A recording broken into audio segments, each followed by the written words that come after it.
Since I was born, but now I am getting old.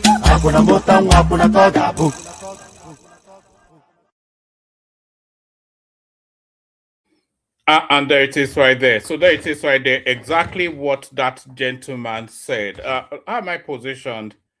Yes, I think that's better. So exactly just what that gentleman just said. Since he was born and now he's getting old. So is that not the cycle of life? You're born and then you get old. Well, what did you expect? So the moment you are born, you are on that journey to getting old, and that's just how life works. So good day to you. I need water. Good day to you. Good to be in your company and all that. Good day to you. Good to be in your company. Hope I'm coming across okay. My screen looks a bit skittish where I am. Hopefully it's not skittish where you are. Hopefully it's coming across just exactly as it should. Good day to you. Good to be in your company and all that. Good day to you. Hope you've had a gloriously wonderful day. We're now fully ensconced into a new year. There's no going back now. There's no going back to 2025. It's all done and dusted. We're now fully embraced within the warmth of a new year, and off we go again. So, pardon me. So off we go again. And by the way, this is going to be a seminal. Well, next year will be the seminal year, but the conversation. Pardon me. Please let me know in the comment section how the stream is coming across. Okay. It seems somewhat it's tilted. What's the word? It seems somewhat delayed where I am. Hopefully, it's not delayed how it's coming across to you guys. But yes, we're fully ensconced in a new year, as I said, and the cycle goes on again. It's all going to be politics throughout this year. There's not going to be any. Well, the ongoing projects will carry on, but the abundance of the whole of this year will all wrap around the narrative of politics. It'll be politics, politics, and even more politics. Breakfast, lunch, and dinner politics. So politics. Oh, I'm not quite sure. I seem to have something stuck. So politics. Shall we just get started? The protocol remains the same. Click on the like button just as soon as I invite you to do so. To do so, click on the like button. If you are not already subscribed, please do that. Like and subscribe. If you want to come and join me on the screen, come in via the hyperlink that says StreamYard. Share the links just as widely as you can. Copy the URL. So just you see there's a button that says share on the YouTube stream. So just at the bottom of where you're seeing me now, there's a button that says share. If you click on that button, it will pop up a menu list. And within that menu list, then you can just send it to just as many places as you can. Especially the people that watch this platform consistently, you should really be sharing it. There's no reason why you shouldn't. And it's somewhat of a disservice to the platform that you're not. So even if you're watching and watch back, still share it, because now we need to build muscle for the politics to come. So do that. Like, share, subscribe, click on the hyperlink that says StreamYard to come and join me on the screen. And just as been exampled by our son there, super chat towards the stream. So like, share, subscribe, super chat towards the stream, share the links as widely as you can, come join me on the screen, all of those things. And more importantly, say hello in the comment section just as you are coming in. Say hello. You know I have no friends, so be my friend for the moment that I'm here. Have pity on the old boy and be his friend for the moment that he is here. Agbadorian Omotinubu chooses to be my friend. He says, hello, one man. Good to see you, Agbado, right there. That's Abdul Mumin right there. He says, will anyone be surprised? Netanyahu and Trump are 5 and 6. Two global, and then it goes on to use other invectives. So there's that's Abdul Mumin right there, who has been with this platform pretty much all the way through. So good to see you, Abdul Mumin. That's Andrew right there, a name that we're not familiar with, but hopefully we get even more familiar. Saying hello with the elegance that only he can. That's Hassan right there under the name of Has Valiant, and on it goes. So say hello in the comment section so I can acknowledge your presence and say hello back. So a whole raft of everything still happening within the political cycle, and all of that will be covered. Agbadorian, please tell me if my voice is coming across okay. This is somewhat skittish where I am here, but hopefully it's not skittish where you're listening. Or Hassan, let me know how the stream is coming across. Yes, so there's an abundance of so many things. The tax regime, the new tax regime actually kicked off today, now, yesterday, because we're now on the 2nd of January where I am. So the new tax regime has now kicked off. So that's always brilliant. Good to see you, Samuel Adeleke. Happy New Year to you. The new tax regime has now kicked off. So the impact of it will be felt at the end of the month when deductions is now being taken from people's wages. So we see how that plays out. So that's kicked off. Of course, the last action of that last year was Peter Obi leaving the Labour Party to join the ADC. So now that then tells you that politics has now fully kicked off. But is that the language of surrender? That's where the question is. And by the way, if you're not subscribed, please make sure that you're subscribed. We need 10 new subscribers in the course of this stream to get us over a particular hump that we've been trying to get over for a couple of days now. So get us over a particular threshold by making sure you're subscribed. If you're watching and watch back, it still applies as well. Make sure you're subscribed to get us over a particular threshold. It's just a small little threshold, but we need to just skip over that with 10 new subscribers. So yes. Peter Obi joining the ADC, is that the language of surrender? That is the question. What is your answer? Peter Obi, he's left the Labour Party. It was even suspended for a long period of time. So it was never really even fully ensconced within that party for quite a few, since September 2024. He has been suspended from that party, but he has now thrown it all out and is left the Labour Party with his abundance, with the goodies he took in there, and is now taking those goodies to the ADC. But is that the language of surrender? That's the question. So Peter Obi joins the ADC, but what does that mean? And what does it mean? What is he going to meet there? So what do we know? We know that the ADC is an Atiku creation. How do we know this? We saw as Atiku went step by step to form that ADC. We saw the formation of the party, so we know that ADC is an Atiku creation. We saw when Atiku, when he went to Osun State to go and discuss with Aregbesola, that was earlier in 2020, earlier in 2025. We saw that. We saw when he went to the Middle Belt to go and discuss with David Mark. We saw constant meetings with El Rufai. We saw when he met with Rotimi Amechi. And after all of those meetings, then we saw the birthing then, although ADC had always existed as a party, but then we then saw the packing of then those political heavyweights within the ADC. So what does that tell you? It tells you that the whole orchestration of ADC is an Atiku Abubakar project. So now Peter Obi now leaves the Labour Party to join the ADC.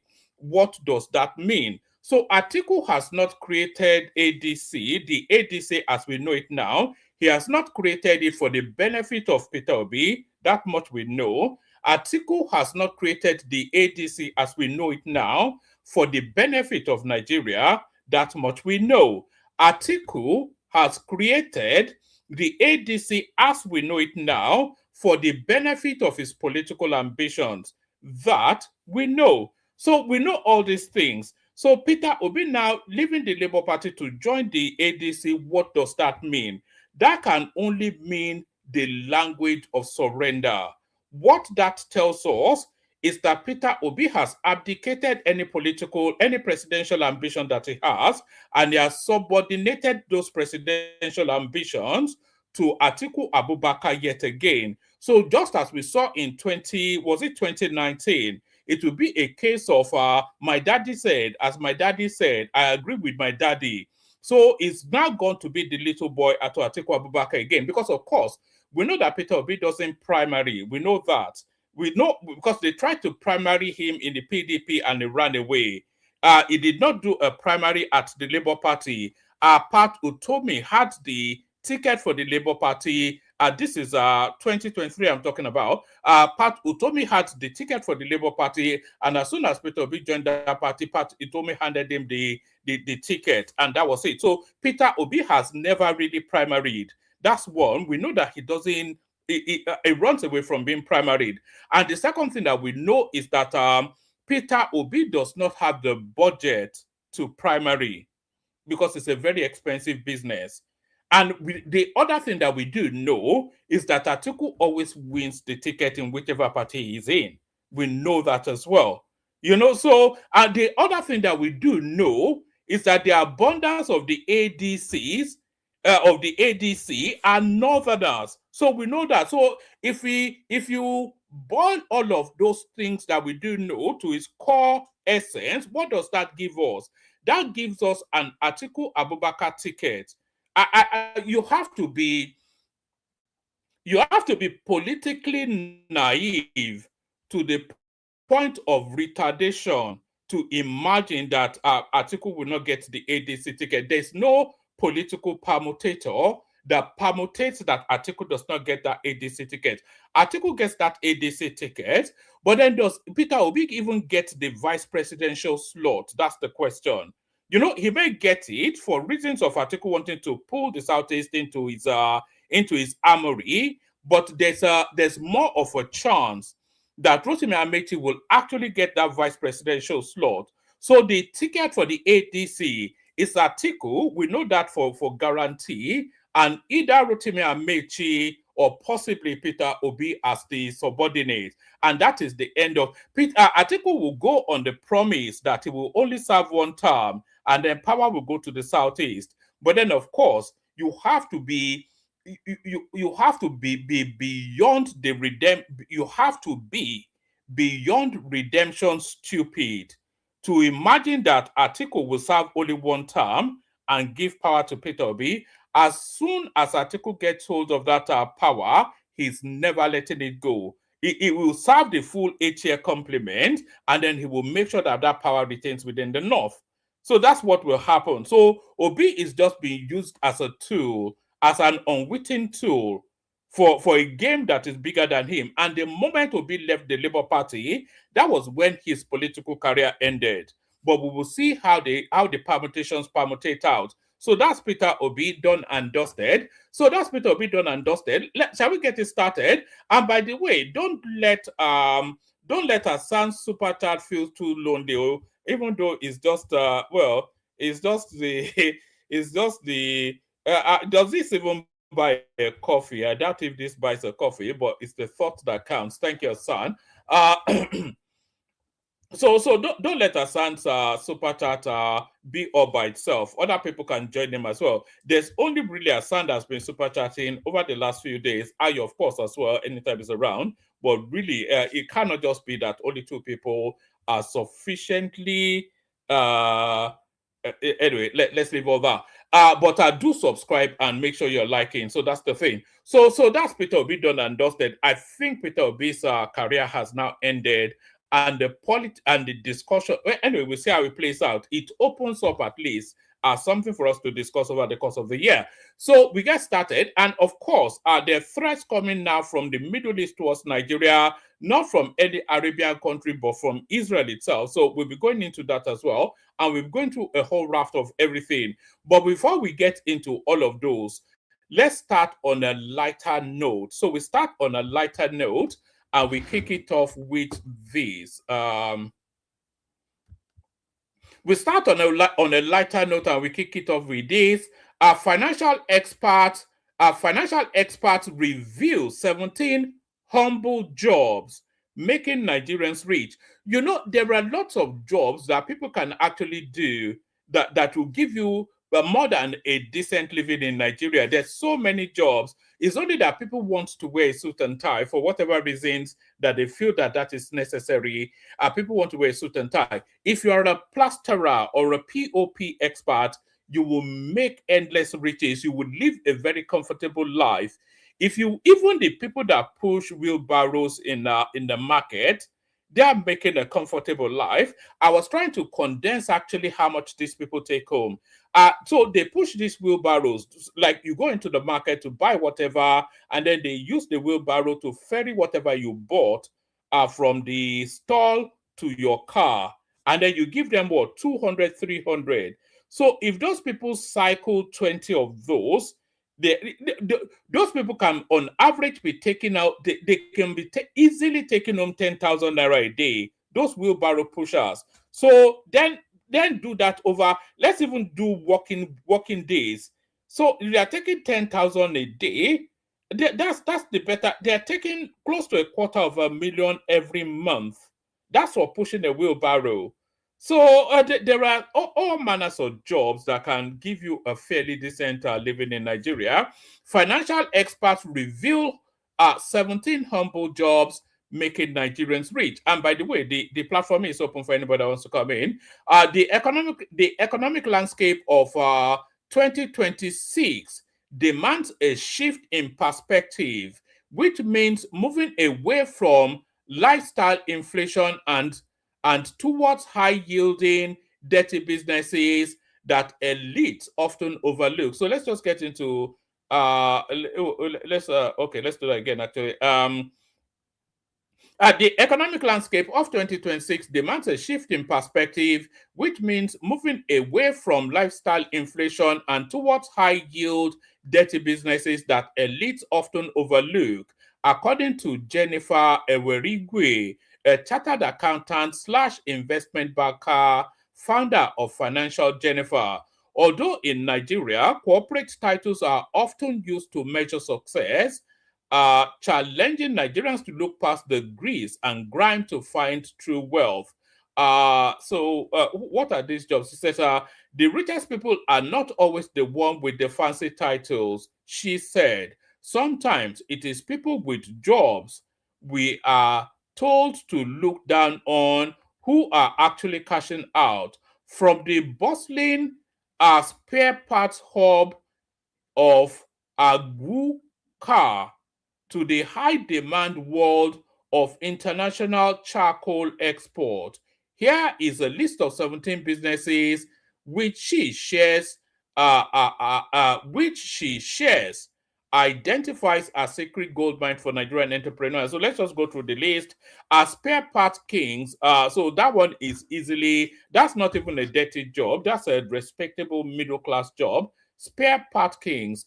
According to her, the grease-stained shirt of spare part dealers should not fool you. So nobody is fooled. Everybody, the Japa hair braider. For Nigerians abroad, hair braiding isn't just a skill, it's a premium currency. Because saloon prices in Europe and America are sky high, home-based braiders are cashing out. So you see that a lot in Nigeria. And there's another thing as well that I've noticed in the Nigerian community, especially here in the UK.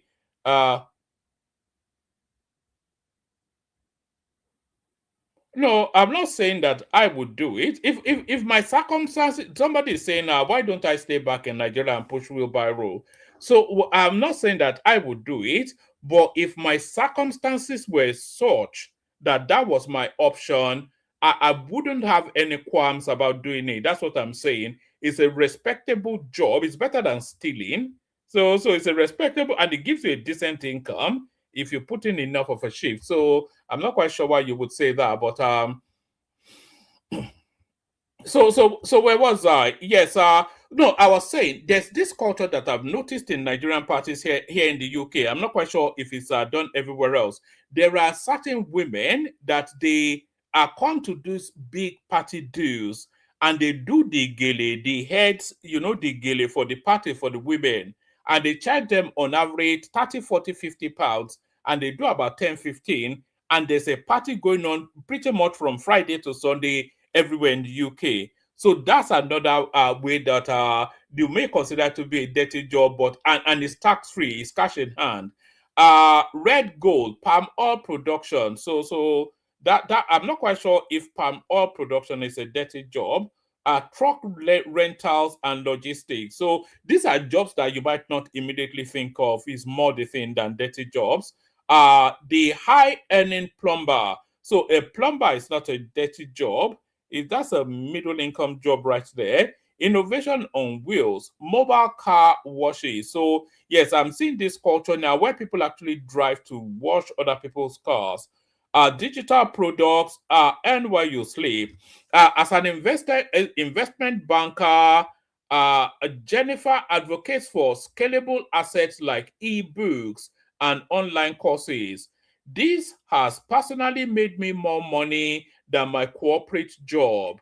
I have videos and ebooks recorded years ago that are still hitting my bank account till today. So those are easily said, but what is the theme? What subject matter would you video or ebook that will be sufficient enough for people to part with money?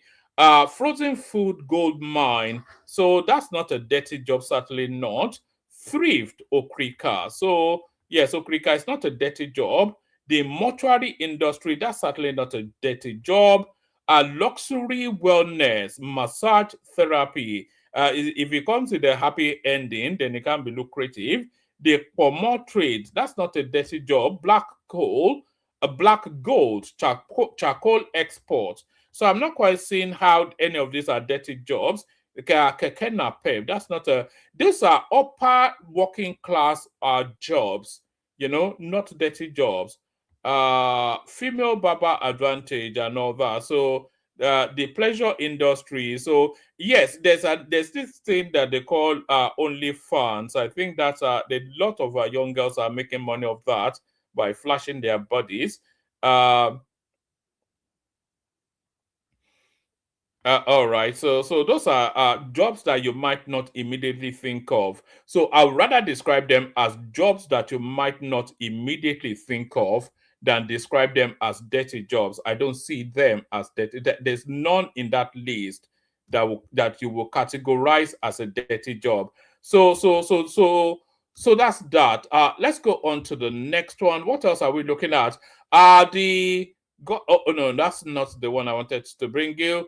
The governor of Plateau State has resigned from the PDP. You all know what that means. So he's running home to meet daddy. The governor of Plateau State, Governor Caleb Matfuang, has resigned as a member of the People's Democratic Party (PDP). This is contained in a letter dated the 30th of December 2025, addressed to the PDP ward chairman, wherever he is in his local government. The letter, personally signed to the governor, thanked the PDP for providing him with a platform to participate in the democratic process. He also thanked leaders of the party at all levels for the support and solidarity. He said. So that's him then making the long and winding journey to the APC. So his image is on this now next headline, no, but it's nothing to do with him. I think it's lazy journalism by Linda Ikeji right there. Akpabio withdraws all defamation suit, including that of Senator Natasha after priest's sermon. So I think the landscape does not anymore allow for the silliness of Natasha and Akpabio, because we are in the serious end of things now with the Americans bombing us. So I don't think quite the window opens anymore for that level of rascality. Akpabio withdraws all defamation suit, including that of Senator Natasha after priest sermon. Senate President Senator Godswill Akpabio has directed his legal counsels to withdraw any defamation suit he filed against some persons in any court. He gave the directive after being moved by the New Year Mass he heard from a priest at the Sacred Heart Parish in Uyo, Akwa Ibom on Thursday, January the 1st. Speaking after the Mass, Akpabio told the congregants that he had filed nearly 9 lawsuits against individuals he accused of defaming him, but will withdraw them now, following the message he heard from the priest. I had almost 9 cases in court against some individuals who defamed me, who lied against me, who slandered my name, but I listened to the priest and suddenly realized he was talking to me. So I hereby direct my solicitor to withdraw all lawsuits against them, he said. In 2025, Akpabio filed several high-profile defamation lawsuits, including one against colleague Senator Natasha Akpoti-Uduaghan, who accused him of sexual harassment. He instituted a 200 billion naira defamation lawsuit against her after he denied the allegation and asked her to prove the claim in court. So that's Akpabio right there, just wanting to start the year off on somewhat of a clean slate. The year off on somewhat of a clean slate. What else have we got? We don't have an abundance, so let's see. Hopefully people come up and then we can have some conversation. Tinubu has given Igbo Dream Biafra. This is Dave Umahi, who is poking at the honest nest. Minister of Works Dave Umahi on Wednesday reiterated his assertion that President Tinubu has delivered to the Igbo people the Biafra they have long sought through full inclusion in national politics, describing 2026 as a year of restoration for the Southeast. He made the assertion in his New Year message on Wednesday, praising the administration's economic policies and predicting a massive turnaround across all sectors in the coming year. The minister urged the people of the Southeast to remain steadfast in supporting Tinubu's re-election, arguing that the president has provided a form of compensation for decades of neglect and marginalization. Sorry, I need some water.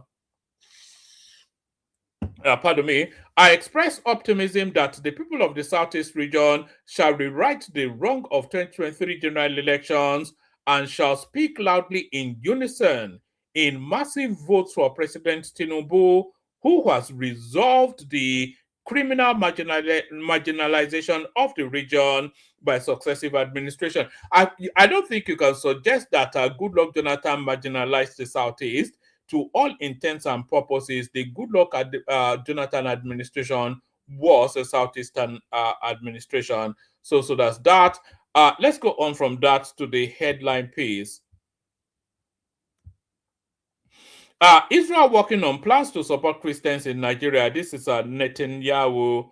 It says, yes. Do you want to read this?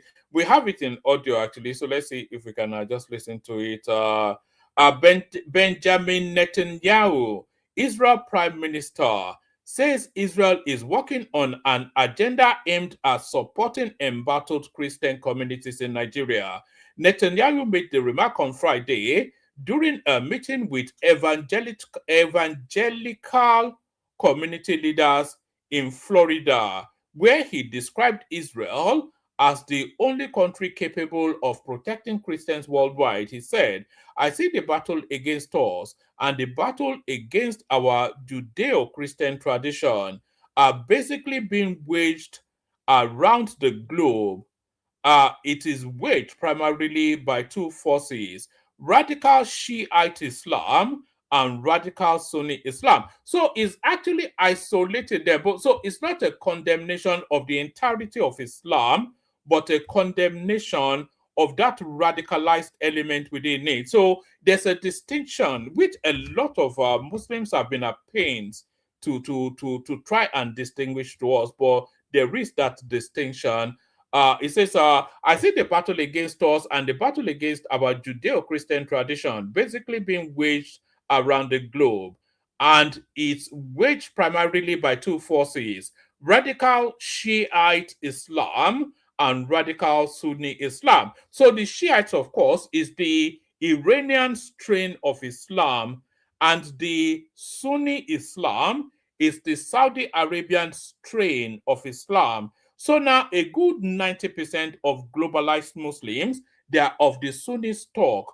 But even within that Shiite and because it's just the definition of I'm not quite sure what the distinction is. So let me I know vaguely, but I'm not going to go into that. But within those two strands of Islam, the Shiite Muslims and the Sunni Muslims, within those two strains, there's still subdivisions within them. Within the Sunni Islam, for instance, there are about 7 or more inflections.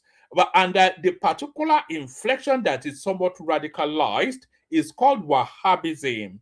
And there's a lot of Wahhabism in Nigeria, which is being propelled by Saudi money. The Wahhabism the Wahhabist strain of Sunni Islam is looking for a global caliphate. So that is to say the whole world comes under one religion. And that is their pursuit. So first they want to take over the whole of Black Africa and then use that Black Africa as a bullhorn to launch against the rest of the world. So that's just what's going on there. It says, so this is Netanyahu. I see the battle against us and the battle against our Judeo-Christian tradition basically being waged around the globe. And it is waged primarily by two forces, radical Shiite Islam and radical Sunni Islam. That means the axis that is led by Iran, much battered, admittedly, but still there, and the Sunni axis led by the Muslim Brotherhood, which permeates everything. They go to Europe, they go to the United States, they go to Africa, Nigeria, and we are conscious of the fact that Christians are being persecuted across the Middle East, in Syria, in Lebanon, in Nigeria, in Turkey, and beyond. We are also aware of the fact, as you are, that one country protects Christian communities, enables it to grow, defends it, and makes sure that it thrives. And that country is Israel. The Christians are persecuted quite severely in Israel. So I'm not quite sure on what the data don't support that as a statement. So I'm not quite sure why he would say that, but because the data certainly doesn't support that as a statement. Uh, we're also aware of the fact, as you are, that the country that protects the Christian community enables it to grow, defends it, and makes sure that it thrives. And that country is Israel. There is no other, none. We are joining an effort to have basically a United Nations, all countries that support Christian communities around the world, beleaguered communities who deserve our help. Just as you are helping us, we want to help back. We're capable of doing this in Africa, with intel, in the Middle East, with a lot of means. I won't itemize each one. That is what our agenda is. It is a main part of our agenda. So this is Netanyahu pivoting completely away from the genocide that he's carrying out in uh, in um in Gaza, and focusing then the attention of the world on Nigeria. That's essentially what he's doing, and he will come and drop bombs. There's no questions about that. Netanyahu's comments came days after he met with the United States President Donald Trump, who announced airstrikes in Nigeria on Christmas Day, fulfilling a military intervention threat aimed at stopping what he described as Christian persecution in the country. On the same day the strikes were carried out, Netanyahu said attacks on Christians in Nigeria must come to an end. Israel is the only country to have publicly backed the U.S. position that Christians are being persecuted in Nigeria. The two countries are long-standing close allies. So that's Netanyahu right there, who is now going to use Nigeria as a diversionary tactic for his excesses in Gaza. So that's just what that tells us. I think we actually have him in real time saying it. So let's see if we can get that. Where is the hold on? I had it all lined up. Where are you? Hold on one moment. I'm just going to let me say, I'll play to you here, and maybe I'll even download it as well. Actually, let me download it. It's probably better if I download it and play it to you. But yeah, so those are the talking points. There's nobody in the studio at the moment. If anybody wants to hop on, hop on. The link is there. Uh, it's meant to be a dialogue, not a monologue. So if the dialogue is taking place, then it takes place. If it's not, then we meet tomorrow. Just talking slowly so that I can download something to play to you. So you're saying then, oh, one man, after all these years, you're still amateurish. Why didn't you download it? Started? Well, that's just the nature of how it is. That's just the nature of how it is. It won't be one man if it wasn't so amateurish and so unprepared. Did I show you images of Chioma actually sent in images of her driving on the Lagos Calabar super highway. So she made it a point to go and drive on that road, just because it's been so much of a topic of discussion. I'll download it and play it to you in a moment. Chioma doing the Lord's work for the platform. Chioma is actually one of our MVPs on this platform. She actually does a lot in terms of, you know, she sends in reports all the time. Remember when she went to Nigeria the year before, met Ekene, and she's actually formed a lot of relationship on this platform. Oh, she's now in Nigeria drinking champagne all over the place with Dupsy. Did I show you? For those of you who've not seen it, this is a Chioma and Dupsy setting Lagos alight. We're in Nigeria. We're doing Pepper Them Gang. Pepper Them. 30 December For one man. I put this video for one man. Dupsy and Chioma, we are live. Oh my God. For one nation.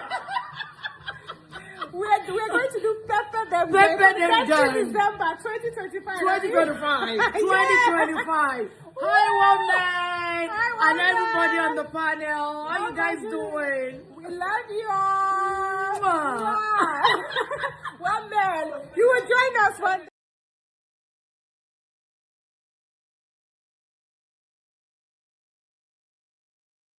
They could almost pass as twins, actually, Dupsy and Chioma right there. It's funny actually when women do their makeup, their faces just blend into one androgynous look, and that's what we saw right there. Once they've done all their cakes and whatnot, once they're all caked up, their face just seems to blend into one form. That is what we've seen with women.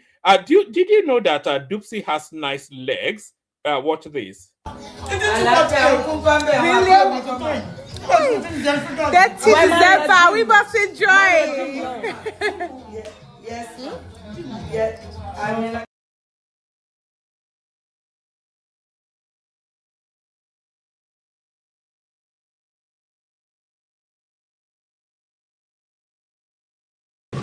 I see the battle against us and the battle against our Judeo-Christian tradition basically being waged around the globe. And it's waged primarily by two forces, radical Shiite Islam and radical Sunni Islam. That means the axis that is led by Iran, much battered, admittedly, but still there, and the axis, the Sunni axis, led by the Muslim Brotherhood, which permeates everything. They go to Europe, they go to the United States, they go to Africa, Nigeria. And we are conscious of the fact that Christians are being persecuted across the Middle East, in Syria, in Lebanon, in Nigeria, in Turkey, and beyond. And we're also aware of the fact, as you are, that one country protects the Christian community, enables it to grow, defends it, and make sure that it thrives, and that country is Israel. There is no other, none. We are joining an effort to have basically a United Nations of countries that support Christian communities around the world, beleaguered communities who deserve our help. Just as you are helping us, we want to help back, and we're capable of doing that. In Africa with Intel, in the Middle East with a lot of means that I won't itemize each one. But this is what our agenda is. It's the main part of our agenda, and it's going to continue with greater force and greater might in this coming year. I want to use this opportunity to wish you all, well, it's kind of late for a Merry Christmas, but a belated Happy Christmas, and not a belated, and on time, a Happy New Year. May it be a year of prosperity, peace, and security for all of us, but especially for the Christian communities around the world. So thank you, and Happy New Year to all of you, and thank you.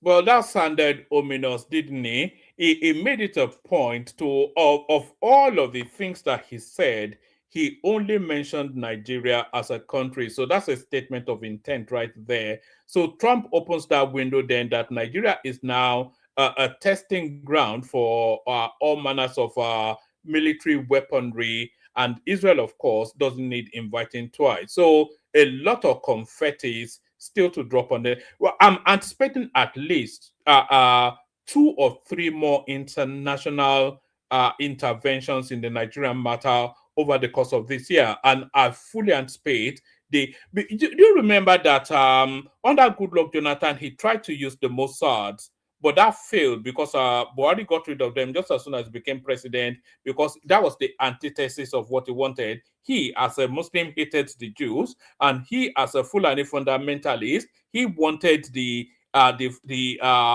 his bandit cousins to sweep across the country. So he canceled that. But the Israelis have a lot of, even probably more so than the Americans, on the Nigerian situation. So that pinpointing that we saw with the Americans dropping that bomb on Sokoto, maybe when the Israelis come, fingers crossed, maybe they'll drop the next Sokoto bomb on the palace. So there it is right there. So there it is right there. The Israelis are coming, run for the hills. The Israelis are coming, run for the hills. So the Israelis are coming, run for the hills.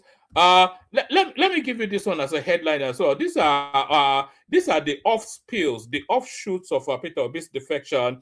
I will leave Peter Obi's corner if he accepts to be someone's VP. This is Patu Tomi. We've had that language from Aisha Yesufu before, but then she was the MC, of course, when Peter Obi decided to pack his bags and become Article subordinate in Article's own house. I will leave Peter Obi's corner if he accepts to be someone's VP.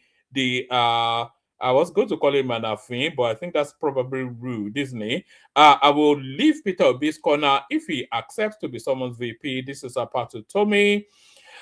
Political economist Professor Patu Tomi has stated that if the former Anambra State governor decides to run as someone's vice presidential candidate, he will immediately stop supporting him. Speaking on Channels Television's Politics Today on Thursday, Professor Utomi assured that the 2023 presidential candidate of the Labour Party will contest for the presidency in 2027 following his formal defection to the African Democratic Congress ADC on Wednesday. His comments came in response to Minister of Aviation Festus Kiyamo's claim that Obi had already accepted to run as Atiku's vice presidential candidate under the ADC ticket in 2027, a claim Utomi strongly dismissed. I can tell you that Peter Obi will contest for the presidency. The day he becomes somebody's vice president, I will walk away from his corner. I can tell you that for fact, Professor Utomi said on the program.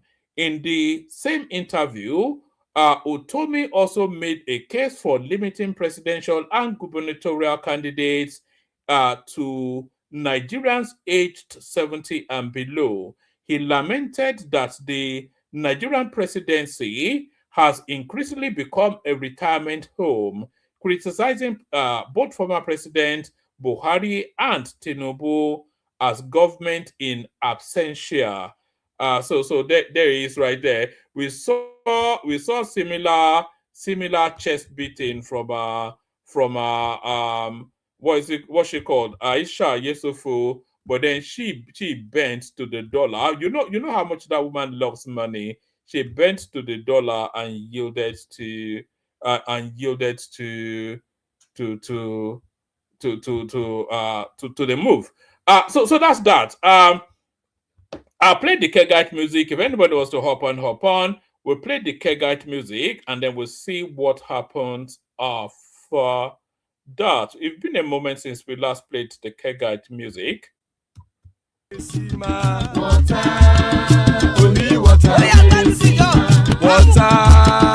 Only water, where they see ma.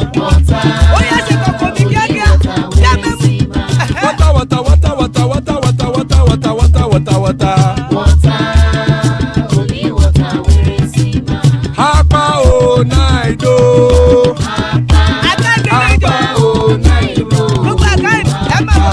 Hapa you don't come o.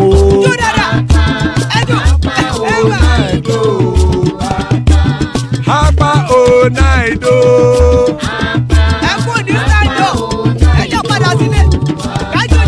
Oro kẹ̀kẹ́ ẹlẹ́mù yé o. Ibe sodi kẹ̀kẹ́ ẹlẹ́mù rẹ o. Bobby master kẹ̀kẹ́ ẹlẹ́mù rẹ o. Chief Waila ti kẹ̀kẹ́ ẹlẹ́mù rẹ o. Eruku lẹ̀lẹ̀ ẹlẹ́mù dé.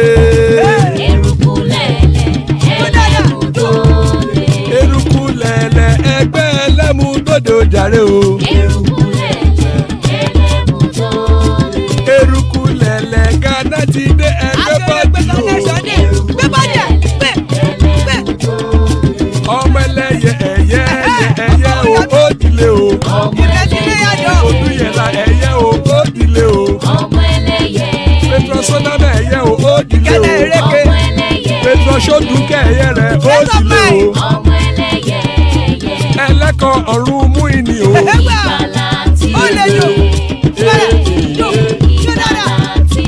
Àkùkọ ọ̀run mẹ́kọ̀.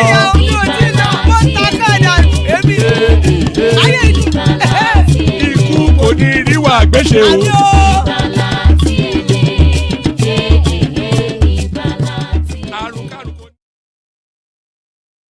And that is right there. Ikoko Neru Agbeshe, may death have nothing to do with us. So amen to that on behalf of myself and you, my friends. Amen to that on behalf of myself and you, my friends.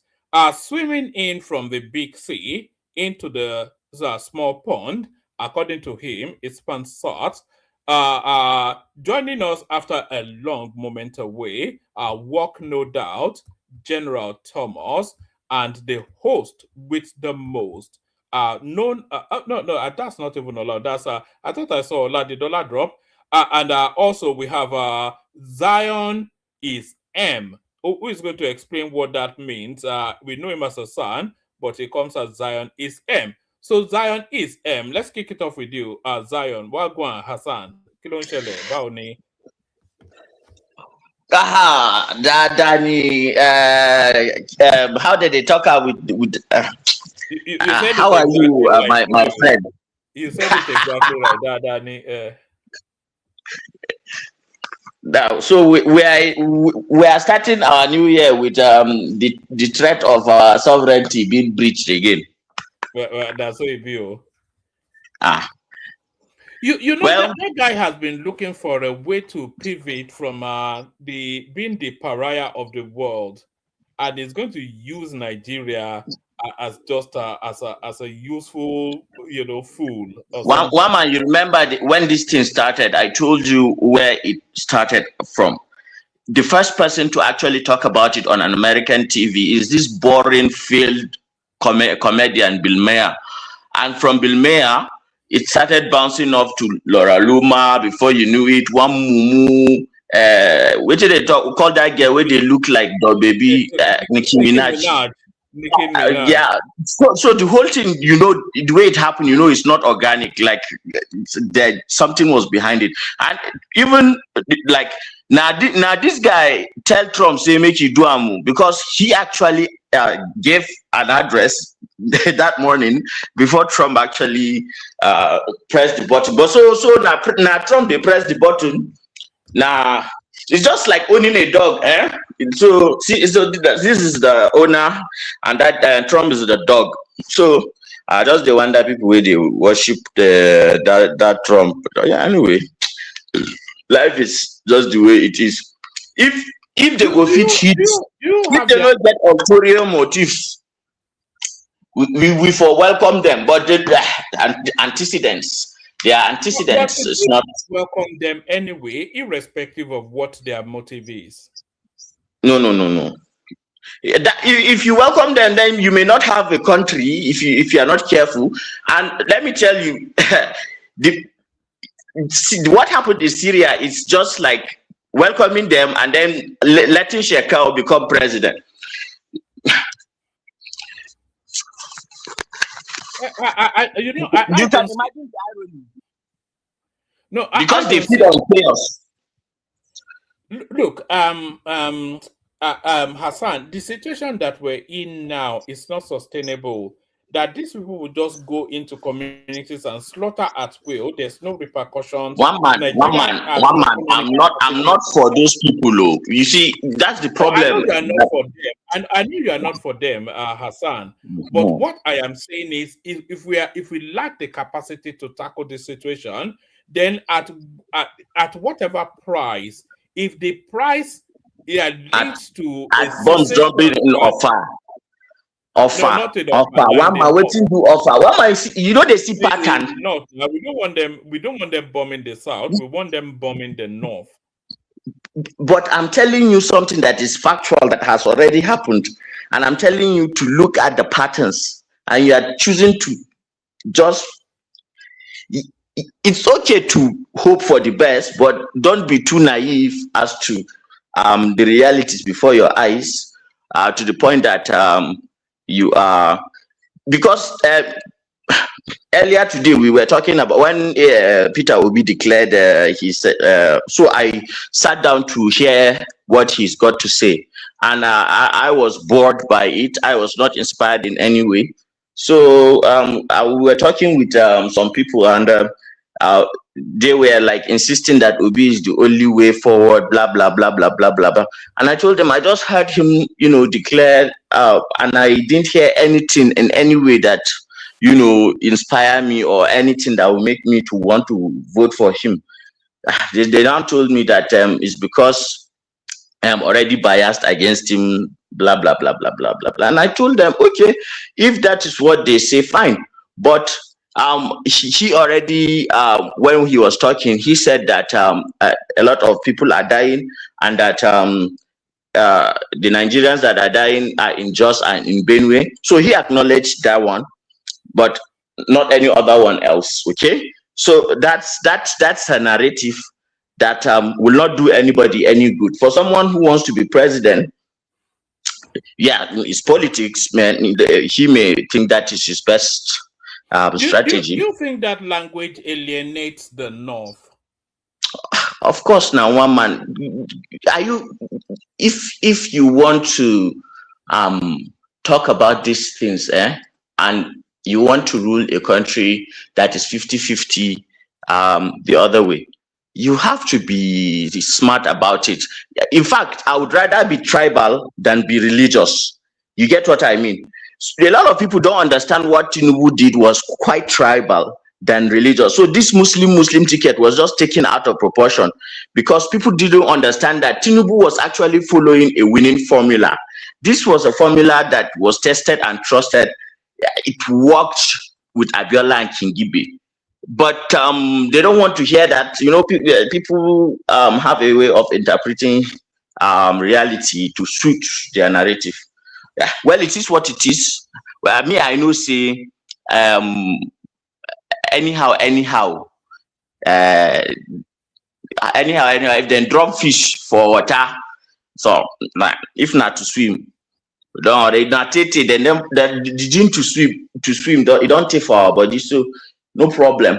But what I fear for Nigeria be say, as this competition and the growing nervousness within the world powers is growing, and there is this uncertainty.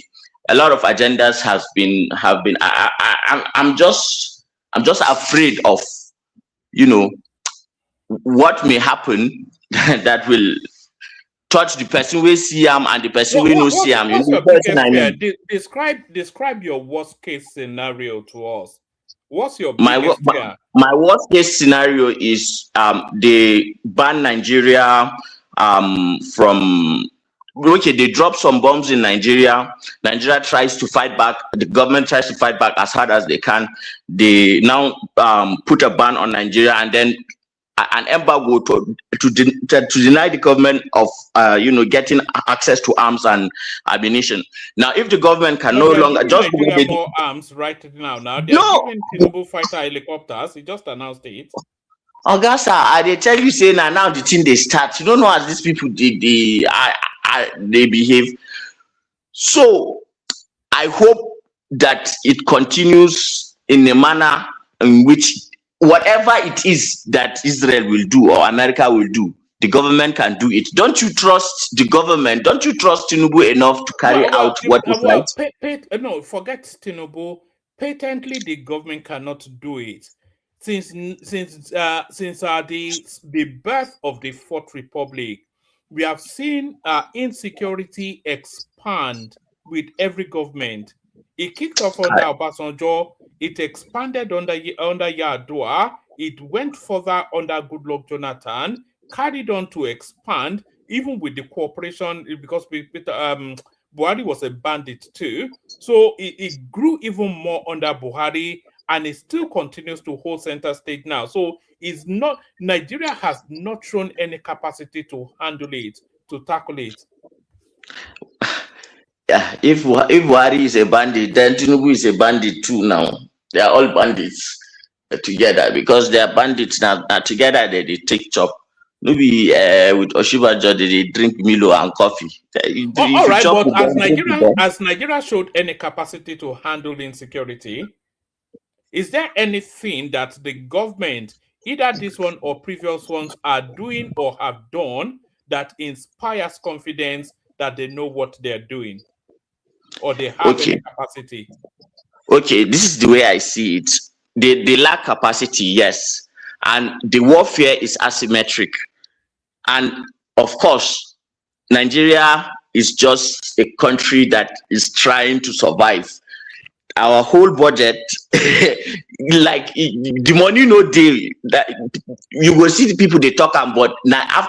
When the money come now, so that they spend them. That is why year in year out, the kind of budget, it's just deficits. Like, so the reality of the matter is that we have capable military men, that they need the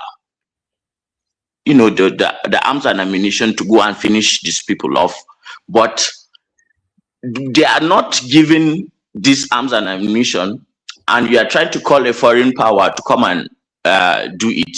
I doubt if that foreign power, because of what we have seen them do before, will be able to do the right thing, especially since there are ulterior motives. If this is coming from a purely humanitarian ground, I will say, okay, fine. Let's see. What do you anticipate those ulterior motives to be?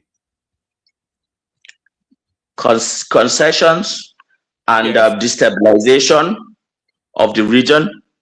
To a point, to stabilize the region. If Nigeria is destabilized to the point that there is a serious crisis, nobody will talk about the Palestinians, because our population is just so much that will take over the news cycles, and because the Z people already own, the mass media, so they will just keep repeating it, and then that will give them the leeway, the alibi, the wherewithal, the space to finish off what they have started, and they have interest to bring people in, other people into Somaliland. The people into Somaliland, the people there, they are genociding. Oh, they want to relocate the Palestinians into Somaliland. Yeah, didn't you hear the devil himself? Was it day before yesterday or last week that he recognized Somaliland? Yes, I saw that in the news feeds. Yes. All right, so that was the case. Now that was the reason why he did that, and all the people around that area are all in arms. So East Africa, they dump those people there. West Africa, they scatter us. So the thing is, for China to get an upper hand in Africa, they'd rather Africa, just be like DRC. You get what I mean? So if Africa is like DRC, then it's colonialism all over again. And I don't think that helps anybody. This your theory is far fetched. Now so black people they always do. Black people, are you not a black person yourself? I concede that the Israeli saber rattling is a diversionary tactic to move the conversation away from Gaza and focus it on Nigeria. And I also agree that they need Nigeria to be a hot button topic for a period of time as they perfect whatever it is that they're doing in Palestine. But I'm not sure that I will go to the extent of saying they want to destabilize Nigeria. I think they just need Nigeria to be in the news cycle. I wouldn't go to the far reaches of these things that this is a conspiracy theory gone mad. This thing you're theory. Okay. One man, we are talking of people who murdered children in millions, in hundreds of thousands. And you are saying that I'm saying a conspiracy. It's not as if there is no history, there is no antecedents. You are the conspiracy theorist, and you are the one who is not using experimental probability in trying to prognosticate what will happen in the future.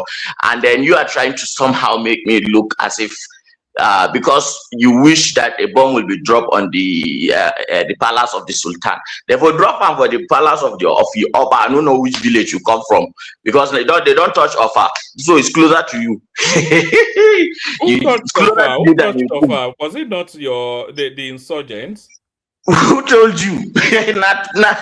na misfire tomahawk when ordinance we drop for there now. Or whether intentionally then fire them, who knows? But I don't think we should wish to find out. I think the best thing for us is to get our acts together. You see one man. You see one man. You see here. I will put the blame on Tinubu.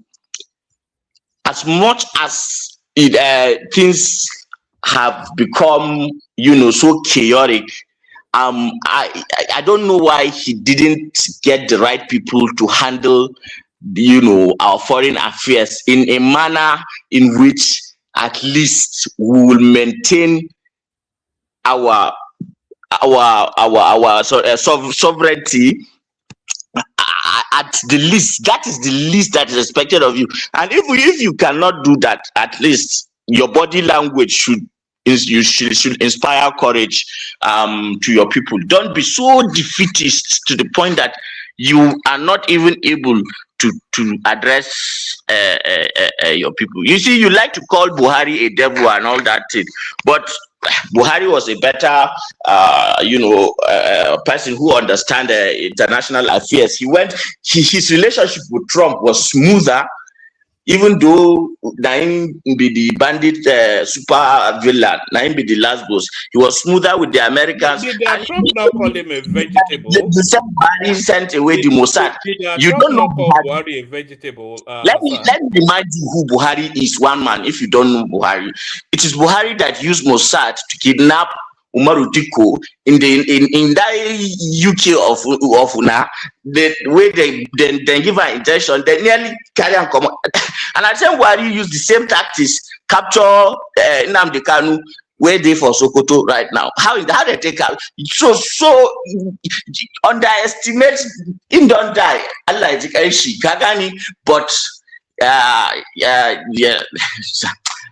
people will no fit tie in boots, just to talk anyhow about something. He left the country worse than he met it, though. That's the thing. Tinubu that is deciding over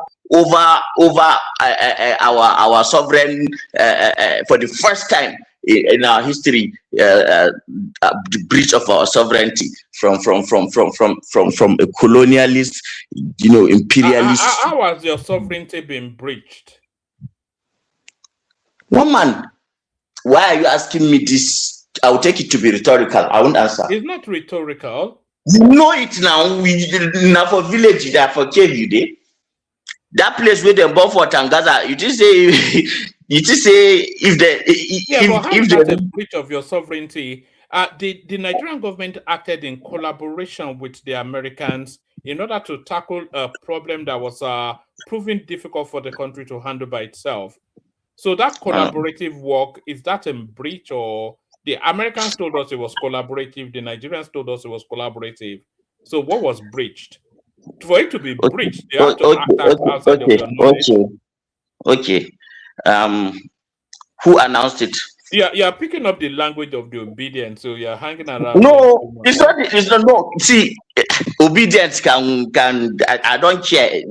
I'm not talking about the obedience right now. I'm talking about Tinubu. No, you're using their language now. Breach of sovereignty and all that. That's what you hear from those sort of people. Well, it is what that is what that is now. Yeah, but what's your understanding of a breach of sovereignty?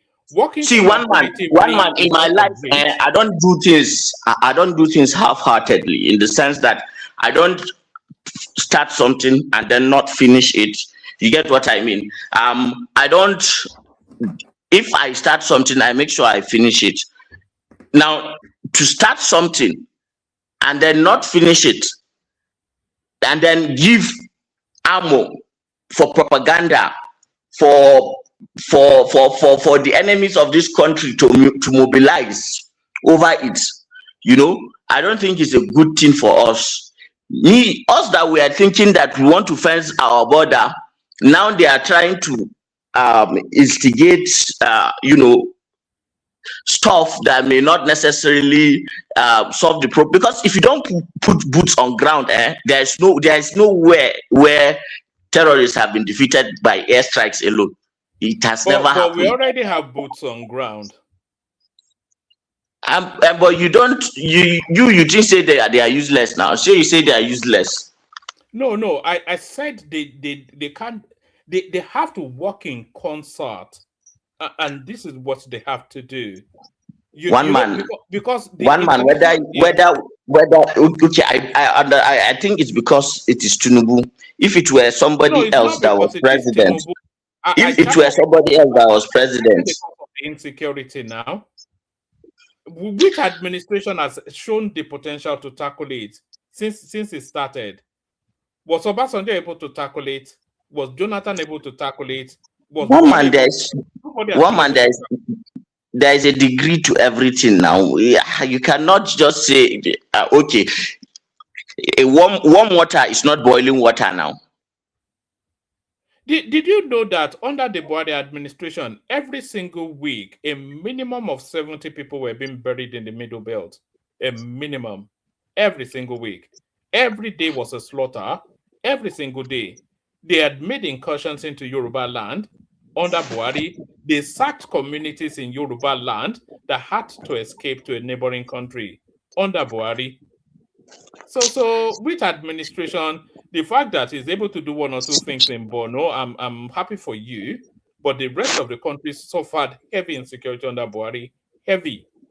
Yeah, it's unfortunate. It's unfortunate the things that happened and the people that died.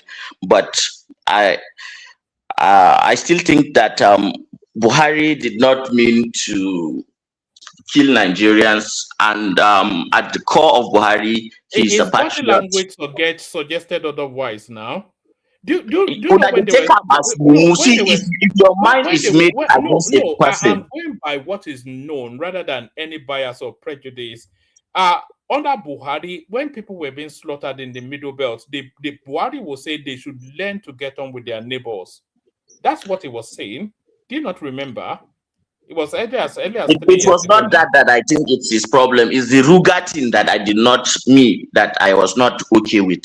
But get along with your neighbor. I think is a good message that the president can say. In response to but the Ruga thing was a mistake. To slaughter, that's not the language. Now the language should have been: we will go unrelentingly against the people that carried out this atrocity.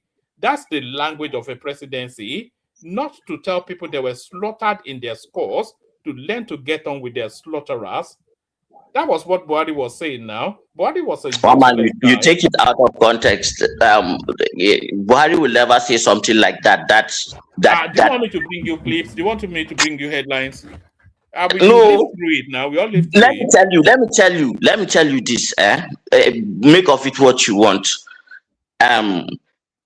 Get along with your neighbors means that the source of the violence is communal or clashes between people who are traditionally living close to each other, something like that. And just because the president said that, what if he is still meaning that with the Fulani people? Okay. What signal does that send to the people that carried out the slaughter? If they go out and sack a whole community, kill scores of people, and who told you that the people who are shouting slaughter are not even slaughterers themselves? All right. Because you choose to see one side. Why do you think All right. Tinubu? Why do you think Tinubu doesn't take your position? Because he has Because the what? intelligence. I told you, because the South owns and controls mass media, they have fed a narrative that is not true. And so you guys are so happy that you want them to come and bomb us out of existence. Oh yeah, No, we now don't want when that. it I rains, think. when it rains, it falls. So make it happen now. We don't want them to bump you out of existence. We just No, want you to stop the banditry. Not to you bomb personally, but your to bomb community to stop the to banditry. bomb us as in Nigeria. Yeah, yes. Why should Nigeria not be bombed? And because you are not in it, right? No, but when the place is a hotbed of insecurity, why should they not be bombed? Should they be Have throwing we not flowers been instead? have we not been bombed enough? By whom? We're clearly not being bombed enough now if the situation is still as it is. Well, last week we were bombed here. They should be bombing them daily, relentlessly. See, The whole of I that think forest should be raised to the ground. now The you are whole of talking. Sambisa forest should be Now raised you are to the ground. talking. Now you are You talking. But disagree? as You long as disagree? they do not come here, You I will. disagree that the whole of Sambisa forest should be raised to the ground? Of course, they should finish that area. Nothing should be left standing, because this is somewhere that for years now it has only there's no way I can express the trauma to you, but if they were serious, if it was coming from a true place, like this is where it is happening. Why do you think there is a bulge in increase in insecurity in other parts of Nigeria when the concentration of the Nigerian forces is around the northeast? They are overstretched. So You're conflating insecurity with the criminality. There's criminality in there are only two spaces that there are insecurity in Nigeria: the southeast and the north, especially the northeast or wherever. There's concentrations of pockets, but run it up, Hassan, and then we'll move it around a bit. Yeah. And Okay, then so we'll finish up. I think I've got nothing else to say. Just that I don't want anything to do with Netanyahu and Trump. If they are the ones that are going to intervene, God forbid. I'd rather we solve our own problems ourselves any way we can, because I don't trust them, and that is my own opinion. Anybody can have. But on the OB issue and ADC, I don't know whether it's political suicide, as you said, or political naivety, or whatever. But or pragmatism. One man, they say, have you seen a one president on his own? So white rhino out of it? Yes. Have you seen a white rhino before? Like how it is built, very bulky, has a horn, a tusk, something like that, very like a tusk. So when it comes and it hits a car, it can turn the car over like a normal SUV. but you see this rhino, when it meets an elephant, they tell them before Ingo begin the back in Kaya they go. There's a reason why people like Atiku have this staying power in politics for a very long period of time. Yeah. And don't forget, maybe there is an agreement between them, but I find it difficult that Atiku will step down for Obi. Seems very, very impossible, but man, maybe he has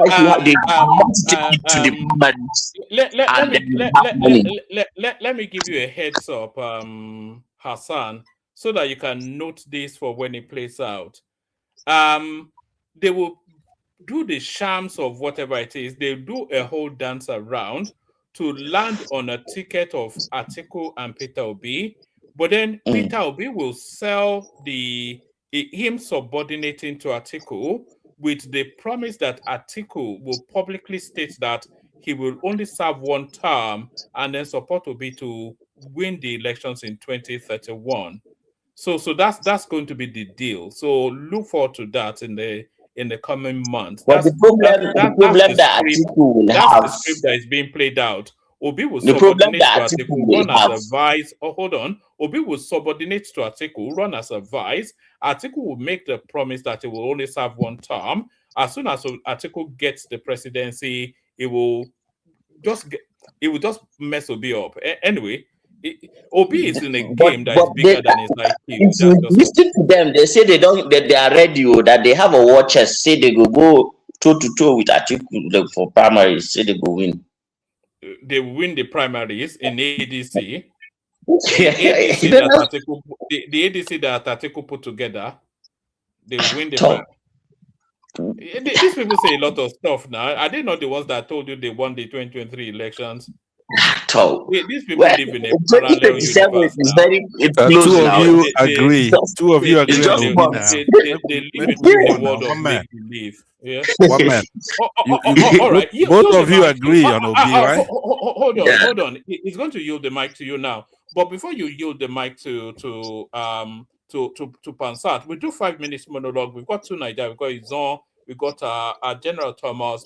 And we've got Patrick as well. So we move the mic around so everybody speaks and we open it up. But before we come to you, Hassan, Pansat came in the other day to throw down the gauntlet to you. He's inviting you to a debate. Are you willing to take it on? Really? Yeah, I'm willing, but there has to be ground rules, and you cannot be the moderator because you are too compromised. I cannot be the moderator. Yes, you can't. Oh, all right. Yeah, because you like Netanyahu. You like What about two Niger? You have that bench. What about two Niger? Yeah, I don't. Yeah, two Niger is not. It's not bad. I think two Niger is. Two Niger is better.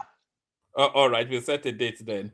Oh, all right. Yeah. No, he set a date. Then we'll have it there, and we'll have ground rules. Yeah, we have to agree on the topic. We have to agree clearly. On the time. Rules. To talk and then leave another person, the person to give counter argument. Yeah, but that I thank you for taking that challenge. Thank you very much. I hope that at the end of it, each of us would get a better understanding of the other person's point of view. Even if we don't agree, we can still agree to disagree, but not in a vile manner.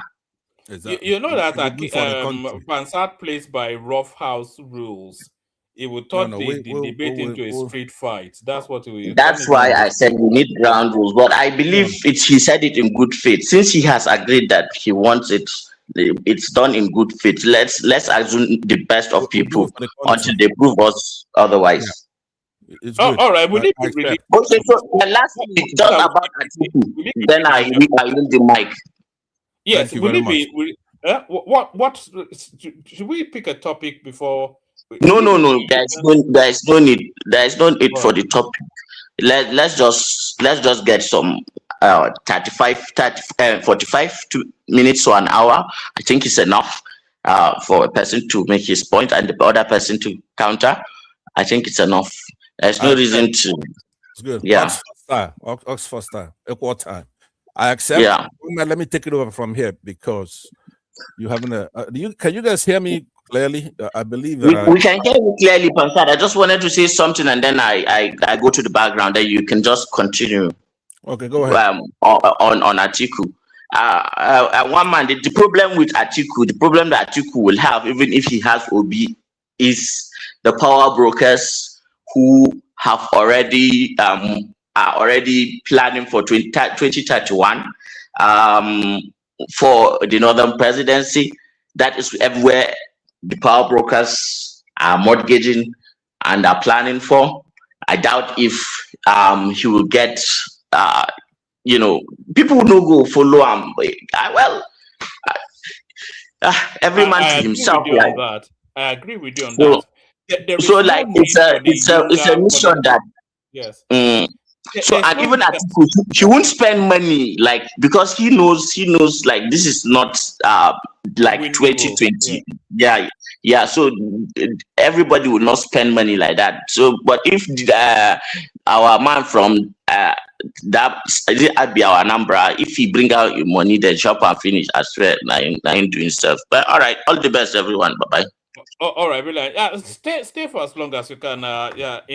Interject intermittently, unless you have to go to bed. Floor is yours, Pansat. The topic, your contribution. Obi subordinating himself essentially to Atiku, Netanyahu wanting to join the party on bombing Nigeria, etc., etc. Pansat. Thank you very much, and happy New Year to everybody. To Niger, see you there.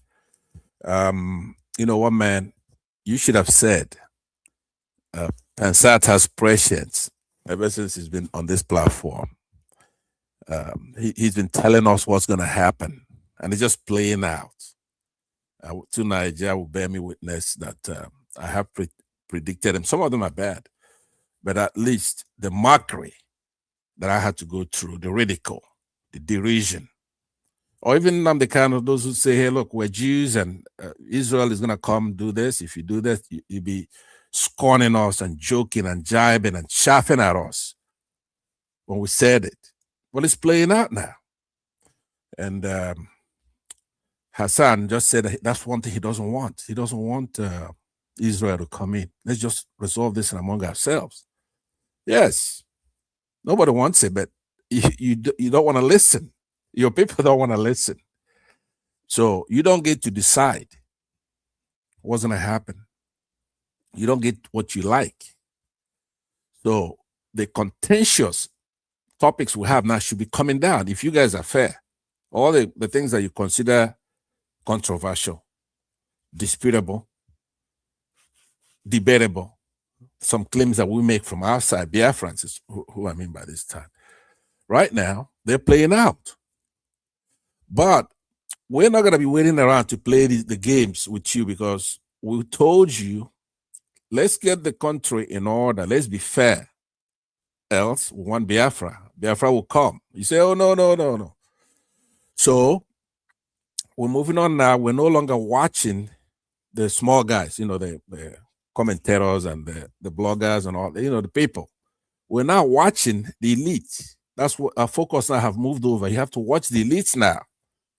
You guys didn't play the cards right. So what your opinion is right now doesn't matter.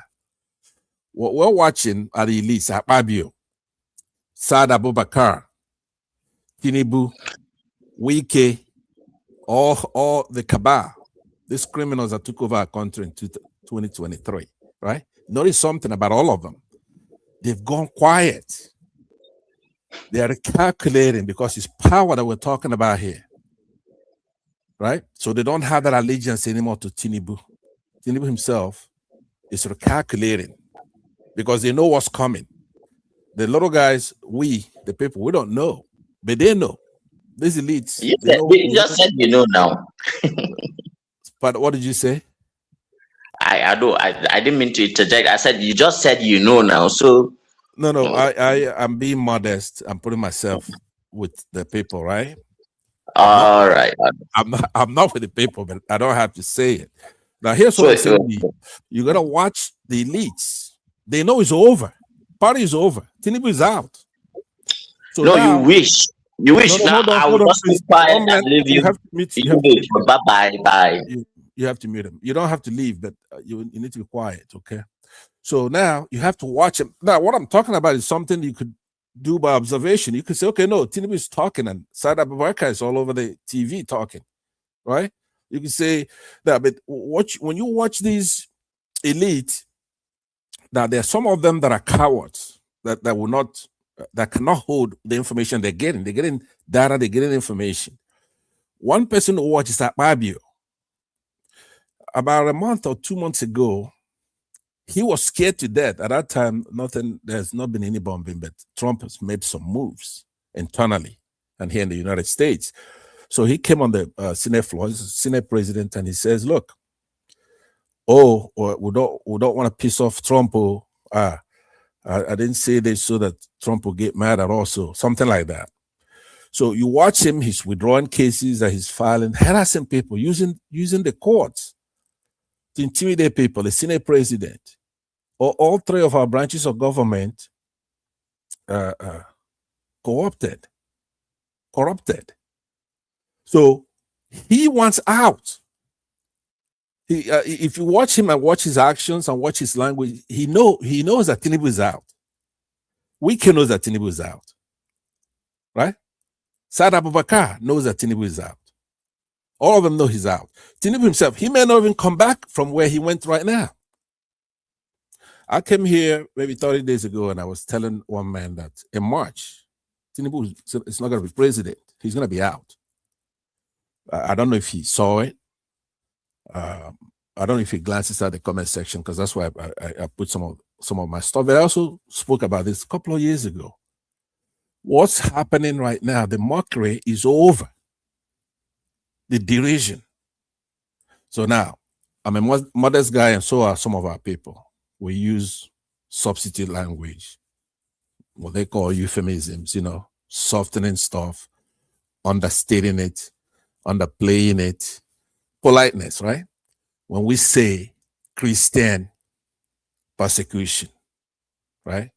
When we say that, what's his name there? Netanyahu is coming for Christians to help them. What are we talking about?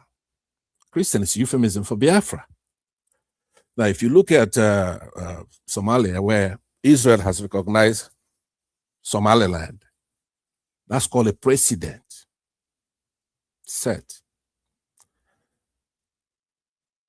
We have to face the facts and face reality. We have to use our head here. We have to. People such as myself, I'm not a tribalist. I don't hate the Yorubas. I don't hate the Hausas. I don't hate the middle belt and the minorities like Tunisia here and others. Because my aperture is actually like that of Nnamdi Azikiwe and his group in those days, is to have integration and have Africa do very well. Blacks, it's not tribal issues and all this clannishness. For a guy like me, but the last 2 years, that's all we've been doing. The people who are pitting these Yorubas and Igbos together, they're on the ropes right now. There are countless stories of Igbos who are doing well in industry, in all verticals, because of Yorubas.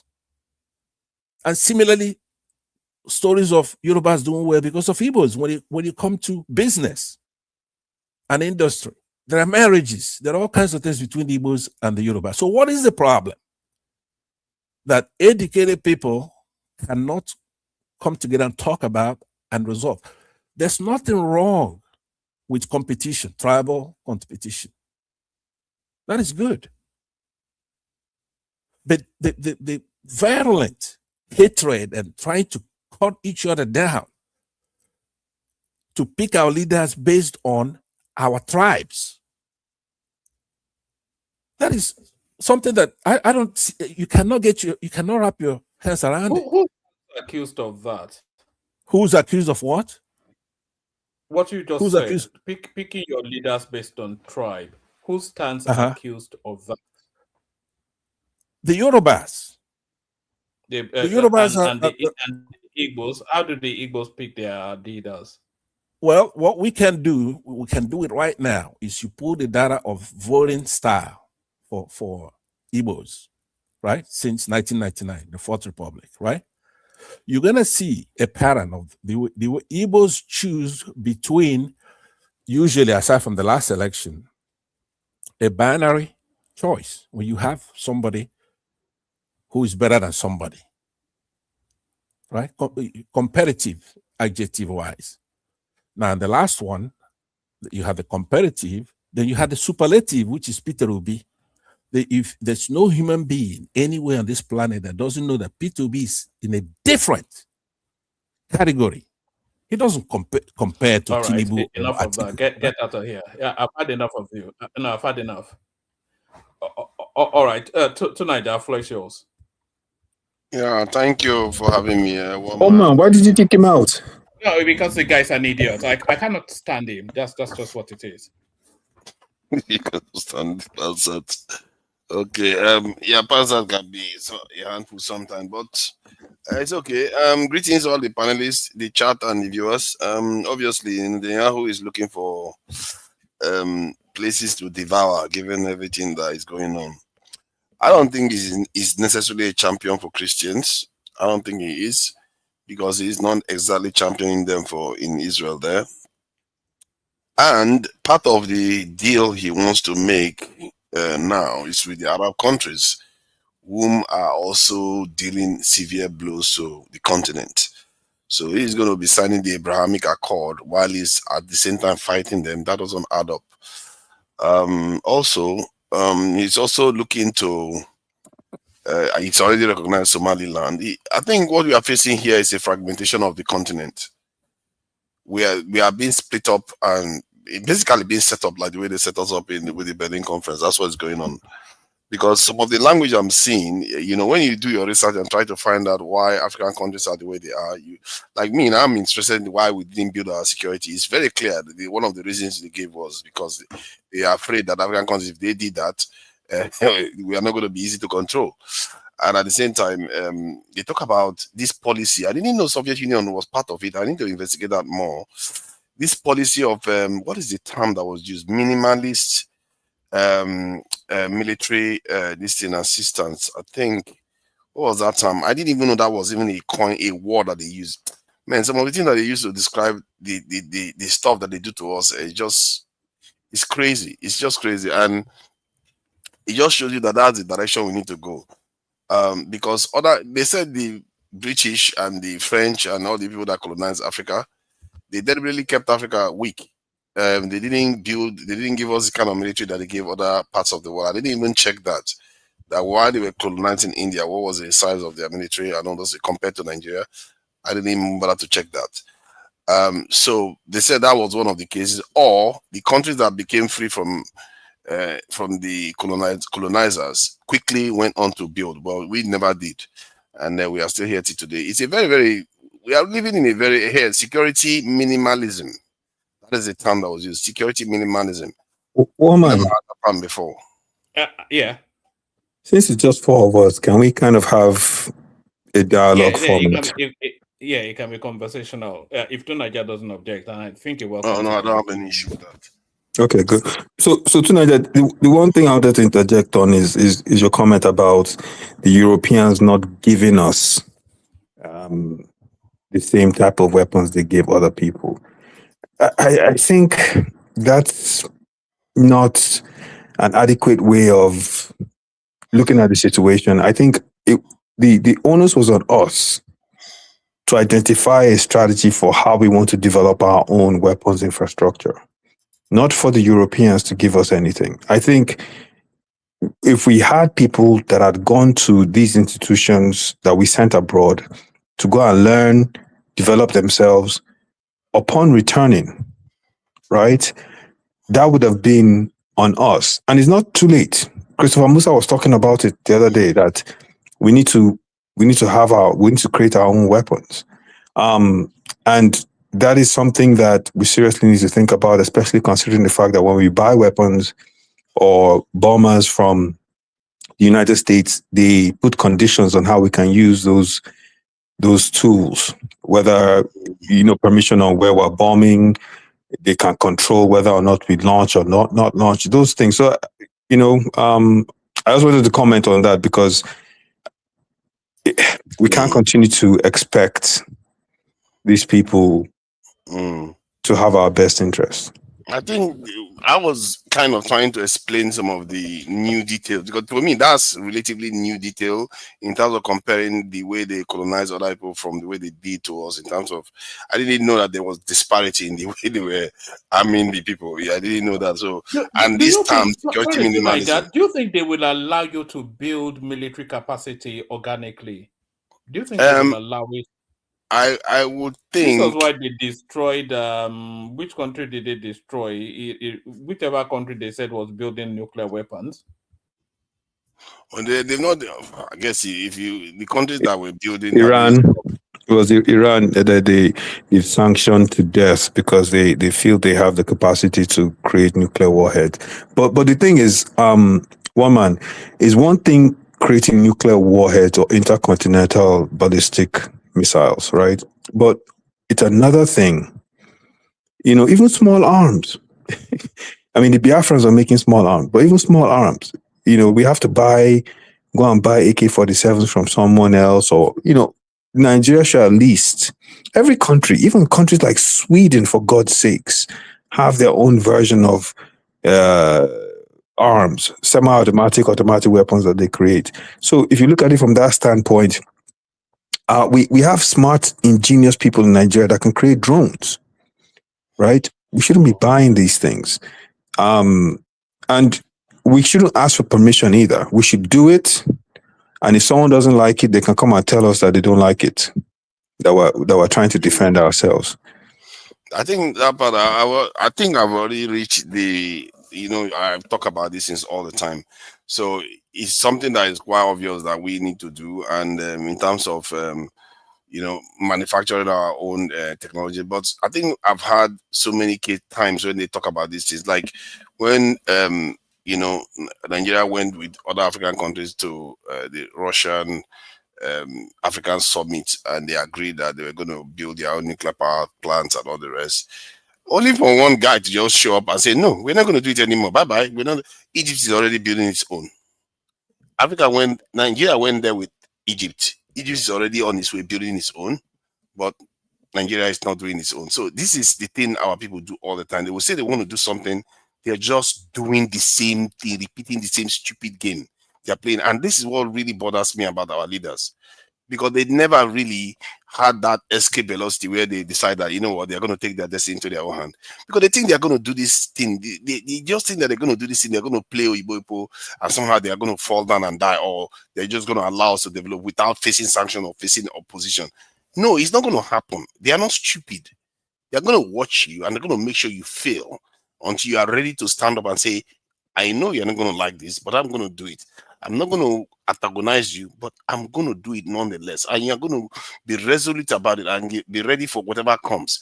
Because whatever you're going to be ready for is already done anyway. Because, like, if you are trying to avoid a fight, the fight has already been set up by them. That if you want to develop this thing, you're going to face that fight nonetheless. So what is the pretense for? I don't understand, except we are waiting. Maybe if their enemies rise up to challenge them, and we have some kind of escape chance, and we escape. And if we are going to escape, it is now when the Chinese are rising, because when they settle their differences, we are the ones that are going to dine on. So my take is that when I did some of this research, it's just astounding, the structures and the things that are in place to ensure we don't do these things. Because these leaders now, look at some of them now, they are willing to do anything to win 2027. Can you imagine that? Because they are willing to do anything to win 2027, it doesn't take a lot to persuade them not to do the right thing by their people. It really doesn't. Do you think any of these are people that you see in the leadership are willing to take a bullet for us because of us? They will stop their children from going overseas. They're going to stop everything from they're going to gain from being in power. They're not going to do that for us. That's a problem. Until we are ready to get to that point. I think there's one of the analysis even said that because Africans don't face a direct enemy. That's part of the problem. That's part of the problem. Because we don't face a direct enemy that is threatening us like the way Trump is doing right now. Trump is threatening us in such a way that makes him seem like he's coming to help. But when he turns and start looking like he's actually doing something that is harming us, and our people realize that maybe, just maybe, we'll wake up to our true problem, the problem that we face. It's a very, very insidious problem, because it's something that it's as a result of history, as a result of policy, but it's not overt. It's only our leaders, the only people that sit on that chair that will find out these truths, and financial institutions that they make sure when they are giving us money, they discourage you from using it on the national security stuff, which is very, very strange, because Nigeria is losing almost $50 billion in GDP every year. That's if you combine everything we are losing. and yet they can't seem to invest in security, which is a sound financial investment. Because the money you spend on national security to solve that problem is far less than $50 billion. So you see the whole game that is being played, and our leaders are the one of the worst. Was it not a typical government official that came into office and said, "No, we are not going to do nuclear weapons. We don't need it. We are a nuclear power plant. We don't need it." These are our own people doing it, not foreigners. They come in and they compromise us constantly. This is our problem, and until our people wake up to that truth, until we realize that okay, we can't escape this. No matter what we do, we are still going to face this naysayers that will not want us to progress. Until we are ready to face that problem, we are not going to develop. I'm afraid. I don't see how all this development we are doing now is going to last. Whenever they like, they can come and unwind anything that we've done now. The few refineries we put in place, the few roads, train lines, and everything. But let me ask you a question. So you mentioned nuclear power plants.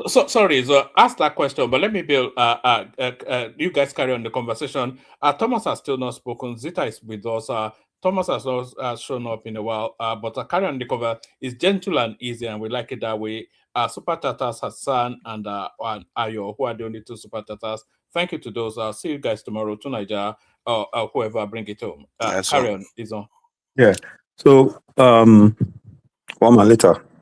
So just asking the question, about nuclear power plant. We are a country that has buried billions of dollars into non-functioning refineries. We haven't been able to maximize the efficiency of a hydroelectric dam. And here we are thinking that we can effectively manage a nuclear power plant. Do you think that's even feasible? I think if you don't aspire, if you don't have people that aspire for something, they will never achieve anything. You have to. But it's like saying someone who can barely have balance running with 2 feet. You want to tell them how to jump over cones with 1 foot, right? The foundations of what we need to master haven't been put in place yet, right? A hydroelectric dam, the management of it is so basic at this point in the technological advancement of this planet that that's not something we should have issues with. Or a steel plant, the Ajaokuta, for instance, or a refinery. It takes Africa's richest man to create one to save us, right? So, and I'm not saying we shouldn't have one. I'm just saying when you look at the full landscape, is this something that we can even manage? Because we all know what happened with Fukushima. I understand your question. Fukushima, that was a tragic event. I think it was due to a tsunami and the Japanese are pretty efficient. Yeah, but they are not gods. So they're just as capable as they are. Let me just answer that question. See, yes, we have been unable to manage even a simple train station even properly. However, you see, the problem is it's a very, very subtle thing, isn't it?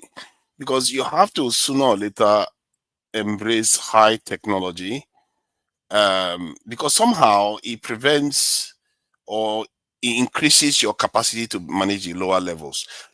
I don't know how to reason it. It's almost as if it forces people to recognize your capacity in terms of there are certain things you are grappling with now. It's like somebody that is grappling with calculus, but by the time he's grappling with calculus, you don't want to start asking him about arithmetics. You see what I mean? Because we know we can manage those things. There's something preventing us from being able to manage them. So it's almost as if, I don't know what analogy to use to truly express this. Because, okay, I can just give you an example of history. The Chinese, when they went to build their nuclear this thing, basically they were going for their nuclear weapon. They were not even they were not sugarcoating it and going for a nuclear power plant. They didn't have nuclear power plant. They were an agrarian society. The reason why they went for that, because they knew if they go for that one first, the rest would be easier to do. Because later on, they built one of the largest dams in the world to the point whereby it affected the rotation of the earth. Because they have done the critical one first. Because when you have an existential crisis, when you don't know, you can't definitively decide your fate. Everything else is up for grabs. We can't even sweep our streets. Are you telling me we can't sweep streets? We can sweep streets, but our roads are dirty. Our houses are uncared for. You can't manage we can't seem to manage anything properly for a long period of time. We put street light, it falls apart. Everything we do. Look, till today we still have roads. 2026, we still have roads in Nigeria that will swallow trailer. How is that even possible? So it tells you that something else is at work. It's not because we are incapable of managing it, but by taking care of that higher level problem, this lower level problem will start going away. My thinking is that if you start going for, let's say, nuclear technology, you will still have small. India is a good example. India was a nuclear power, and yet they still have slums everywhere. You will still have all these problems, but you'll be the amount of problems you'll be having will be reducing as time goes by, because the sophistication of that nation will start increasing, and your ability to manage all those other problems will become more capable of doing those things. At least that's the closest I can be able to touch it, but I will find better analogies to be able to explain it. It's like you have to go for the more advanced one to be able to do the lower things that are less advanced. Because if you try to do it incrementally, they will never let you. Because remember, we are a strategic nation. That's another thing people forget. Nigeria is a strategic nation, very, very important nation. Yeah, but all that is just it's strategic to the benefit of imperialists. But the thing is, you know, let me. I'm a sports guy, right? And I have some experience in fitness. So let me give you an analogy that may resonate. Someone who has, you're familiar with the exercise called squats, right?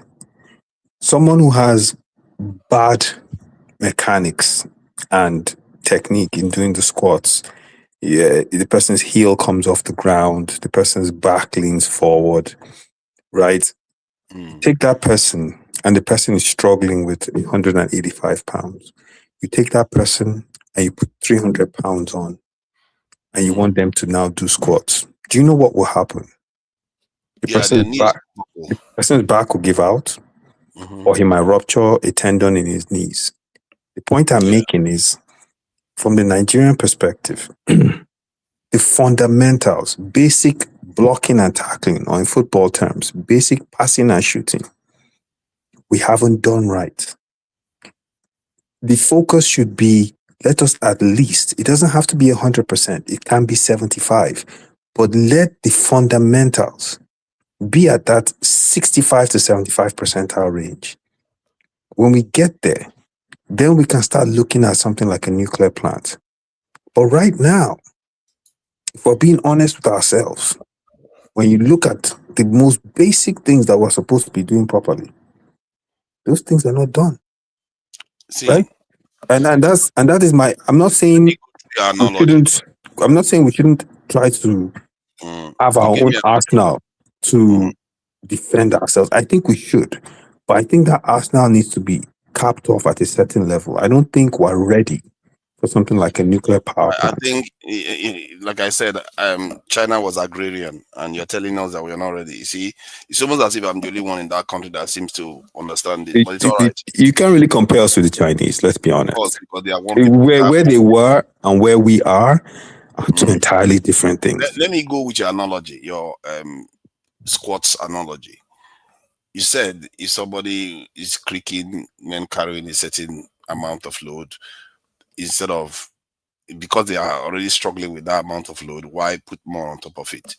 So the real situation we are facing that I will try to use to shed light on my reasoning is that load that person is creaking under is not only carrying the Nigerian load that you see, it's carrying the pressure of the foreigners and the load and the baggage of history and everything pushing down. What you want to do is remove that hand. Because if those foreigners know, okay, this guy now is now tapping at this level, we have to be careful here. It could drive them crazy. They have a nuclear power plant and they could just go nuclear with it. At least they are not zero now. They are somewhere. They are moving in the right direction. You see what I mean? So that your analogy is, in a way, I'm saying remove the load. Because if you think you are going to remove that load that is on you right now, you will fail. You keep failing to remove it. Well, to Nigeria, there's something fundamental you're missing in the analogy. The person's technique was bad. Right? Remember I mentioned heels are off the ground, back is leaning forward. This has nothing to do with external factors, right? The fundamentals were bad. The But in the case techniques of were Nigeria, bad. something else is going on. When you say No, but in the technique, case of Nigeria, our education level is at a very subpar level. Our schools are decrepit. People don't send themselves to public schools anymore, right? So our fundamentals are terrible. You have to fix those fundamentals so you can create the you kind say of we are not educated enough. One of the countries with one of the largest constitutional professors. The people that get educated well either go abroad or go to private schools. For the That's all masses, you need. no, but for the masses, listen. I went to a federal government college. I know what I'm talking about. My school, I went there 3 years ago, and I almost cried. Right? I'm telling you, the difference in what was and what is a huge gap. So if we want to aspire to get to the level that we're talking about, those fundamental foundational things have to be fixed. But I just told you that other countries don't have any of those fundamentals when they built it. Like which one? India didn't have it. Neither did China have it. India has the Center for IT. China has educated Hold on. millions, hundreds of millions. IT in the 2000s. India became nuclear in the 90s or this in 90s or 80s. You cannot compare the level of education that was being put. Do you know how many Indian teachers I had growing up? You can't compare the level of education that was. Hey, there The is point I'm making something is China has that help them that we can never have. Like what? Their culture and tradition. Oh my God. The people. We are the ones that don't have it. Oh, no. Hold on. We don't have it. Everybody have culture and tradition. I'm trying to pinpoint their culture and tradition that help them. Not that you don't have culture and tradition. That's not what I mean. If you will understand. They have something that we don't have. It's not about putting policies. Policies don't execute themselves. It's not all about building infrastructure. They will never maintain themselves. It still boils down to the people. Who are the people? When I see Nigerians discuss about things about Nigeria, blah, blah, blah, blah, blah, blah, blah, blah, blah, blah, there is one aspect we always rule out. Who are we? I've been asking this question for a long time. Who are we? Somebody that will walk into a public toilet in an airport and broke it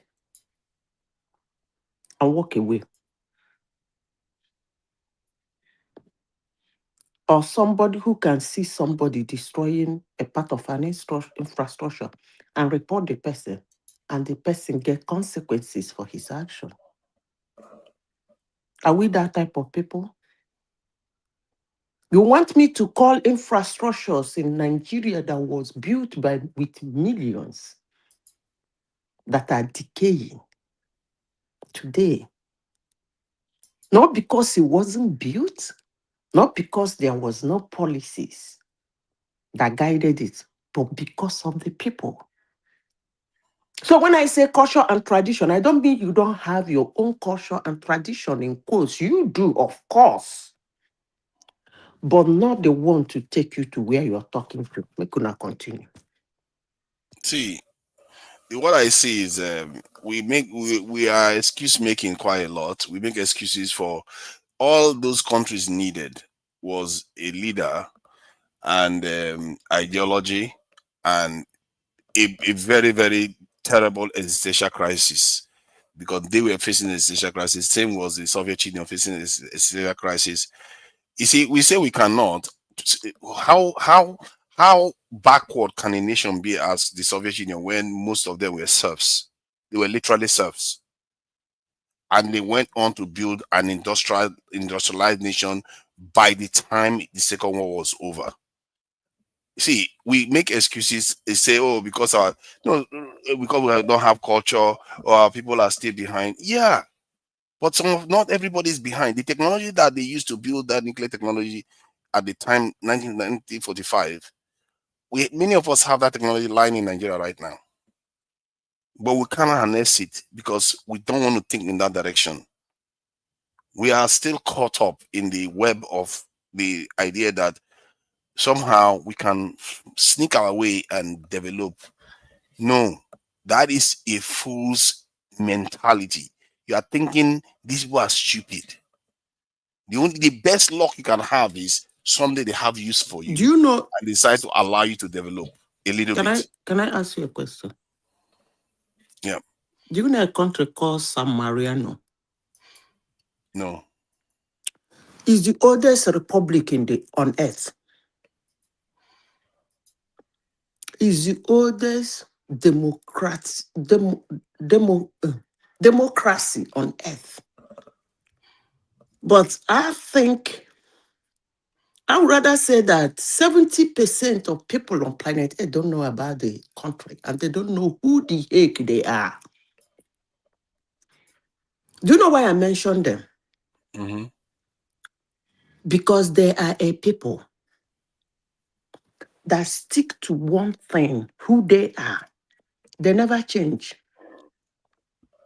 They mind their business, they don't mind anybody's business. They stay their own, they don't increase their number. They don't want people to come in, they don't want people to go. They are just on their own. That's what I'm giving you as an example as a people. It is very, very important in any country's development. No matter how you put the policy, no matter how wonderful that building is, that infrastructure is, that hospital is so beautiful with well equipped. The people is important. And that people is not in Nigeria. Period. So we will continue with this yo till Jesus come. But there is something about dictatorship that would have helped Nigeria if it was allowed for a long time and then cut it off and we enter democracy. That enforcement of who you are not into you. That is the only advantage of dictatorship. Enforcement of who you are not into you. Most people don't like it. And that's why most people don't like dictatorship outside of all their vices. But that is one thing that stands out in them. So we are not that people. We have a lot of beautiful infrastructures in Nigeria that would have become a tourist center today. But they are decaying. Not because it's not built well, not because money was not spent, not because there was no beautiful policy put on them, but because of the people. So before you talk about China and any politician come to tell you about China or India or this or blah, ask the politician, the people, that human capital management, should be actually the question Nigerians should be asking their leaders when they come for campaign. That human capital management, who is going to manage us on who we are? Because the person to manage us so is also us. So it's kind of difficult. I think regarding nationality, sometimes it's funny. I'm one of those few that don't see these things as how do I put it? The way most people see it. We pretend as if we don't have nationality. We all know we have nationality. The only problem is that we are not loyal to our own nations, and we think it's optional, and that somehow when we are not, it's gonna end well. No, it's not gonna end well, because nations is just one of the tools you have to better yourself in this world, because you can see that all over the world. Other people use nations to better themselves. And then you can use regional organizations to better yourselves too. Look at what the AES has managed to accomplish. All the other sub-Saharan African countries never accomplished it in 60 years. That's how useless they are. They were not able to accomplish, they were not able to come together and say, let's work together. If somebody hits us, we gang up together and fight them. This is something we accomplished after slaughtering each other in the more than 50 million, if I'm not mistaken, in the Second World War. They were able to create a NATO after that. We couldn't even accomplish it without even having any major blood feud amongst ourselves. I'll tell you, there's something seriously wrong with us. Maybe it's the colonizers left it in our mind to say we don't have nations. Imagine the question you're asking now. A lot of people have far less. So people hate each other in those nations, and they still manage to do more with it. Look at, I just told you about. That means you didn't understand what I said. Okay, I don't think you did. Enlighten me further. If you did, you wouldn't be talking about hating each other. No, I didn't say we hate you. You said no. You wouldn't have said in identity. those countries the people hate each other and they still advance. If you understand what I'm saying, okay, you will know that it's not about hate or love. It's about the people. Who are we? Are we somebody that they will design something and say, this is for us, and we guide it jealously with our two hands and leg even? I have given instances here when Amechi was in government in Rivers State. I gave instances of what he did that have vanished up to today. When a doctor will have the guts to take away an AC unit in a health center because his own at home is 40, he took it away and go and put it in his home. And the sky will not fall. When the next doctor will say, okay, fine, let me take 2 fans, one for my bedroom and one for my sitting room, and the sky will not fall. These are the people I'm talking about. It has nothing to do with hate and love. You understand what you're saying? It has a lot to do with what impresses me. I said this severally. When I tell people that Donald Duke must actually be a very clean person, people will say, do you know him? I don't know him. Never met him physically before. But if you go to Calabar, when he was governor, you will know that he's a very clean guy. When I mean neat, explicitly clean. Because those nyama disgusts and irritates him. He makes sure that every day he's driving through Cross River State for any reason to anywhere, everywhere is clean. That is the people I'm talking about. That is what I mean by the people. Because it is in you. You will not tolerate it. You will not walk into an airport and see a broken chair and sit beside a good one beside it. That is what I mean by the people. Okay, I think I get where you're coming from. Maybe you don't understand. No, I understand where you're coming from. I get where you're coming from. I think I was reading it wrong, because quite a few people question their nationhood. But you are describing basically the nature of the people within the nation. So describing a mindset, a mentality that they have to have, culture, behavior, and it stems from the top, right? She gave the example of Donald Duke, who by the way went to my secondary school. But she's describing a mentality that starts from the top, right? If you're a governor, and you form your cabinet of commissioners, and you help them understand the zero tolerance policy towards a certain thing or towards a multitude of things, and they will follow through. Because once they start to understand that if they don't, you're gone. And then law enforcement, not usurping the democratic process, State House of Assembly, all these entities, state courts systems.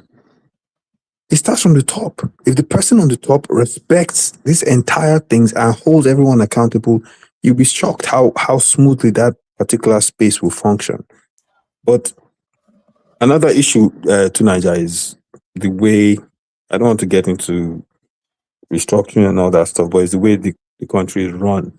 For a nation like ours that's so vast and so ethnically diverse, right? Concentration of power at the center is a handicap, right? And it will continue to be a handicap until someone has the political will to change how it's structured. Because when people can control their own destinies, this nuclear power plant you're talking about, to shock you, some states can do it. Please, you cannot give what you don't have. You understand? You can't. For me, I diametrically disagree with that, because I actually believe that Nigeria is a strong center, but a very democratic states and central governance system, like in the model of Switzerland, where you have regional cantons, they call them. People elected individually, then they all go to the presidential council and govern the country. In Nigeria, from even analysis, I've actually done analysis on it based on the American democratic system versus that of that Swiss model that they invented all the way in the 18-something. What would a weak center be in Nigeria? What I mean by that is, let me finish what I'm saying. It turns out that the Swiss model is going to be on a long-term basis far more stable than what we are doing now. What we are doing now is an adversarial system that is almost tearing America apart, as we see. Can you imagine doing that in a country that is as diverse as Nigeria? And that's what we went and chose of all the systems that we could have chosen. No, but America doesn't have a strong center like we do, though. American states are virtually independent. Until the center calls for them to. American center is quite strong, I must say. Not really. Yeah, the states of Florida and Texas have no state income tax. If you go to New York, there's income tax that will kill you. Those states also control a lot of the revenue they generate. It's not the same with others. It's not even close. Actually, based on that's true, Tunanja. That's true. The states are very powerful. America actually takes more from the states than Nigeria takes from the states. No, they don't take more from. They take federal tax from the people, but not from the states. See, I researched this because I know Nigerians talk like this a lot. Whenever Nigerians, you see, for example, Texas oil is controlled by Texas. Now you want to start. See, my point is that you are not the first to say these sort of things. And often when the people say it, I will say, does it matter who's the first? Is it relevant who's the first or last? I mean, it's a fact. You are just interrupting now. We have been quite organized. No, Tunanja is telling the truth now. In the state of Texas, the reason why that state is so rich and one of the biggest oil states in the world is because they control the destiny of their oil. The oil magnates, the Jerry Jones, all those people you see in Texas, those people, they drill, they get the oil, they do everything, they refine. Houston is what it is today because of that industry. See, they make profit. Remember, see, staffs have to work for that oil company. They make a certain amount of profit, and they pay a certain amount of tax as corporate tax. By the time they federal corporate tax. That's tax now. They are not taxing the states; they are taxing the companies. See, I've looked into this. If you have looked into it, then you can come and show me this thing. I've actually looked into these things. Okay, Tunanja, let me ask you this. Does it work the way the Nigerian system works? That they take, like for instance, Delta State, there's oil. The federal government leases out.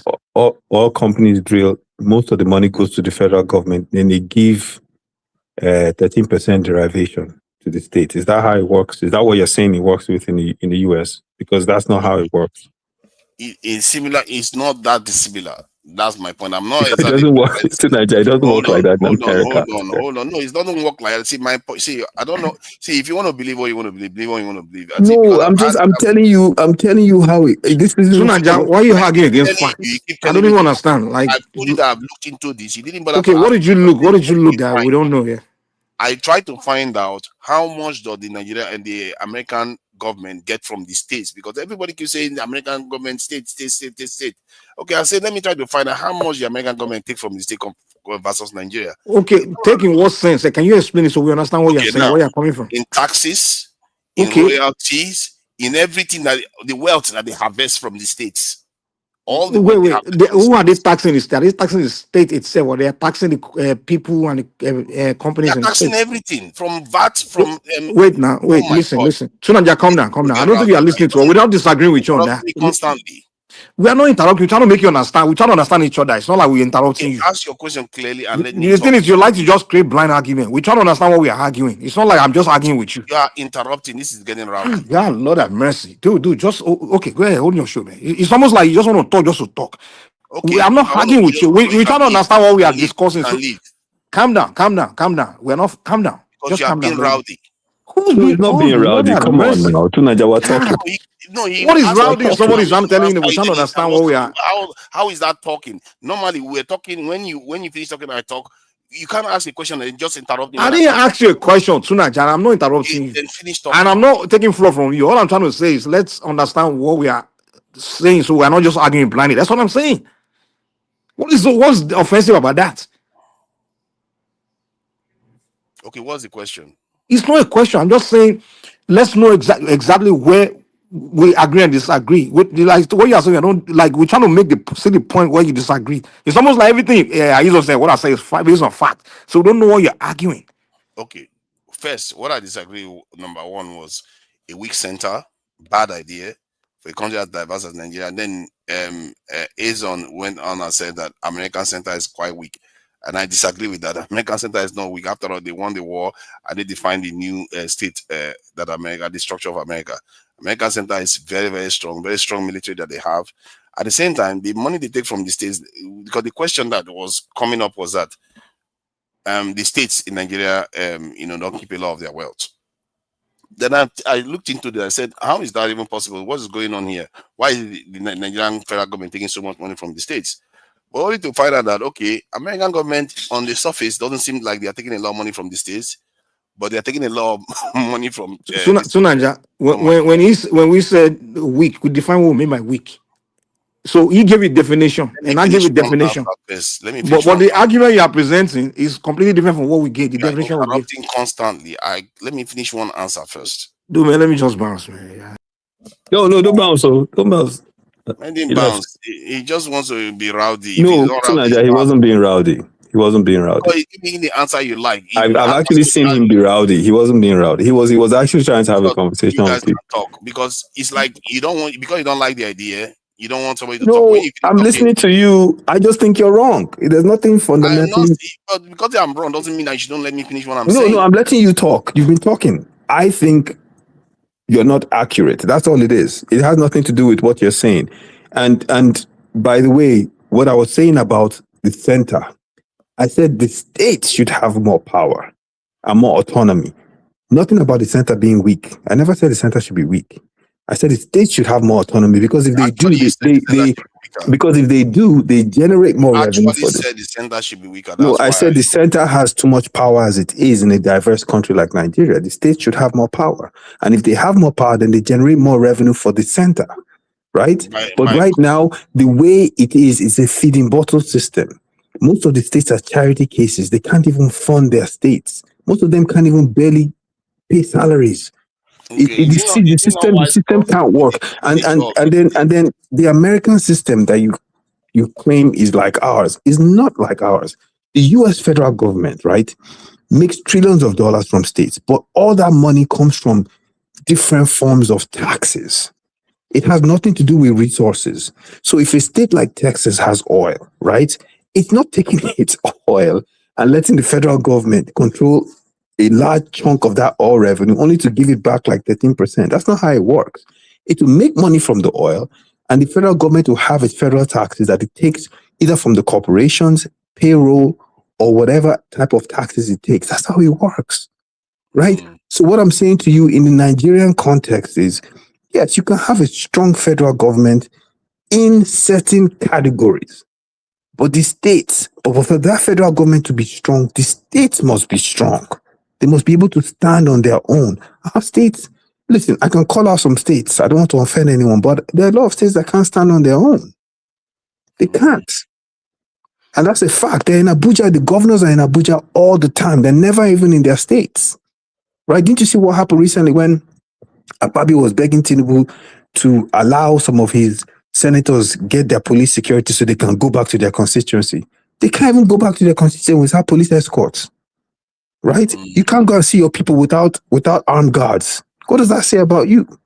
So essentially, I'm saying all that to say the structure we're running with right now is very faulty. I understand the Swiss structure, right? It's not a bad framework in the sense that you have cantons, you have different people representing different cantons, all of them come together and they all make decisions for the country. Fair enough. If that can be identified as through our geopolitical regions, then maybe it can work. Maybe, right? We have to agree that each person from each geopolitical, and then they rotate at certain times, through elections. Maybe it can work. Not having one leader, but having, like a board of directors. But, it's not a bad whatever. But even with that, those cantons that you're talking about in Switzerland, they're pretty independent and pretty strong. Yeah, right. but their leaders don't have immunity. You see, the thing about Nigeria is that when we sometimes, I don't know how to put it without coming across as patronizing, so forgive me because I know I always come across as know it all. But the thing about Nigeria is that when we have a problem of underdevelopment and poverty, we put it down to a structural problem. All structures have proven themselves to work around the world. We've seen them from monarchy, dictatorship, centralized, decentralized. They've all proven to work. The essential is weakness. And the people that refuse to do the right thing by themselves, for themselves, they keep aspiring for mediocrity constantly. You don't want to take the risk because it's too hot for you. That's a problem at the core of it because all the systems work. Don't you see that? It's clear. Out of 200 countries in the world, you will see varied systems. Even in the UK, the European Union, there are various systems. Even the Scottish, the Swiss system, no other European country uses it, but they all seem to be fine. What that tells me is that there is something more fundamental that is going on. And for me, what makes us more vulnerable, I have a problem with that. Let's say something that leads to less cohesion. I have issue with that. Something that makes the center weaker. I have issues with that because what that would mean is that they will get us to fly apart at this time when there's a hope that we might stand a chance of breaking out of the control of these powerful nations around the world. When the Chinese is rising, that could create an opportunity because the last time a bunch of them broke out was during the time of the Soviet Union. That's when some of them broke out of the control of the West. And now there's a window opening again, and we want to squander it thinking that we're just going to kind of slide our way through it and nothing is going to happen.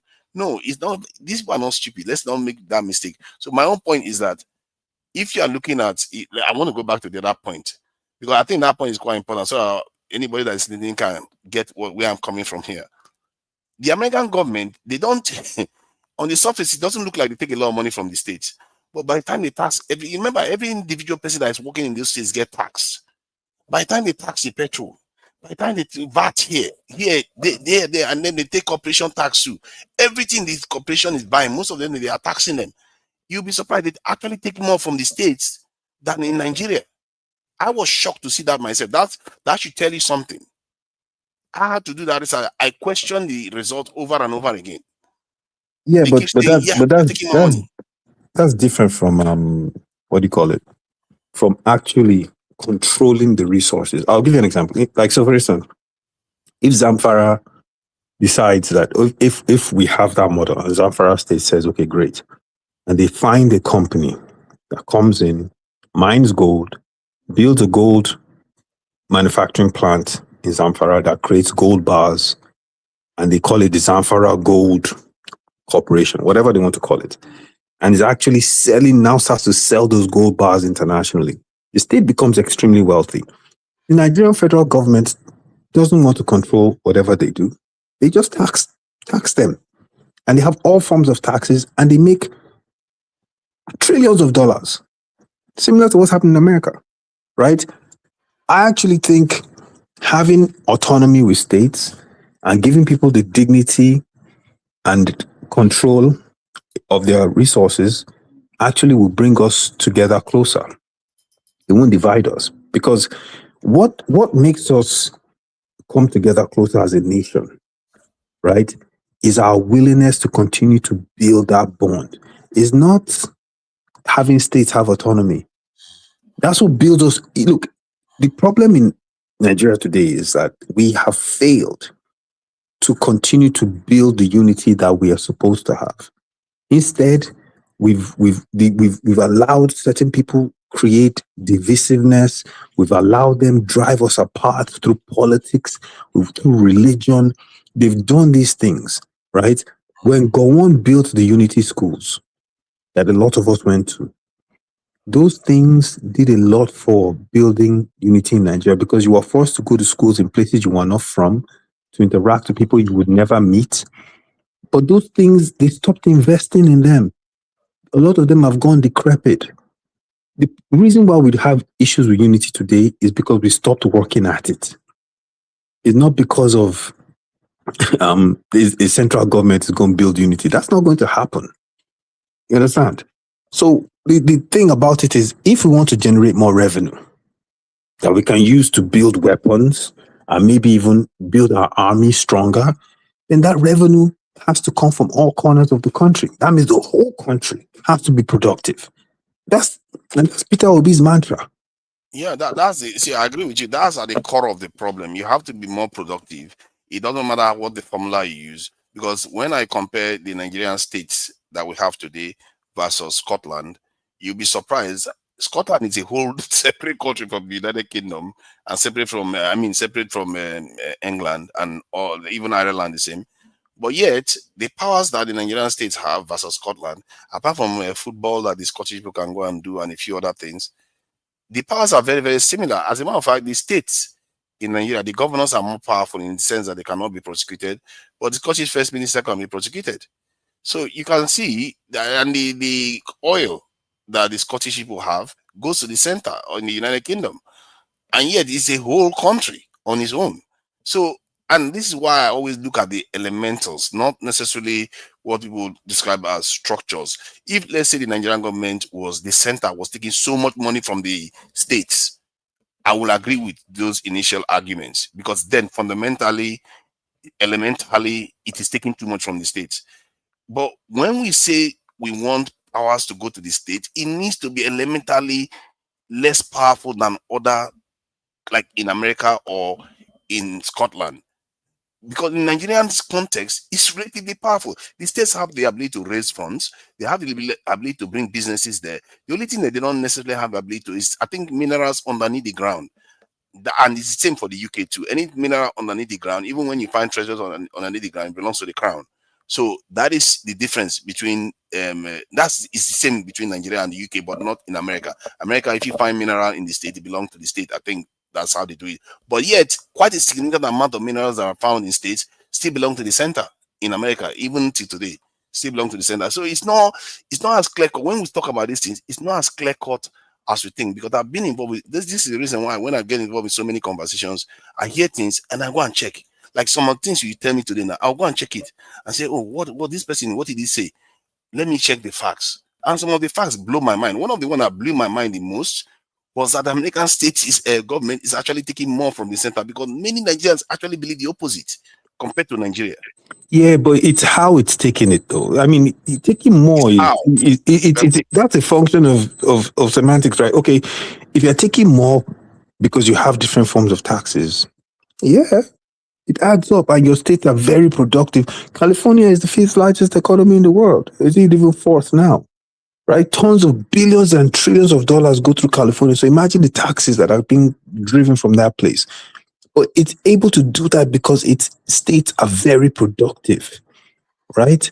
So you can't be productive without security. You go back to what I was talking about. You can't be productive when you are busy losing $50 billion of investment every year. Yeah, but security now you're shifting the goalpost. We're talking about governance structure.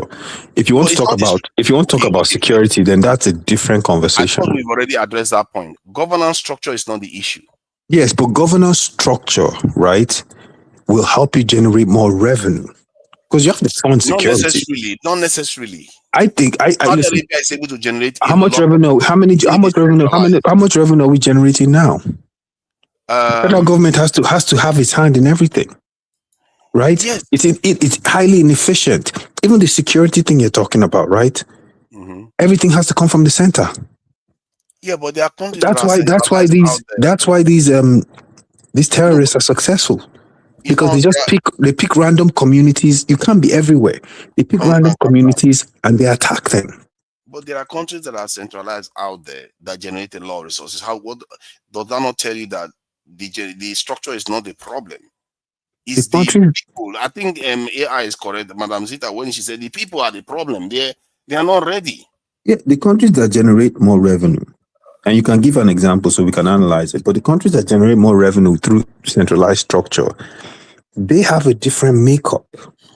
Saudi Arabia is one. Saudi Arabia has a totally different makeup. Saudi Arabia have 350 different languages and ethnicities. But you see, no, they have different groups in yeah, but they're all united under Islam, Sunni Islam for that matter, Wahhabism.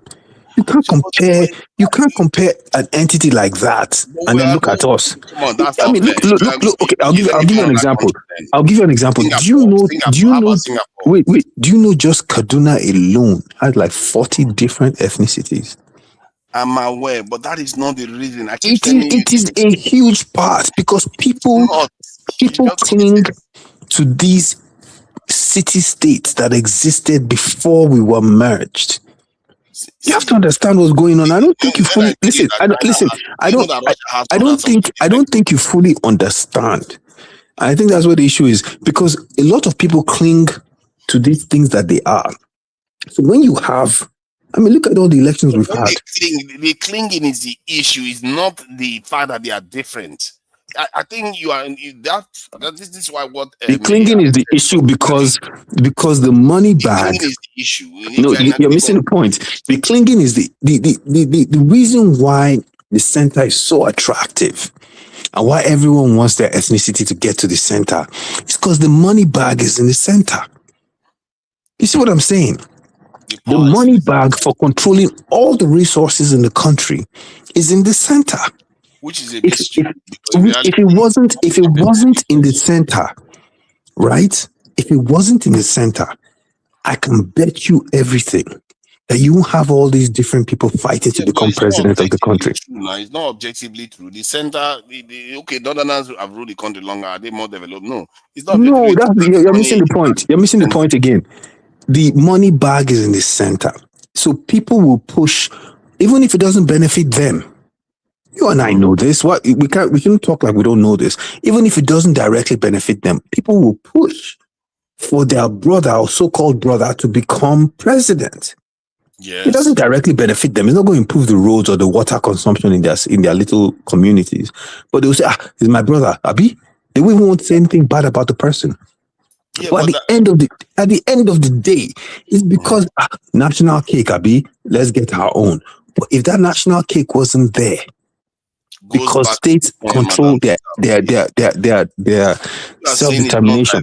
It's the people themselves. See, the reason why I'm saying that is the people themselves. Russia had the same. Russia had a diverse population too. China has a diverse population. Indonesia does. It's the people that are choosing to hog the. In short, I wouldn't even say it's the people really, because in reality, I know why this is happening.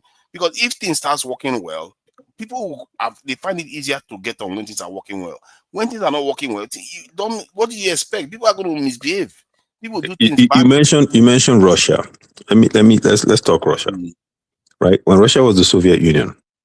Yeah. Do you know how difficult it was for the Soviet Union to keep all those Balkan states, right, within the Soviet Union? The ones that were actually very different. Do you know how difficult it was? That's why when it fell, because the West was fighting against it. no, that's not why. That's not why. Because they were different, and a lot of them did not want to be part of that union. So that's why when there were cracks in the Soviet Union, it was very easy for those states to break away because they never wanted to be part of it. As a matter of fact, even now, within Russia, you have issues with the people in Dagestan and Chechnya, right? And the US has actually tried to use that to its advantage to get those people to try to break away. And you remember they had the whole issue with Chechnya where Russia had to come down and clamp down on them, right? A lot of them, if it was up to them, they would break away from Russia because ethnically they're different. Religiously, they're different. You are reading it slightly wrong. See, no, I'm not reading it wrong. I'm familiar with this. I know what I'm saying. I know you are familiar with it. You can be familiar with something, but your interpretation may be wrong. See, the Soviet Union, from my point of view, the reason why they lost is because they had fundamentals against them. One, they didn't have access to the sea as the colonizer nation and allies had, and in short, they had everything working against them. And the Chinese that was supposed to be on their side turned on them when they were trying to make nice with the West, and the Chinese started doing business with the West, and that was a strategic move that Nixon made to take the Chinese away from the Soviet Union, thereby starving the Soviet Union out. So they lost a struggle. Like now, one of the just one quick correction. One quick correction. What you just said right now wasn't what I was talking about. You just said the reason why they lost. I wasn't talking about the reason why they lost. I was talking about why it was so easy to have all those states, those Soviet states, break away. Right? Not the reason why they lost. It was easy because a lot of those states never wanted to be part of the union. The reason why they lost is why they broke away. Now, let me give you one other reason. It's tied to that breakaway issue that you were talking about. Because how do you explain more than 50% Republicans and quite a high percentage of Democrats wanting America to break up today, but yet America is still together? They voted, they selected that they would prefer the country to break up. So it tells you that, but America will not break up because America is stronger and comparatively to what the Soviet Union was going through during that time. So most of all this it comes down to strength. Even when you are messed up, but just because you are strong, you can generally hold yourself together and keep moving forward. That's how nations tend to function. And we have seen so many examples of nations that shouldn't even be together. They don't seem like America shouldn't even be together if you think about it. In so many ways. No, America. Let me explain something to you about United States. They're together because they have driven this doctrine of American exceptionalism for a very long time, to the point where the Kool-Aid, according to let me use American language, the Kool-Aid has been drunk so much, right, that in their subconscious, in their sleep, they all believe American exceptionalism. That is why the United States, right, when they chant USA, USA, they believe it. What they've done is what I was talking about, that unity is something you have to work on. What they've done is they've been able to sell successfully a narrative and a belief in being American. And that is why they're not breaking up. That is the difference. This thing. I mean, you don't have to take my word for it. At the end of the day, you can even talk to African Americans, and I know you have. You can talk to African Americans, right, who will complain from now till the cows come home that they've been oppressed, their ancestors built the country, this. But question their Americanness and see what happens. They will fight and die for that red, white, and blue. So that's the point I'm making, right? Yeah, but you are making my point, though. You are saying the point I'm making is the job of bringing the nation together. Yes, the point I'm making is that's not because of a strong center. That's because of an ideology that they've driven across the nation. That's different from us. But it's driven by a strong center. Now, if you didn't have a strong center, the states will drive their own ideology. No, it's driven because the states also drive that ideology. But the states are Because strong the enough to. The states are strong enough. Sorry, are you telling me that the state has a national identity without the national identity being imposed on the state? Everybody has bought. National identity Everybody. has to be imposed on the state. For the state to Everybody has follow bought into it. Look, if you start something and all the states buy into it, then they're going to drive it at the same time. It's not because of a strong center at the top that's kind of sending out this message, but the states aren't buying into it, but everybody's eating it up. No, the states, the local councils, all of them buy into it. If you don't buy into it, they will ostracize you in America. If you try, there are people that have tried. They won't necessarily ostracize you. No, they won't necessarily ostracize you. I mean, you're not going to rise up the rank in the country. That's for sure. Because they will see you as somebody that just like a separatist, or people that are insurrectionists. That's how they will see you. That they will ostracize you. That's why America has so many militias. Many white people believe that they should break the country. But as a matter of fact, my own prediction is that America is going to go into a massive war in the next 1 year or two, or they are going to face a civil war at home because there's a big problem, demographic shift that is going on in that country. So, and this is something that is driving them to believe. You might think I'm wrong, but when the time comes, you will see what I'm wrong or not. Yeah. So, but the reason why I think you're wrong is because I think the one thing they've done exceptionally well is that whole deep state thing, the intelligence community. It is hands down the most powerful entity in that state. And before any of those people you're talking about are able to pull off what it is that they want to do, these guys will pick them off. Apart from that, their foundation. There's one thing about America. Their forefathers did a very good job. Their foundation is strong. They foresee these things, that it might happen. So they put it in their constitution. Their forefathers did a very good job. That's all I can say. It's not going to happen because of the way it is built. Otherwise, let me tell you, the kind of shenanigan that goes on in the United States, if one thought of it happen in any country, they will no longer exist. I think it's their foundation.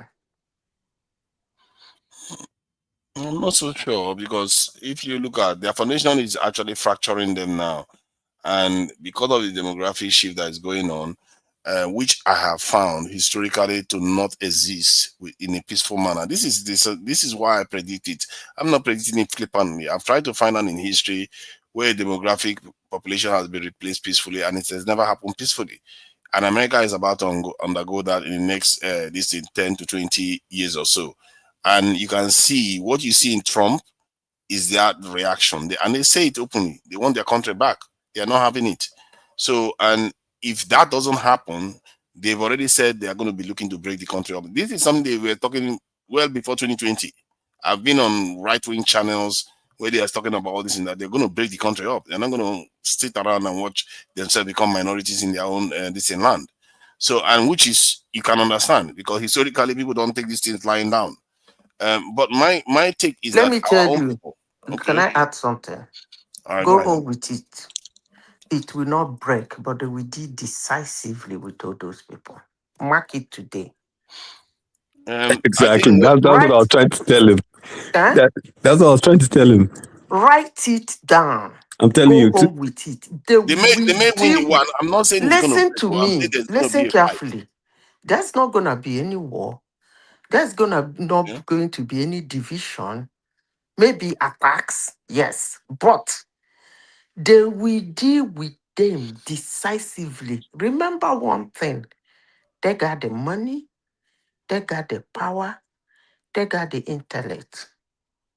So that's why I told you that their ancestors did a very good job.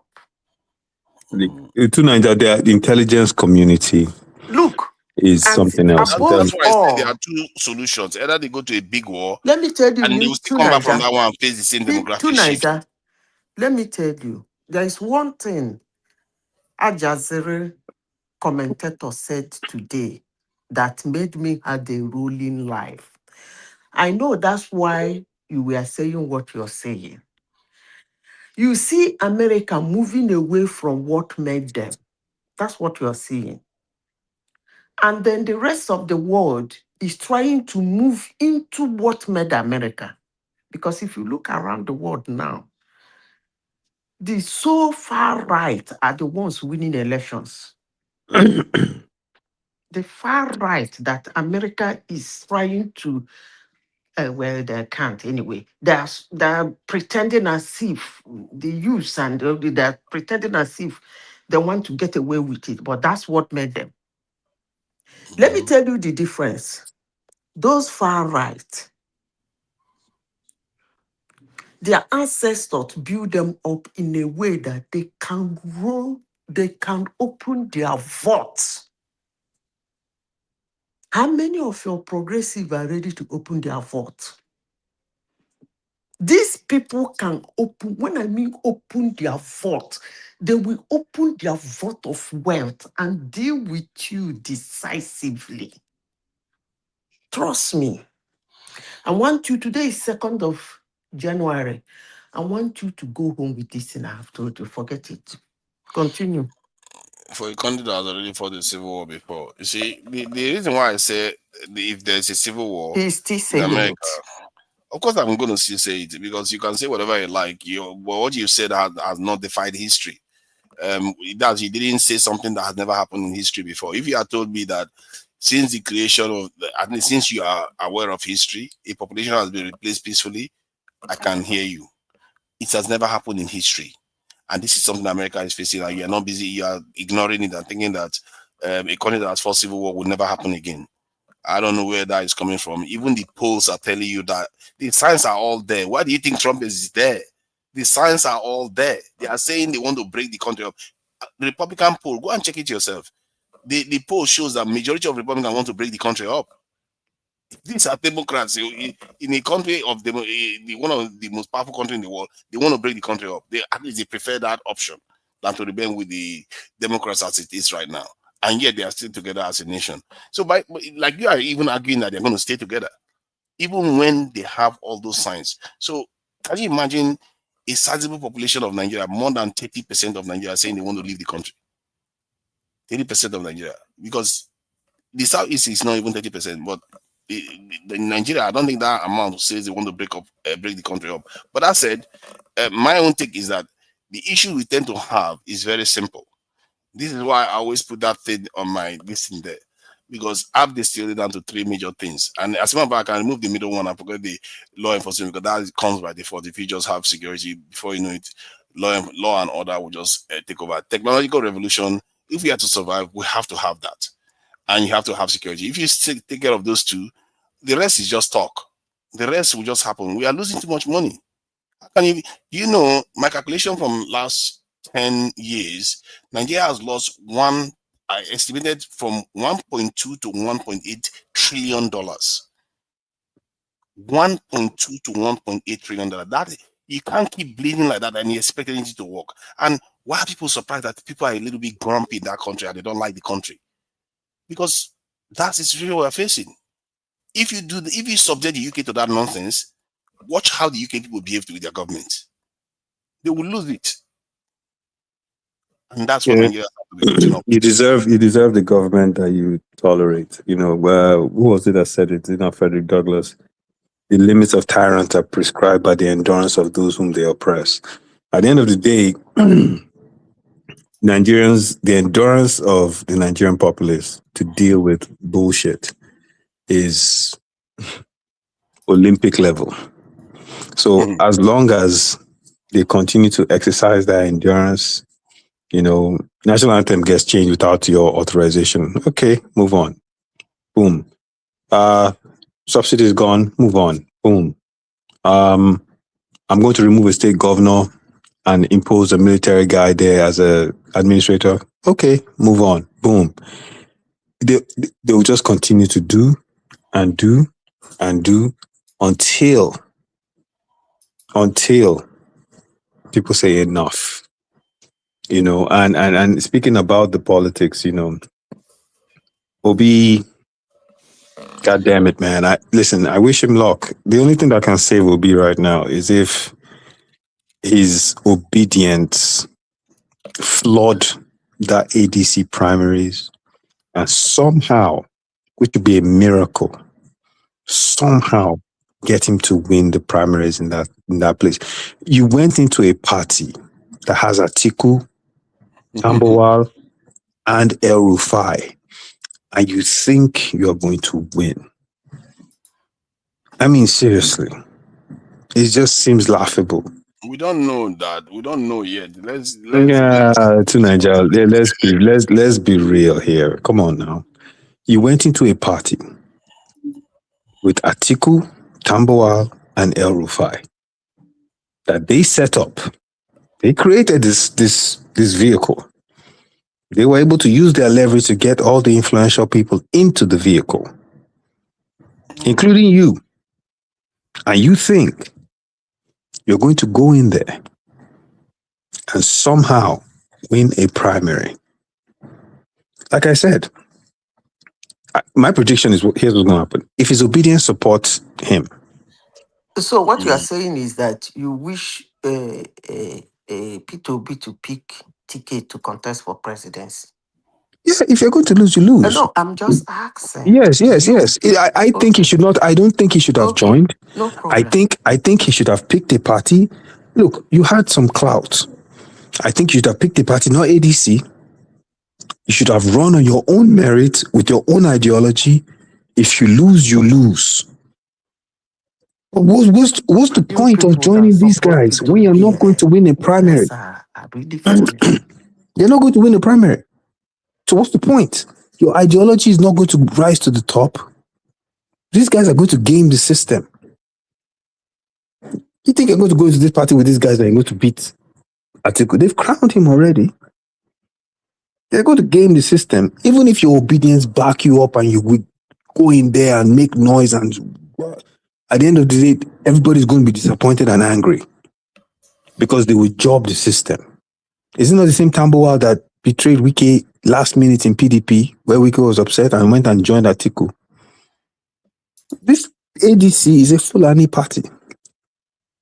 Point blank, period. And this is their vehicle. Wait a second. This is their vehicle to get back in power, to kick Asiwaju out, who I'm not a fan of anyways. Right? Yeah. You see what I said about the people. Yeah. Sometimes when I talk, I try as much as possible to pick it out. When we, the people, is beat that we are. The person that was talking about Obi to go pick a ticket, and Obi saw Atiku, and Obi see this. Don't get me wrong, go. We, the people, don't know what our problem is.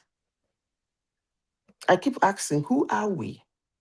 Obi has showed, okay, they brought him out to the limelight in 2019. They did that, their China cover up. So in 2023, he came out and run under a shadow, what do they call it? Primary they did and hand over to him because that was not a primary. They just gave him that position. And after that election, in every inch of every of his step, he has shown those things that I said from the one that he's not supposed to be there. He has proven everybody beyond reasonable doubt in leadership and otherwise. And somebody in your platform, as I said before, we the people, is still saying, if he can pick the ticket, if he can get the ticket and go and run on his own, if he's obedient, that means I asked the person a question. So actually, you will like him to pick a ticket and run for president? He said yes. To Nigeria, you see what I'm talking about? Tomorrow, when he goes there, it's either he keeps supporting him blindly or he will start now condemning him. Even when the whole thing is clear. Tinubu is there now. I know most people that disapproved of him before he became president. Some of the things he's not getting right. Those people who approved of him are still supporting him blindly. The others maybe are condemning him. But most people, before any leader goes in, you see all the red lines that you see, more especially that P2B. His own red lines are very clear. But it's actually very funny. That's why I'm telling you, it is not about the policy. It's not about the infrastructure. It is the people. Somebody who could not manage one of the smallest states in Nigeria. Somebody who could not manage one of the smallest party in Nigeria. What do you mean he couldn't manage the state in Nigeria? In what way didn't he manage it? If you don't know about that, let me say the one you know. Someone who could not manage one of the smallest states, the smallest party. All that is in subjective. Nigeria. All that is subjective. Hold It on. depends on who you ask. You don't know about People the in state. Anambra will tell you did a fantastic job. So that's you don't know subjective. about the state. That's very subjective. Let me talk about the one you know. Somebody who could not manage the smallest party in one of the smallest parties in Nigeria. It's not his party now. It's not a one-man show. The man had 6 million votes. The man had 6 million votes. Is it a one-man? See, we should stop making an excuse for Peter Obi from the point of view that saying that whether he's, whether Labour Party is a one-man party. It's So not about if you being are saying that you couldn't manage Peter Labour Party, what will you say about PDP? Let me finish my point. When we what will you say about PDP, who has more leverage? I'm out, man. I'll talk to you later. I'm out. All right, man. Nice one. Thank you for joining us. You see, when you say it's not a one-man party, the point I'm trying to make is that it's not about one man. Peter Obi had 6 million votes. That's not one man. That's 6 million people. He could have used that to take over that party. I don't know why he didn't. I still don't understand it. Because I've never seen somebody get so much support, but usually that support so little. I don't understand the logic behind it. What kind of politics is playing at? And now he has to kind of almost limp into ADC. Why do that? Why subject yourself to all this when he doesn't have to? I don't know. I don't understand. I've never seen that kind of politician before. I've seen so many politicians, but I've never seen anything like this. That is one-man party. You are not understanding his argument. ADC is the one that is one-man party that he will now have to get his obedience to come and vote on the primary day and make sure you see him talking. ADC he went to is the one that is one-man party. That him and his obedience can make a decision. But I don't see how that is going to happen, except Atiku decides to throw his weight behind P2B. If he does, then they have a chance. They may have a chance against Tinubu, actually. Tinubu may not be as popular as people like to believe by 2027. It may not be that popular because things may not work the way it thinks. Nigeria has been bombed. ECOWAS has reduced in half. If somebody makes a good case against him, they might defeat him, actually. Let me tell you something too, Niger. I said this thing yesterday. Was 1st of January 2026. And I tell everybody that was listening to take it home.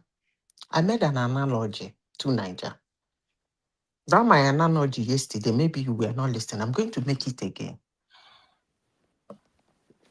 You see, election actually can change in a twinkle of an eye.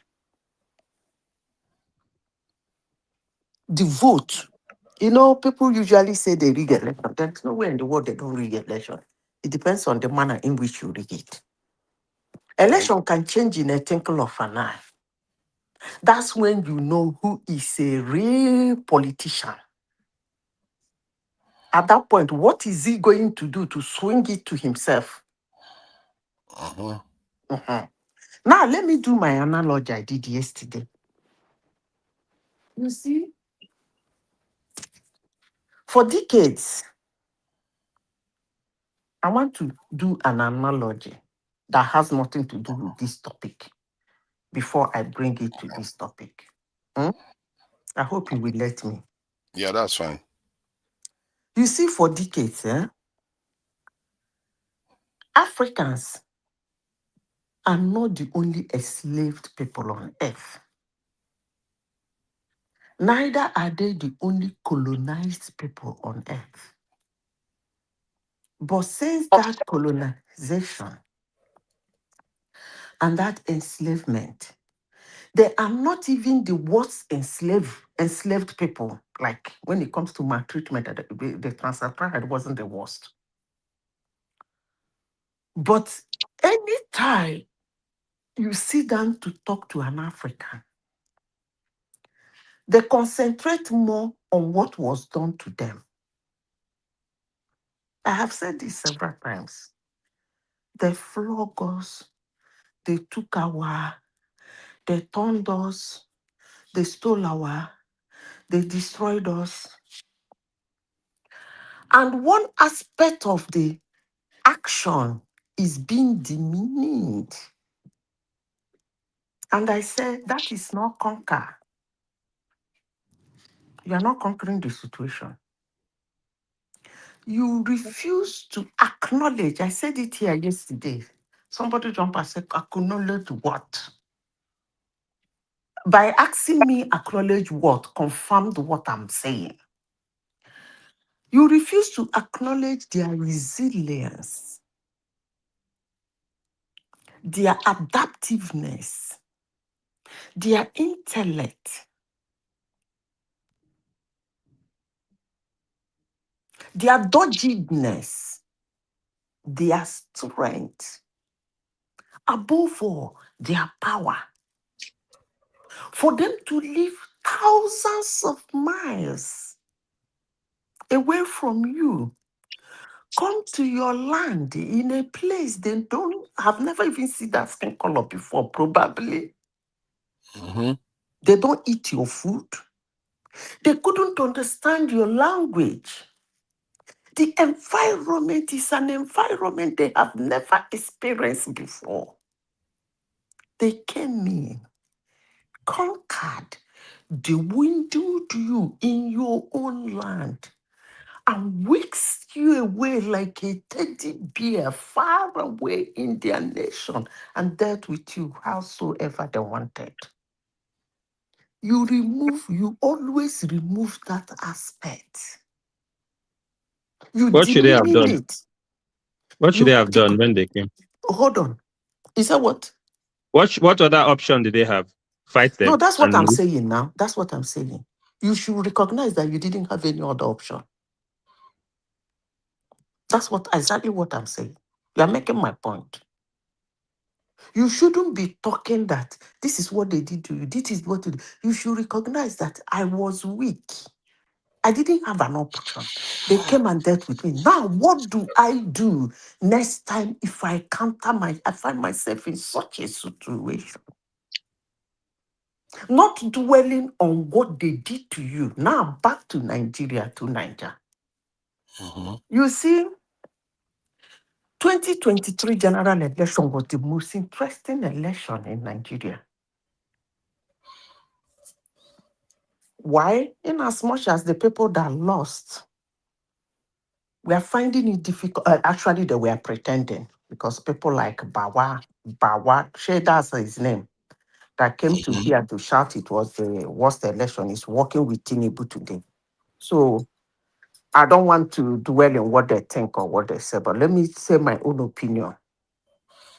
Okay. It was one of the most interesting elections in Nigeria. Actually, the closest we have come to free and fair. 4 people were running mad. Nobody refused to drop for each other. They fought that election. In that election, one person among all of them was the most hated, the most abused, the most insulted, even among his own people, his own party, even the person he helped opened his vote to make what he has wished to be, was finding it difficult. Now, yesterday I made a comment, somebody jumped out to ask me, acknowledge what? I noticed that all the people who are trying to contest with him next year refuse to acknowledge his resilience, his strength, his tolerance, his patience, his what would I call it, when you bring yourself down, Humility. his strength, his calmness, and above all, now that he has power in his hands. I watch people talk. That aspect, somebody will ask you, recognize what? And let me say this. To Nigeria, do you know why I'm saying this? No. I'm saying this because I keep saying it because people are not seeing what I'm seeing in 2027. Tomorrow, somebody like one man will come and ask me, are you getting your information where the others are not getting? Obviously, I don't give my information where others get anyway. What I am seeing in 2027, most people are not seeing it. And I've been saying it. If you do not, the first stage of solving a problem is to recognize that problem. The moment you recognize it, you start planning a way to counter it.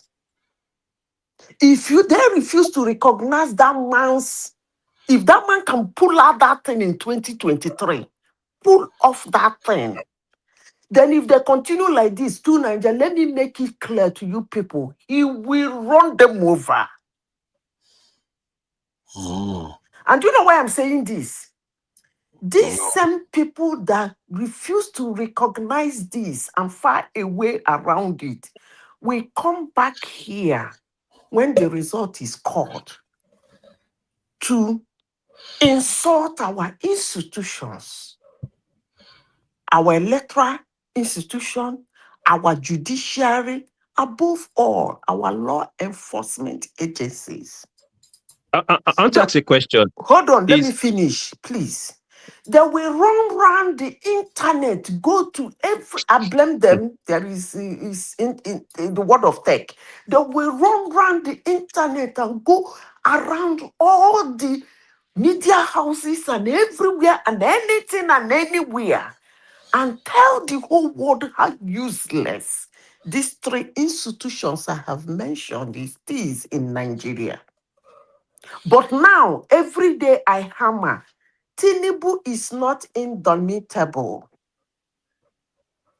But you have to find out what makes him tick. Don't meet him there. Find a way around it. I have been saying it. I am not seeing it. Ask your question. Is Tinubu more popular or unpopular before that the last elections? Has he gained more popularity or he's more unpopular right now? Tinubu has never been somebody who you will use that word popular for. He's not that kind of person. He's somebody that has strength to build a ladder. Most people will see the ladder growing up like stretching, but they don't see the person stretching that ladder. That's the kind of person Tinubu is. When he emerges to climb the ladder, you will ask, who the heck is this? But for those who put their eyes on ground, we know that he is the one that has been building that ladder for him to climb. So Tinubu is not somebody you use the word popular for. I don't even know where you got that one from. He has never been a popular person. Like a people's Except favorite, for, like his hold on, policies and except for everything. the time one guy, for somebody like me, I never knew him except for the time one guy sang a song. Tinubu, you don't hit my car, or you borrow better. Then I was asking, they said he's the governor of Lagos. I said, then why the song? They said, he's doing something in Lagos. My colleagues in the office then. Nigerians are people who don't really know who the heck governors of a state are, except they live in that state. Trust me. So Tinubu is not somebody you use the word popular. But I can assure you that he's somebody who has the strength and stamina to create a ladder, staircase. And you will not see him doing that staircase. But the staircase will keep going. The day he will come out to climb the staircase, say, who the heck is this? I don't even know him. I don't like him. Is he not this? I don't like him. But he built that staircase. And for the kind of person he is, you cannot stop him from climbing that staircase because he has built it already. So I don't know why you asked that question, but I believe I have answered you. I think he had managed. I don't necessarily know how he. I guess it's not so surprising because sooner or later somebody has to win between the three of them that ran the last election, and it turns out that the opposition sabotaged themselves beyond belief. You can say maybe Tinubu is lucky or he engineered it somehow, and if he engineered it, then he must have engineered either P2B or Wiki breaking up from PDP or other problem that occurred with PDP. PDP fragmented into four to enable Tinubu to get into office. No, he might not. Hold on. Let's not assume what we don't know. Can we put it this way? He might not have engineered the problem, but he is someone that take opportunity when he sees it. Because he's not the only one consulting those 5 mosquitoes. What do you call them again? Mosquitoes. He wasn't the only one consulting them. A lot of people, including Obi visited them abroad. Everybody was consulting them when they were doing that shenanigan. So I cannot assume that he was the one that caused the catastrophe. If he is the one that caused the catastrophe, I don't see the reason why he has to consult them up to 4 to 5 times. If he is the one that put the fire. Whatever happens anyway, we don't necessarily know whether most of this stuff is even in our own hands. Like you said, they all went to London to go and see them. So we don't know who is engineering the ascendancy of these individuals. The point is that most of them, we don't even control the outcome of this election. It's decided outside the country. So one way or another, like you said, he has managed to maneuver himself to a position whereby he is the anointed one to get into office. So somehow he still ended up in office anyway, no matter what happens. I don't necessarily care too much about that in terms of whether he's a genius, whether he's not a genius, or whether luck, whatever. The point is, in the end, is what he has done with the nation, and one has to focus on that because everybody can say he's a great politician, he's a great maneuverer, Machiavellian, whatever. But in the end, it's his results. People are not focusing on his results. Elections are not even up to 40% to one because of your deliverables. Trust me. I repeat myself again. Elections, most times, are not won because of it's not up to 40% of your deliverables that take you there.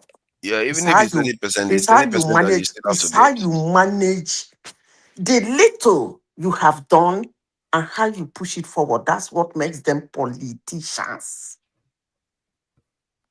There's some truth you people don't want to believe me, that's okay. I'm not saying you're not right. I'm not saying you're not right. I'm just saying that in the end, he may be scuttled. The idea that he can get away with it, it depends on the opposition. The opposition is a little bit useless. So if he has a formidable opposition, then he might find himself in a situation. That is what now you're understanding what I'm saying. I'm not seeing a formidable opposition. That's the problem. Neither do I. It's not indomitable. It's not indomitable. But acknowledge how he maneuvers.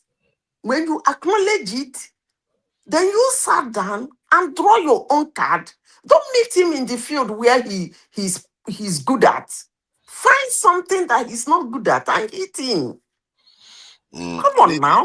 The one thing about politics that always amazes me is that You know, sometimes 4 years can happen in 1 week in politics, and you never really know what could happen in the next 2 3 years. People just assume they know. With all the bombing Trump is coming to bomb, we don't know where the Well, election is going. to Niger, what I am seeing, self, from what I am seeing, I'm hearing is like those people, self, that are waiting for him to finish his the next 4 years. Trust me. Honestly, sincerely speaking, but if I say, if somebody will say, what the heck is this idiot talking about? From the way they're behaving and from what I'm hearing, I don't really think, never mind. But this is what I think. And this is what I understand. And this is what I have observed. Because for somebody like Tinubu, Tinubu is not somebody, as a politician, you go to fight him with a kiss glove. That means you are not observant. Period. He's not indomitable, but he's not somebody you fight with a kiss glove. If you do that, you are not observant. And if you are not observant, I don't know what the heck you are going to win. Period. You can abuse me for all you care. It's the mistake of the opposition not to get themselves organized. Nigeria is full of some strange set of people that don't seem to have, I don't know, man. They are not ready. They are not ready to sort the country's affairs out. And this is not an individual problem. This is a systemic problem that has been coming down the ages. Even to today, even, you know, some of the conversations I have here, people think I sometimes I'm a little bit obstinate and everything. I am obstinate because nobody has actually come across and said, no, to be fair, there are a few people that have come on TV and said some of the things that I agree with. But our people keep making one simple mistake. They will see something that works somewhere else, but if it doesn't work in Nigeria, they'll say, oh, because Nigeria is unique. No, it means that is not the problem. That part is not the problem. If something is working somewhere else and you see that it's similar to that of Nigeria, yes, that thing is not the problem. It's like when you have a headache and you know Panadol cures headache, but you take Panadol, it doesn't work for you. Don't say you are unique. No, you are because your system, the headache is not your problem. Something else is causing your headache. And that's why I really wish our people did more of that than always doubling down. It's just something unique about it that is so bad. It's our diversity, it's our religious division, it's our national cohesion. No, keep drifting. Just ask yourself, No, they're right. because that division is They're following right in too, order. Niger. But They're right. they are not right because They're other right nations because I have them. said it at the beginning of my conversation. I said it is the people. Yeah, but it's They're not right. their diversity that caused the people to be like that. You see, because other people have diversity. That's my point. If other people have the same diversity, but they are not having the same problem, that should tell you that it's not the diversity that is the only. Indonesia has more people, more diversity than we do, but you don't see them Maybe telling each other apart. they couldn't find a word to use. They use diversity. I would prefer to use the word the people. When they couldn't use the word diversity, the people is more precise because in precise because it catches a lot of things. So somebody can say, okay, if you say the people, I will say yeah, because people are not aware enough to know that okay, they need to fight for their own survival. Some other people will say, oh, because the people don't know, they are not educated. Some people say the people are corrupt. You know, that can catch a lot of other things. People will just say yes to that. But for me, I really put it down to one specific thing. Some people say it's corruption. I've seen corruption everywhere. It doesn't degrade their system. But you can't have a system like Nigeria that is bleeding 50 billion every year to a tune of more than 1 trillion in 10 years, and you think that system is going to do well. It's not going to do well. This is why we are suffering. And our people refuse to do anything to plug that gap. I don't know how else to tell people this. I really don't know. And it doesn't even cost us anything. Can you even believe that? What? Even if some people, you would think Nigerians, you see, if Nigerians were logical, they would say, if just to humor this guy, let's just agree to do this thing. Because what is going to cost us? We're not going to lose money. Because the stuff is supposed to help you make money. Because if you recruit these people, you put them in this thing, you're going to save money and you get money out of it. You're not spending money, you're making money out of the whole thing. But people won't even do that. They won't even do that because for some reason, I don't know, it's like a mental block or something. I don't know what is wrong with our people. They think, if you recruit more people, somehow it's going to make the worse. I don't understand it. I don't understand the logic behind it. I try to understand it. I think I don't somebody understand. came in. Allow the person to speak. Who is that? Charles Annex and Oriola Ade. How are you? Thank you for joining us. Oriola Ade, are you there? Oh, he's not there. So, what do you Yeah, know? I'm here. Okay, yeah. So, what do you make of it? You know, Netanyahu is talking about coming to bomb Nigeria now. Of course, This is Charles, by the way. oh, that's Charles. Okay, yeah, Yeah. yeah. He never said that to Abba. And that's what one That's man is what's in saying the now. news now. No, it's not. He never said that. Chineke Dame. Is that Yeah. what you people are And I discussing? was even thinking that there's no way he can do it now. Israel is not able to project No, his power no, that no, far. no, no. He In never fact, not said yet that. anyway. They are not able to project the power that far. Who brought that news? Because the Christians in America had a meeting with him, and he said he was going to work with Christians to defend their faith No, against the Islam. thing you will understand is that to Niger, let me say, sorry, before the next person can come in. Oh, what's going on? Okay, I think it was just background noise. okay. Security issues are not being discussed that way. It doesn't. You don't discuss it that way. But I have said it severally here that when he made that Christmas speech, it simply means lavender is in Nigeria. And I've said this 3 months ago, and I was asked, do you get your answers from where other people don't get their information? They will not bomb Nigeria. I keep saying that. They will target them and get them out of the way, period. Nobody is going to come and start bombing Nigeria. They're not fighting Nigerians. They're fighting terrorism. And I've said this severally in this platform. America is the only country in the world that can bomb any terror group wherever they are in the world. They don't need permission from their government. And not win. Huh? And not win. I said they'll bomb them and not win. What do you mean by win? Has America defeated any terrorist group? No, what do you mean by win? That you go to somebody's They country? will bomb Hold terrorist on, group, hold but on. Let me terrorist group will finish still because exist. people keep saying this delusion that somebody will walk into your country, hammer this place, leave that country. Some of them is actually not existing. Most of the countries America entered, they are virtually not technically not existing, and you call that not a win? Come on now, you Because want them to do Hiroshima before you know it's a win. no, because you can't even that they didn't even win. See, my point is that if terrorists are not killed by bombing, you can't defeat a terrorist with bombing. It never worked. It's never worked in history. If it was going to work, it would have worked in Israel, Hamas. That Israel bombed them for 2 straight years with equivalent of 6 times Hiroshima nuclear weapon explosion. You know what you just said? Yes. Let me translate what you just said. Mhm. Criminality cannot be stopped by penalties. Because No, let me that's not finish. what I said. How many, I'm trying to translate what you just said in another way. Criminality can never be stopped by jailing people, executing people, throwing people into jail. I think you are a progressive because No, that's what that's not what I progressive said said. at all. So if you, where have you been doing that criminality stopped? Let The me way tell you stop you, terrorism is terrorism, let me obvious. finish now. Terrorism is a way of life. Mm. Criminality is a way of life. Mhm. It's a continuous thing. So as they come, you deal with them decisively. As they come, you deal with them decisively. Who was the head of ISIS 10 years ago? Is he still the head of ISIS today? No. But as they come, you deal with them again.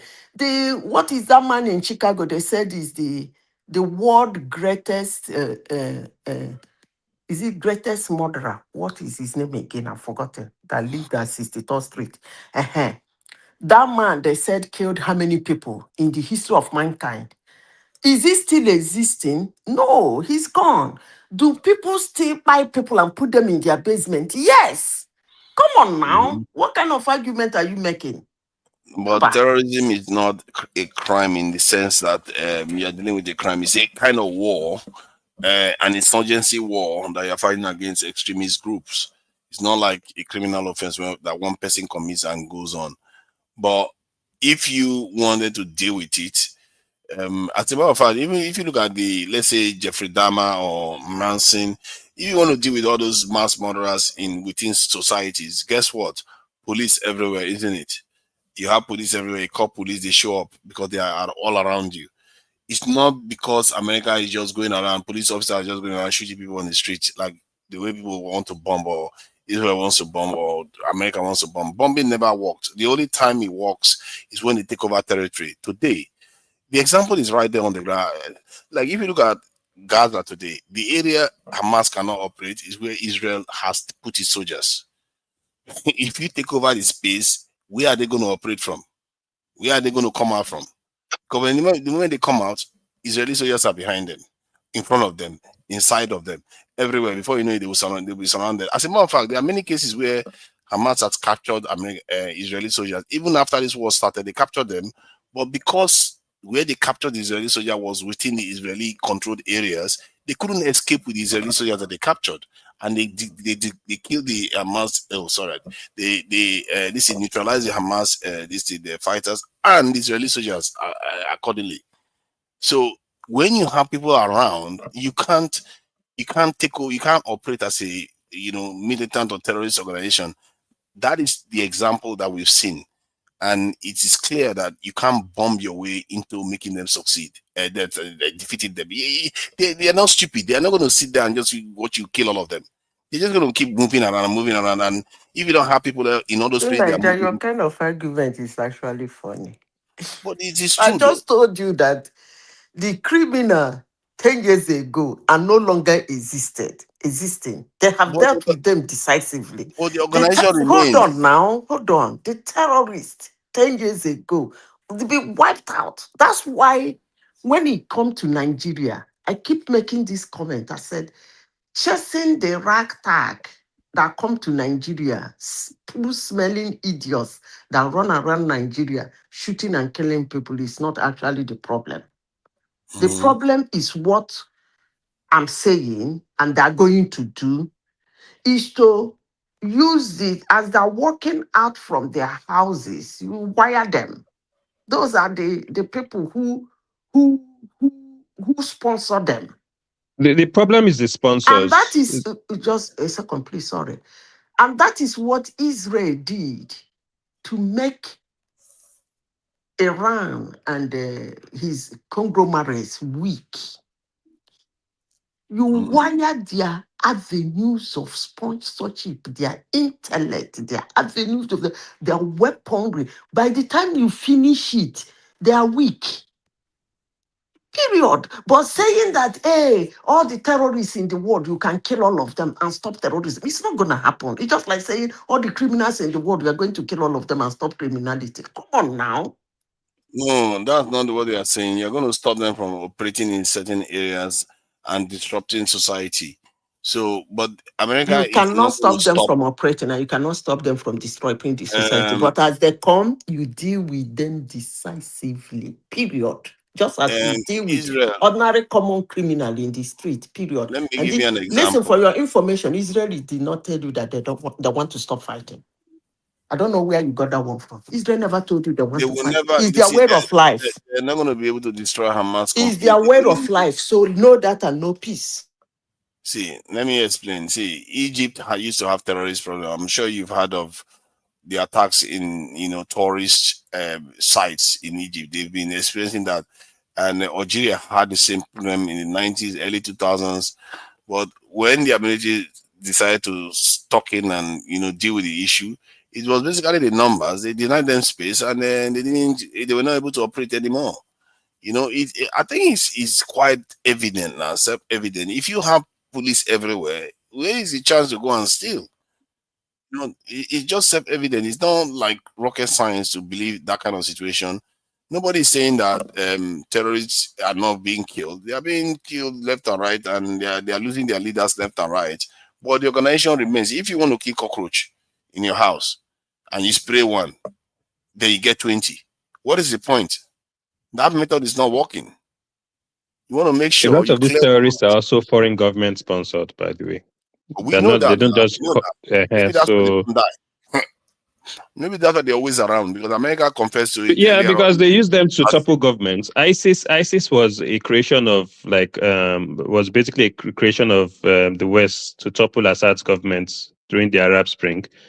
They were funded and paid off by the Western government. So, like, my own question is why these terrorist cells happen in certain areas. You don't find those kind of cells in the West or wherever. They happen in areas where there's something to gain in terms of toppling governments that are not like pro-West, Yes, either in the oil issue, all those sort of things is what they tend to. exactly. If in the Middle East, if they are more pro-Russia aligned to China or whatever, then you see terrorists there. If it's in Nigeria, that is maybe Tinubu's government is not tagging along with American foreign policy or whatever, we find terrorists there and stuff Where like that. did you get that there is no terror? Haven't terrorists been attacking Russia? Where are you getting your information from? Come Russia, on, those are all foreign sponsored now. Are they in good terms? That's the so thing. if they are foreign sponsored, they're no longer terrorists.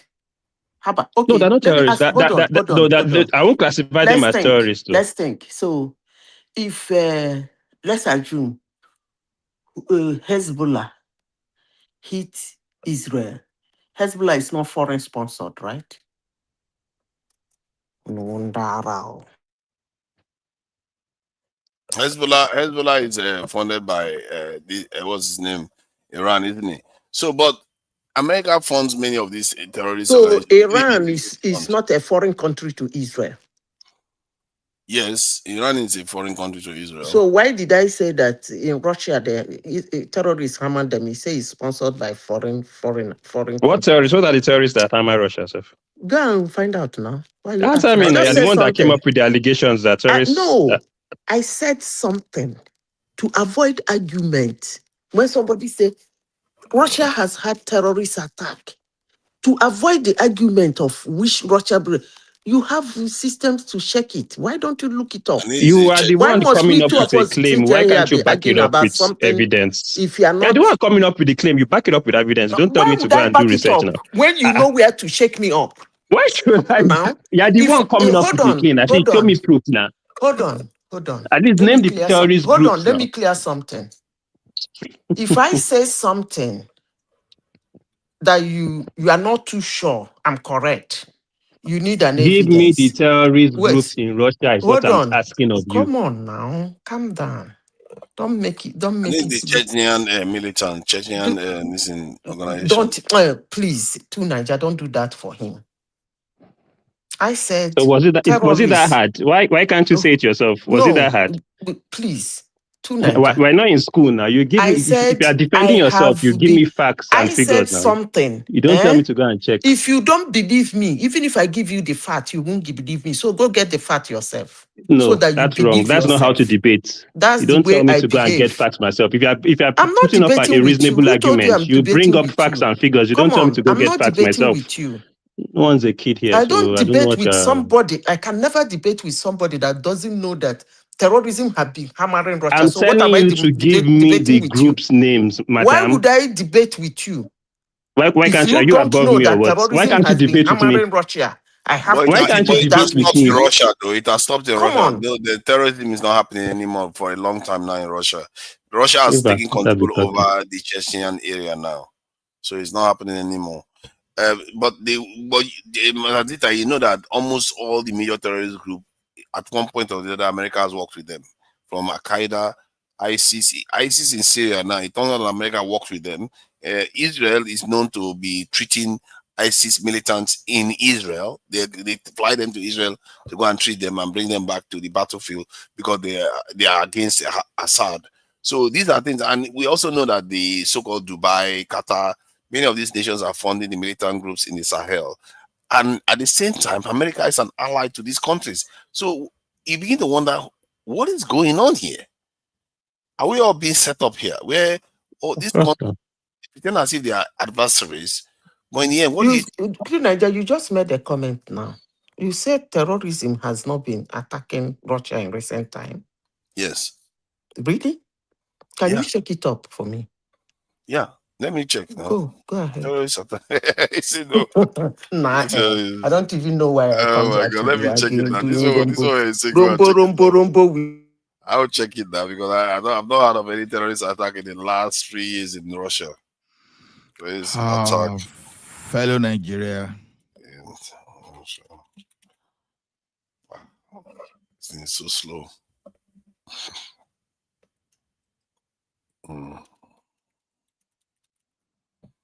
Let's see. Ukrainian drone attacked Russia.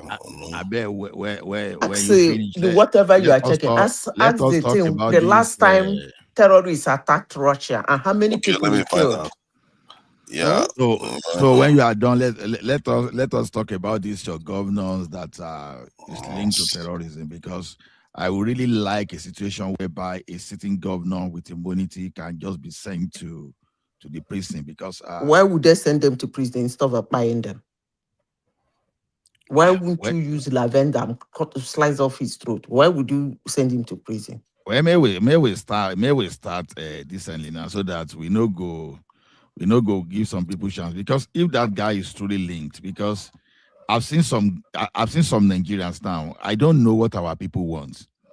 Immediately that guy is linked to terrorism financing, because his finance commissioner has been picked up already.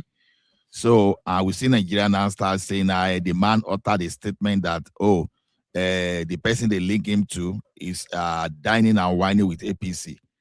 I don't know our problem at all in that country.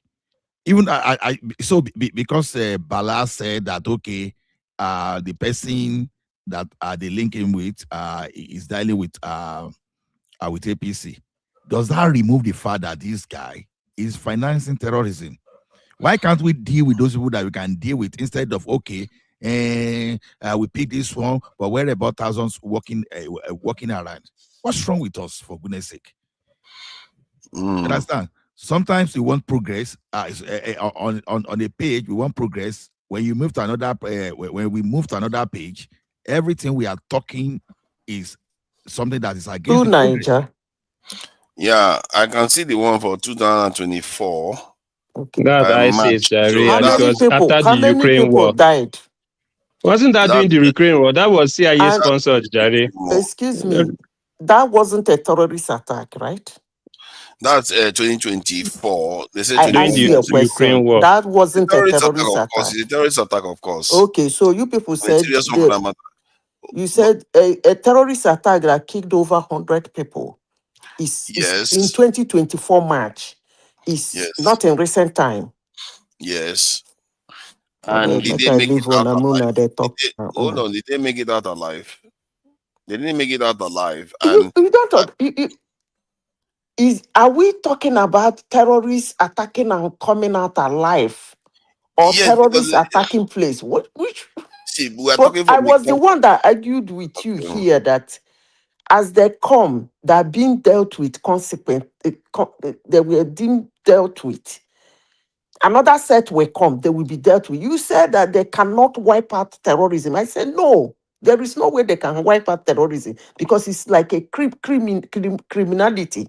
You don't wipe it out. Okay. Now, let me explain my own point, where I'm coming from. Where I'm coming from is Nigerian terrorists, they will operate, go away, I come back, operate again, go away. Where did you get that one from? Because they No, kidnap. hold on. Where did you get that they don't buy them? And they buy some of them, but not most of I them. think you can see. But hold on, are we in a parallel universe here where they kidnap people and bring them back, and kidnap more people and bring them back, kidnap more people? Are they catching all those people that are kidnapped? All those people, they're not catching them clearly. You know that. So my point is that compared to Let me ask you a question. let me finish the point, because this is very important. It's the same thing as criminal fighting in the West here. When there is a criminal action or a terrorist attack, they are neutralized often in that event. That is different in Nigeria. And because of that, it's limited to maybe 1 or 2 a year, or even less. Sometimes there are years ago that goes by, no terrorism occurs. But that's not the case in Nigeria. It is rampant in Nigeria. That's the difference.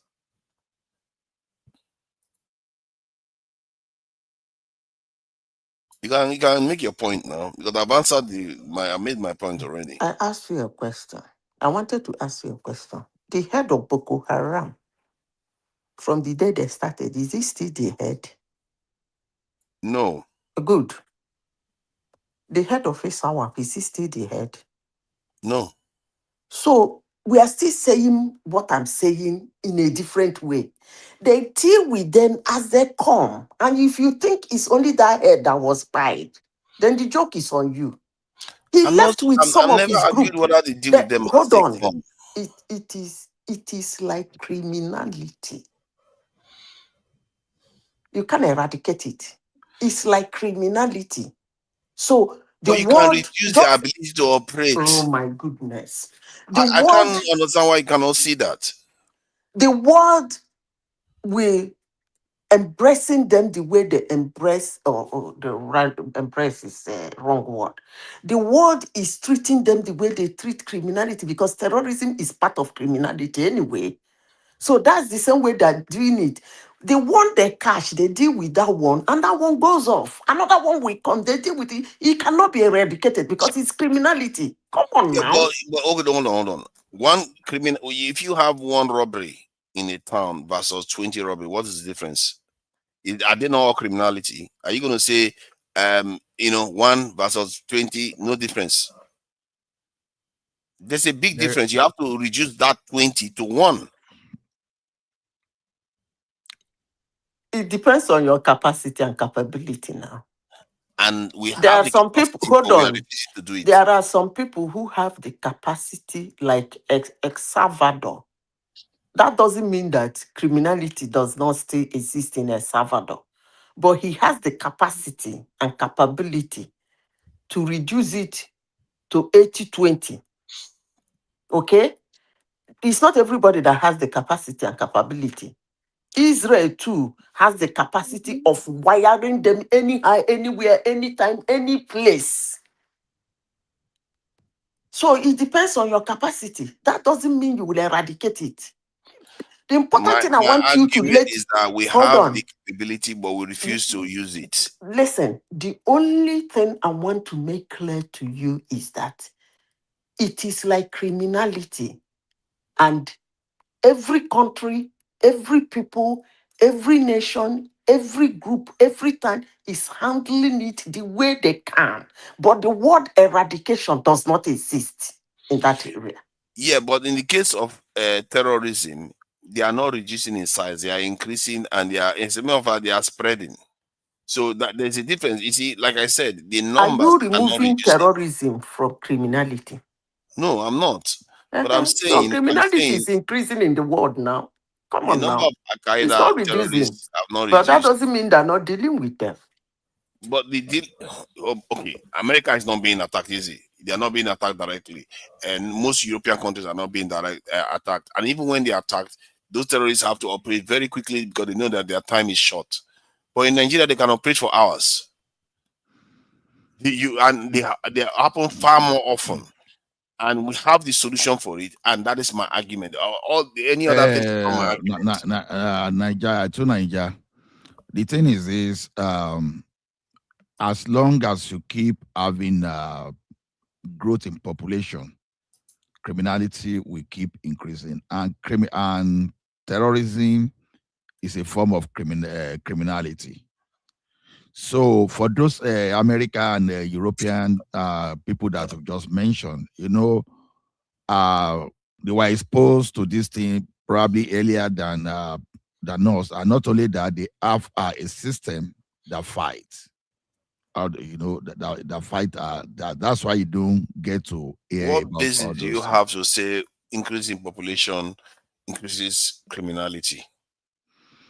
Where you may you may not okay. The thing is this: I don't know how to put into the proper perspective, but look at it this way: when you have 12 disciples following Jesus Christ, but you have a criminal there, then divide the entire global population by 12. So for just simple statistical take, you understand.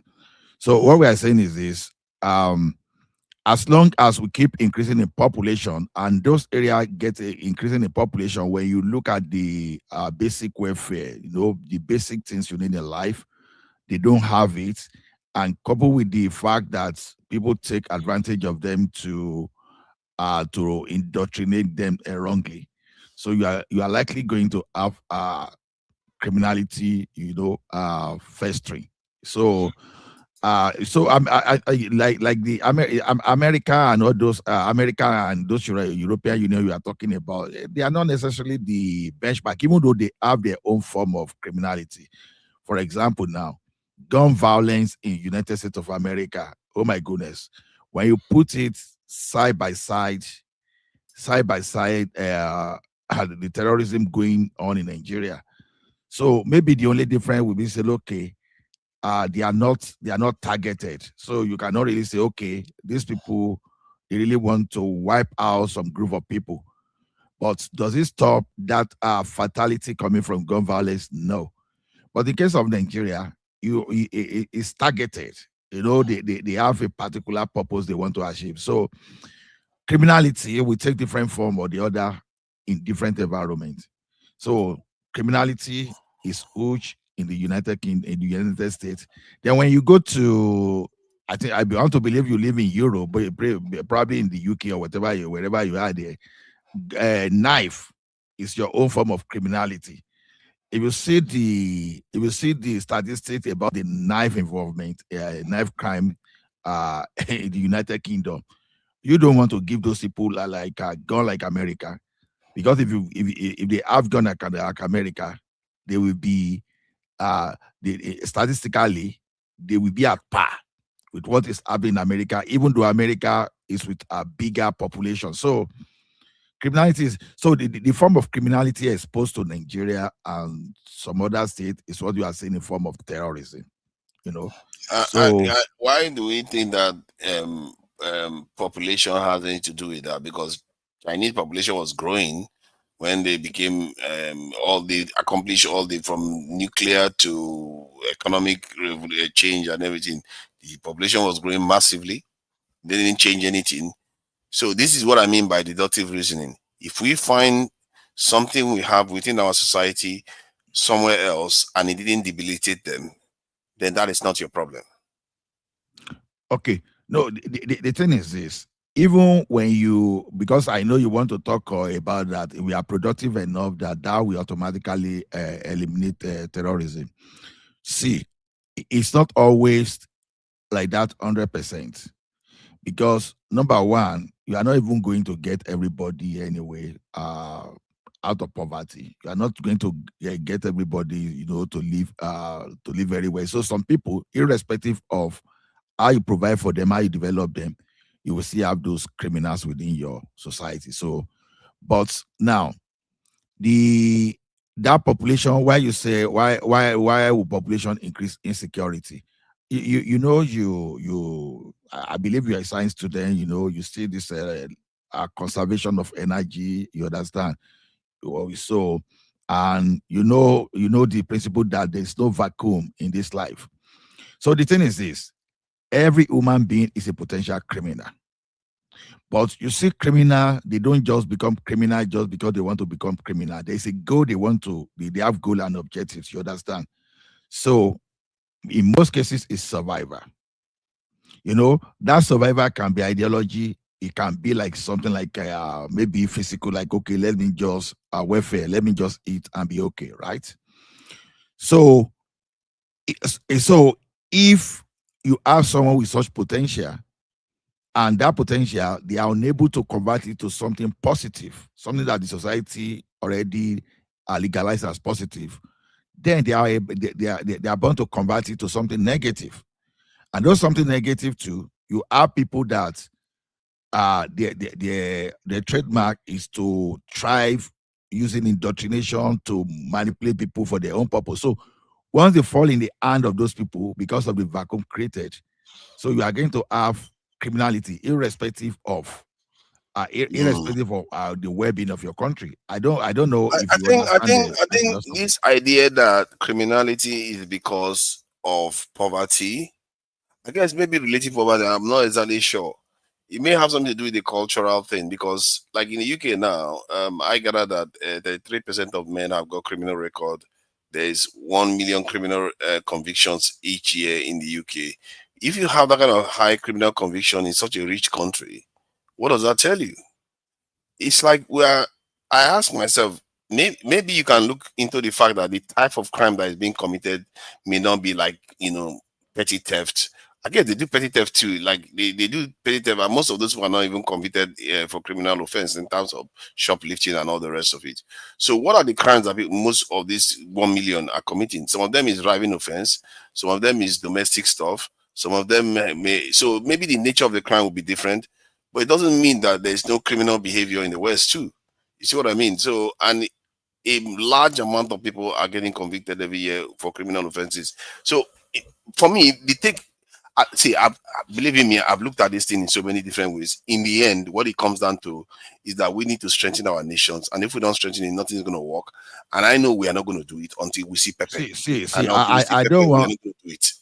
I don't want us to reduce criminality to all those petty things like not petty really, like maybe traffic driving offense, maybe you overspeed, shoplifting. You see, we are talking of a situation of terrorism. We are using terrorism as a study case now. That's what we are talking about. See, when we say poverty, you see, and the output here is terrorism as a crime, right? Now, it's not only one input. So there are a lot of input, but you want to see which of the input is most significant in this situation. You understand? So now, when you do this thing statistically, if you put like 100 people that are way to drill down, would they prefer to go to nightclub and go and enjoy themselves, have fun with ladies there, and come back the following day, repeat the same thing? You understand? Now, because they are well to do. Now, are they likely, you understand, to be indoctrinated by someone to live such kind of way of life and start going ahead and be paying people, so that and then create some kind of loss of peace of mind for themselves? They are not likely to do that, because already they are doing well already, and they want to enjoy life, they want to travel, they want to go on holiday, they are okay. But now look at that situation. Some people that maybe they don't have they don't have access to I basic understand the point you are education. making, that they're more likely to So, be susceptible to being recruited into like terrorist organization or banditry, and some of all this militant. and any criminal organization. So Yeah, it depends on what is yeah, but they're reigning also they're within your also more likely to be vicinity. recruited into the security forces, into productive roles that the government refused to do, and the people, by the way, not just the government, the people refuse to push for. They would rather. Now, the other day I was in a conversation where people are talking about how university students in Onisha and somewhere in the south are so much into cults now, and I don't think it's only that area. It's almost ubiquitous in the south of Nigeria now. Many of them are into cults, but you won't when you tell Nigerians, okay, why don't you just put this into military service like Israel does? Many of us would be here praising Israel, but when you tell Nigerians to do it, oh no, why would you do it? Well, me, my children going to the military, God forbid. The way we And behave is what's causing our anyway, problem. that example you gave might not necessarily be the best of what you wanted to, It's a just good because one some now. people, Yeah, just bandits because versus some people, military. just because some people are jobless does not make them fit for the military. You understand? Except you are in the state of war that you just need every dick and No, every Tom and everybody Harry can see. What? Okay, to are come you and telling join. me that all Israelis are fit for military, but they go and do military service? No, just hold on now. I'm telling you that if you are, the Israel, the Israel, they are always in the war situation, and that's what I'm saying. That you Yeah, but don't not necessarily everybody. need. Your argument was about fitness. I'm saying That's not what I'm. everybody Hold has to on, be fit. because you didn't pay attention. I said those people that you think they should just recruit. You understand? Just because they don't have job, they may not necessarily be fit for the situation, except when the country is in a situation of war, where they need every Tom and Jerry to join the military. Okay, when they need That's- every Tom and Jerry. So why don't So, you just pretend as if you need Tom and Jerry wait for now, that? but when we are not in that situation, You would rather they go and join the secret societies. No, are you telling me that the military is the only trade in the entire world? There's police, there's secret service, there's so many other things you can send them I to. know. So okay, what about being an automobile mechanic? What about being electricians? What about being a builder? What Okay, about now being farmer? let me ask you. So are you telling me if you are a president of Nigeria right now, you have the option of give them automobile, builder, and all the rest? They give you 2 million young Nigerians. What you are going to put them into automobile builders and everything instead of put them into the security forces? See, one big mistake we are making is this: when you start, when you start doing such kind of recruitment, you have to balance a lot of things. So, will you keep recruiting people when there are no economic activities to back your recruitment up? So, you want to balance the economy. Hold on. Then now let me just highlight this point. There is economic activity to back it up. Nigeria is losing almost $50 billion every year due to insecurity. Almost what? Almost $50 billion every year due to insecurity. So how did you get that? I've done the calculation. You want me to read it to you? And then we've lost I know. more than I just want to be very sure you are not stealing information. my content. I want to be Look very at sure. that. Say Look when at you are it, doing look at it. something, What's if you are stealing my content, just cite Oh it. my God! No, Don't start again now. Don't it's not start funny. again. No, it's not funny. You know, Don't I start told you, I told you when I What was is trying to wrong with justify you? why we must do fence. I know I Listen, was don't justifying why start we again do now. fence. So no, I mentioned Wow, $15 I did that billion. calculation long time ago. You can't even come on, man. Years I've been doing this. What is wrong with you? I show my document, and I said, okay, I place the value of what we are listening to $15 billion. And you are being Yours is careful by 15. I'm half. telling you 50. Yours is Hold on now. And you are being careful by half. And you now change the 15 to 50. That's No, why I've been I saying asked 50 you. for a long time. I knew that figure for a long time. You will have to show the evidence. So please go ahead. A charity first released that figure. Then I separately did the analysis myself, and the extrapolation was still similar. Let me see if I can pull that. This was based on AI gathering information and everything. A charity in Africa did that analysis at sometime before 2020. They came up with that figure, and I thought it was a joke until I did the analysis again directly myself, just to confirm. So this is some serious stuff. Nigeria is spending almost $50 billion every year in insecurity. That's what we are doing. We may not like it. That's exactly what we are spending. No, that's not true. You know the beauty of it? The statement I just made just now that Nigeria is spending $50 billion on insecurity is a statement that was made by an AI. Literally, that is not based on its own this analysis. You know, AI depends on what all the jargons people are posting. No, I don't give jargons. I never give leading question, and this is not your standard. You see, it's not just multiple different AIs. You ask an agnostic question, let them do their calculation. Now, let me do the summary of what it says here. I will read the terms he used to describe our insecurity situation. What he said. Let me see if I can pull that up quickly. Okay, it says let's see. It says yeah. Where is that now? Okay, I created an interactive thing. Okay, that's the map area. Okay, Nigeria is spending $40 to $50 billion per year on insecurity through lost economic activity, stolen oil, displaced population, destroyed infrastructure, and diverted government resources. The proposed outpost program, because I proposed an outpost program to be able to secure the country. So the proposed outpost program costs about $7.15 billion US dollars in 1 year, and subsequently to be costing $2.7 billion annually. But it will reduce insecurity incidents by more than 80%. So you can see that there are ways to deal with this thing that is actually cheaper than what it is costing us by long shot. But our politicians are not doing it. Our people are not even advocating for it.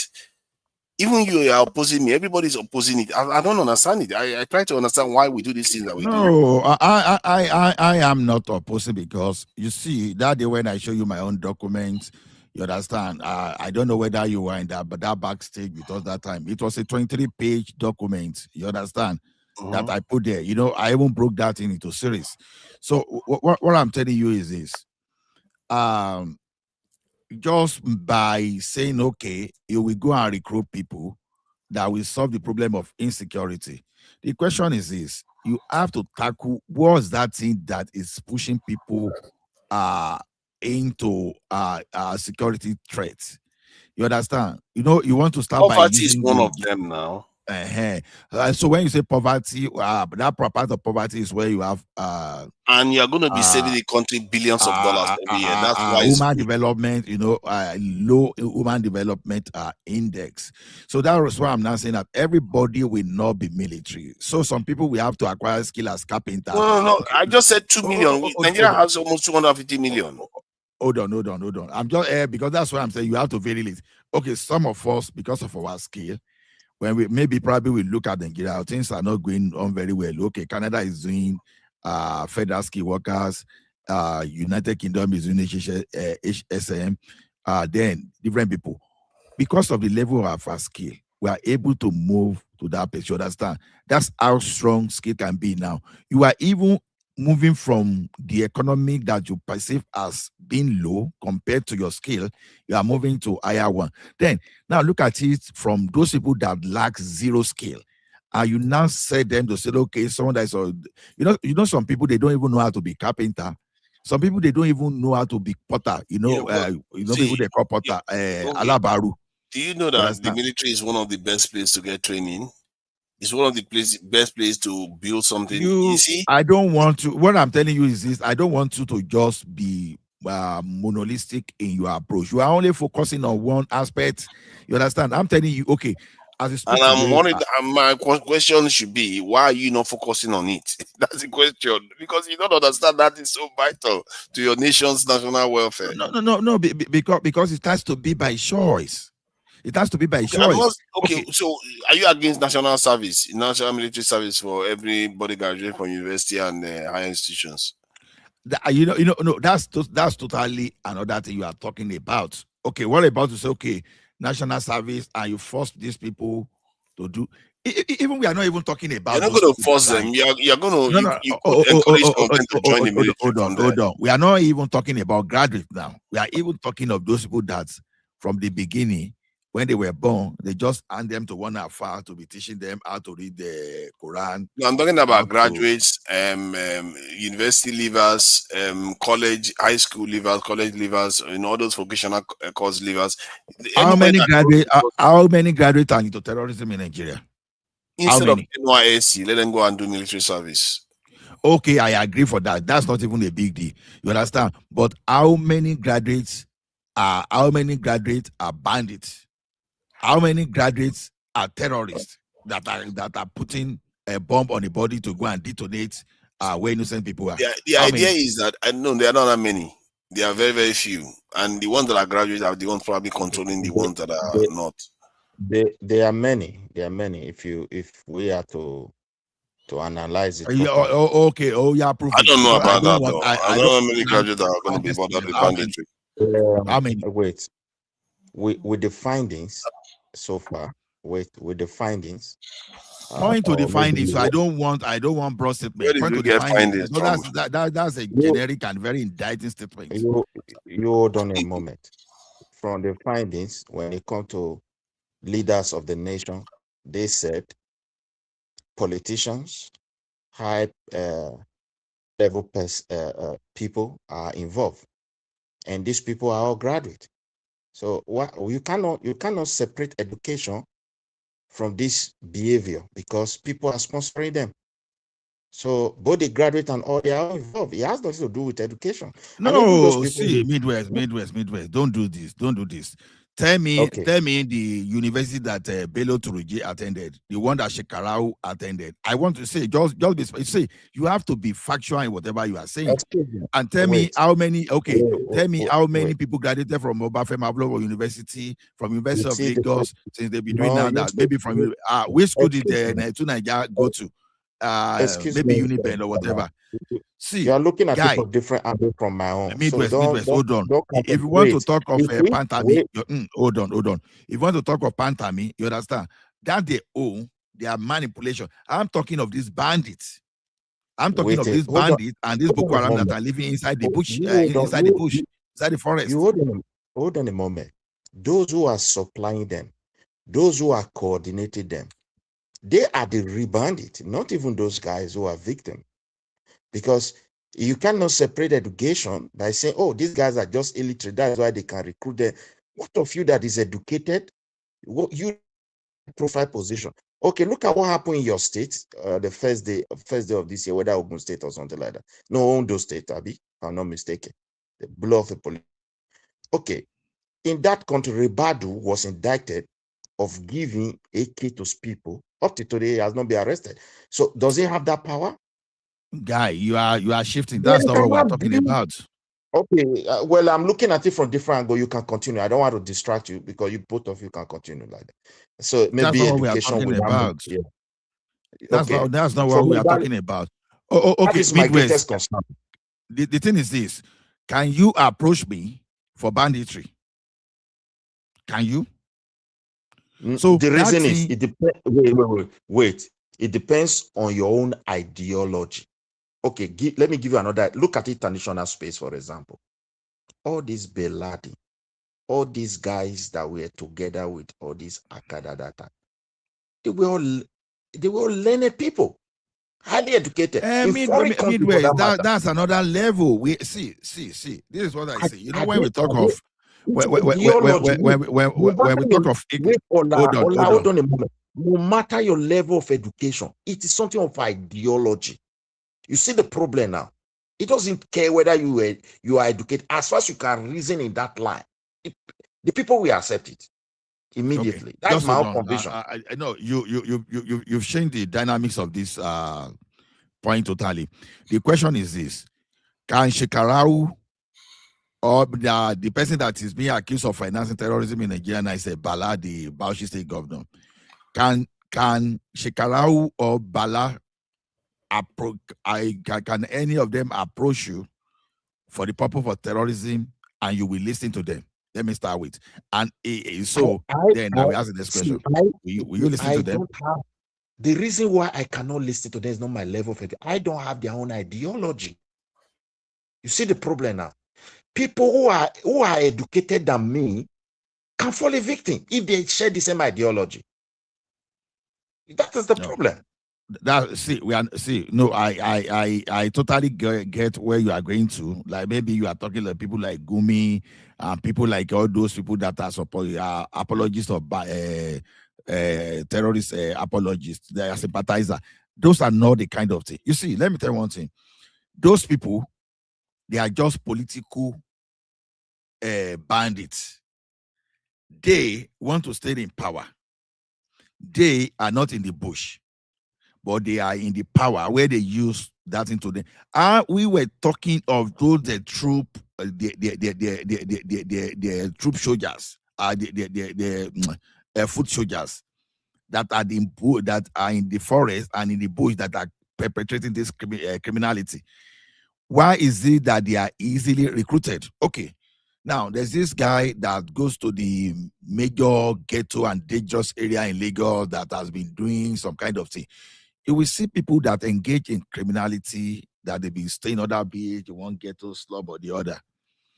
Even those criminals, are those in quotes, those even dangerous people, they are even saying, if you can give us money now to open Baba shop, if you can give this some money to start doing business, they still know that if they have business, they don't want to go back into such kind of life. What does that tell you?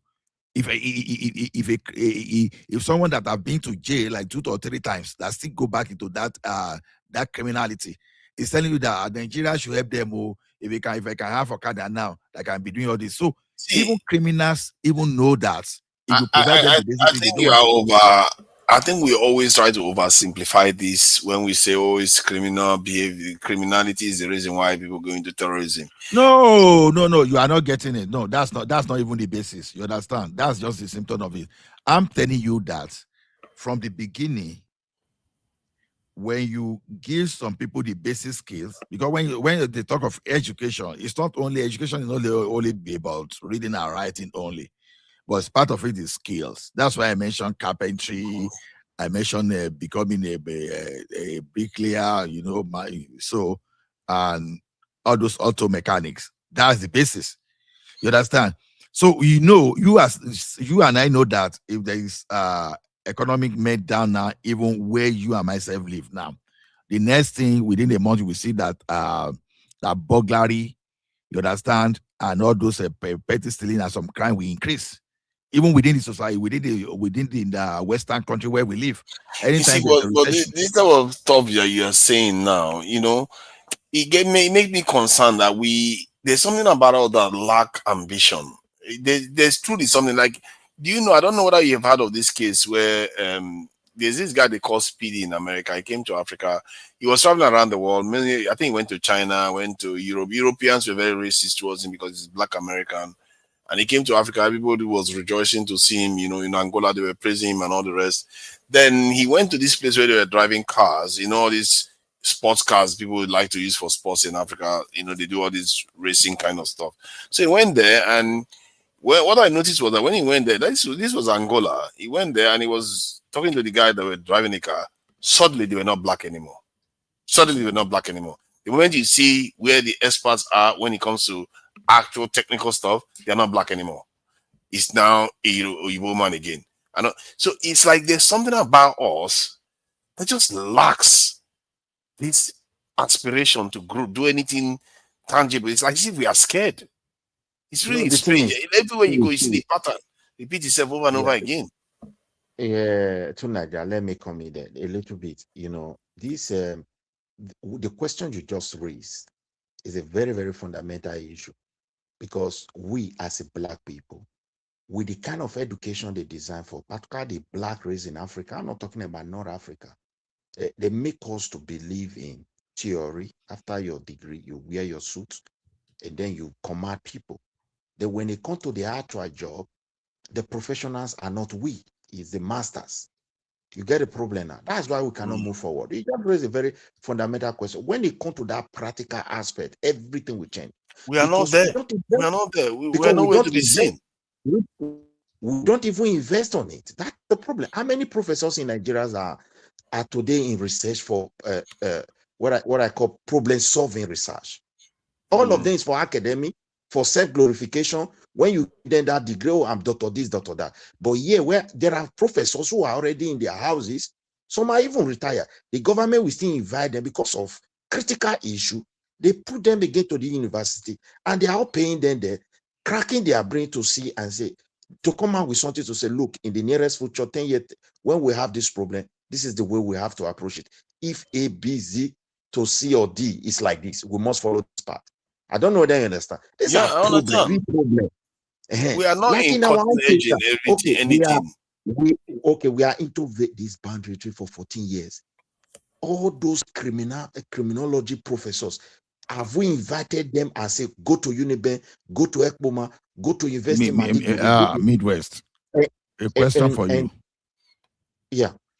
Do you believe there is a correlation between education and criminality? This your question is very broad, because I don't understand where you want. It's not broad. Do you believe there's a correlation? There is some correlation. Generally, educated people tend to go on to live more, standard lifestyle than criminal lifestyle. And I believe the taste of I'm the not even society. sure.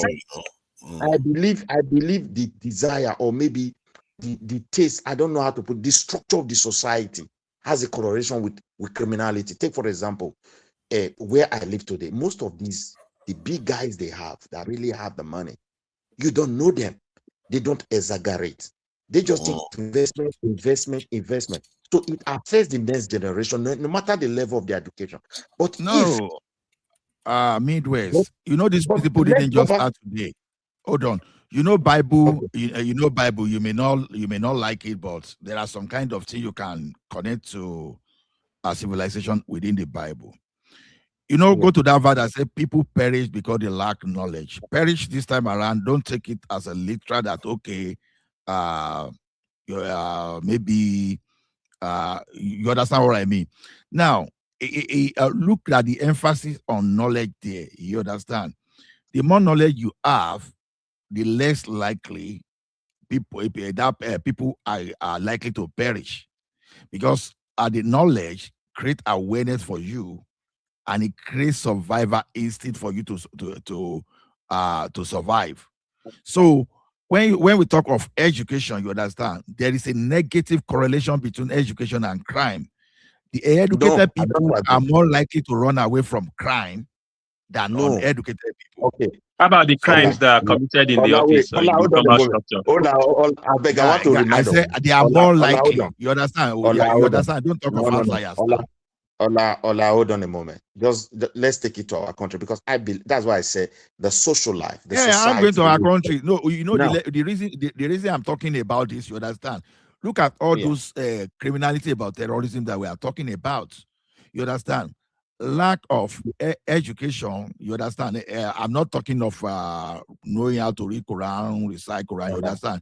The education that Ola, can set you out it's of. more than No, that. Let me midway. I just don't just want us to go about theory about all this Nigeria. These are not No, serious. All this. That's why Ola, I you say hold on. let's all really Ola, provide real solution. you hold on a moment a little bit, because No, take because for already I've example, listened to you saying our professor, they don't do research, they don't do all those stuff. All those guys are just I generic don't say things. they don't do research. They do And you don't research even on have facts to academic back this level. thing up. They don't do for problems. A solution to problem, or maybe Yeah, a then who solution produces our finding. lawyers, who produces our doctors, who So, produces our nurses, who produces. See, sometimes when we just see, I don't just appreciate all these okay, generic things. let's leave No, that side. as we speak today, we are not bringing lawyers. We are not bringing lawyers from the Ola, UK to come and Ola, bring this. Hold on a Ola, there's a moment. I reason want why to we don't cut have into it. something. Hold on. There's a reason why we don't have a physicist Nobel Prize winner in any black community. There's a reason why we don't have any Nobel Prize winner in any science that we know of. Yeah, Yeah, you are being specific now. To Nigeria, you are being specific now. You are not being generic. Of course, it's That's what I'm specific. saying. No. See, no. To Nigeria, when you are specific, I don't have a problem. But when someone is generic and start praising Nigeria, you know, our professors, they don't do research. Have you been to University of Lagos and even look at those guys that are in the tech in University of Lagos, computer science, electrical engineering? You misquote me. Have you been to Covenant University and see what those guys are doing there? You are trying to misquote me. If we have people of that nature, no, be specific. That's what I'm saying. I'm not saying don't be generic, because I feel offended if you are generic. I need to wait a moment. Okay. See, I use the word academic. Yes, they are there. They are there.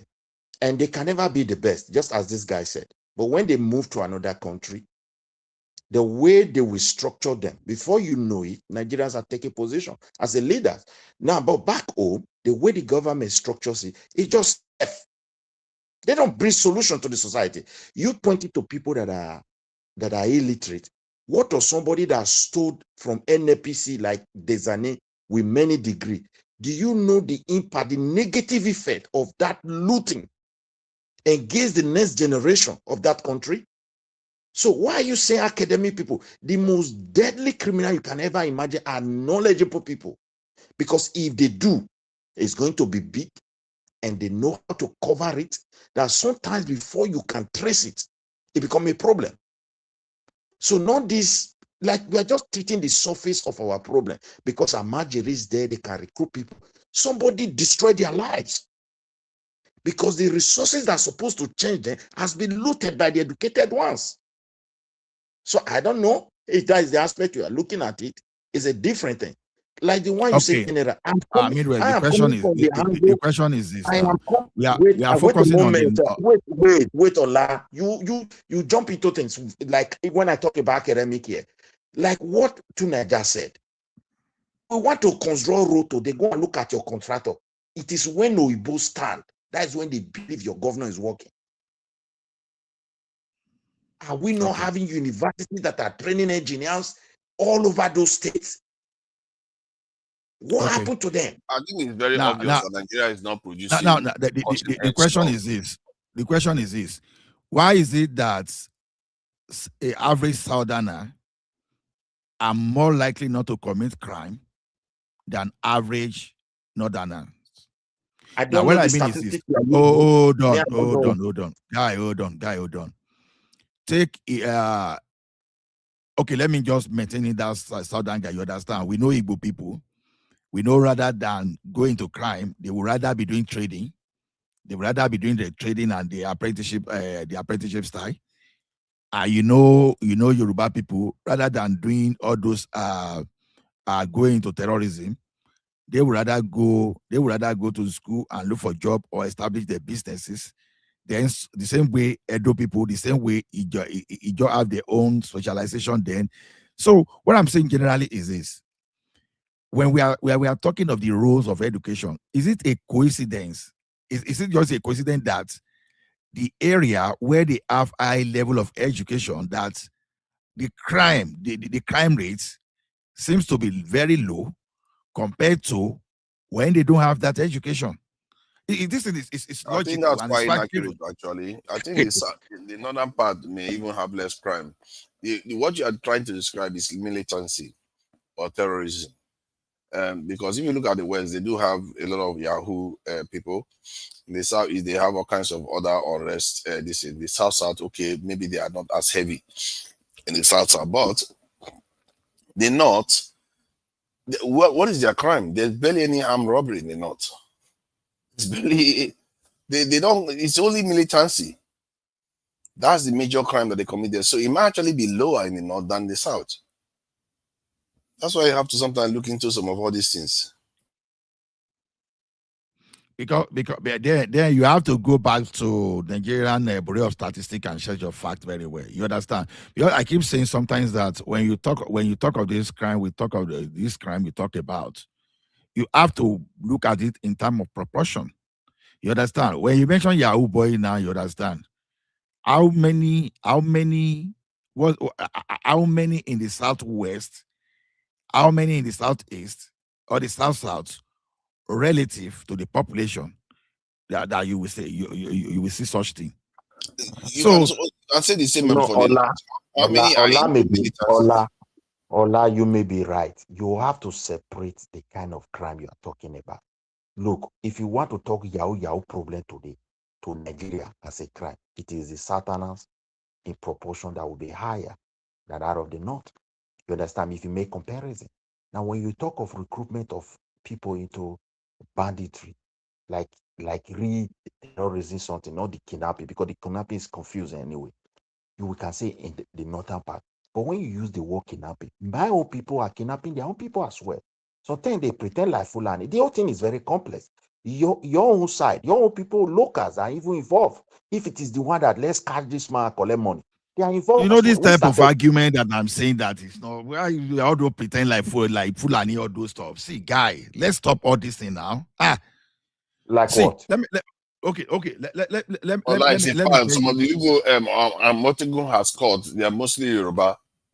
No, guy. You are downplaying that thing when you talk this way. Why didn't America fire Tomahawk to Yoruba land or to Igbo land? America is not firing. Wait, they are not firing. Just see. Ola, hold on. That's why I say you have to separate it. Maybe you understand me. You know what funny thing is this? You are hold on a moment now. Hold on. You are making the most. You are making the. You didn't understand me. You don't understand me. You are trying to provide solution. You are blaming the leader. They are not doing the right thing, and you are not even profiling even the thing you want to solve very well.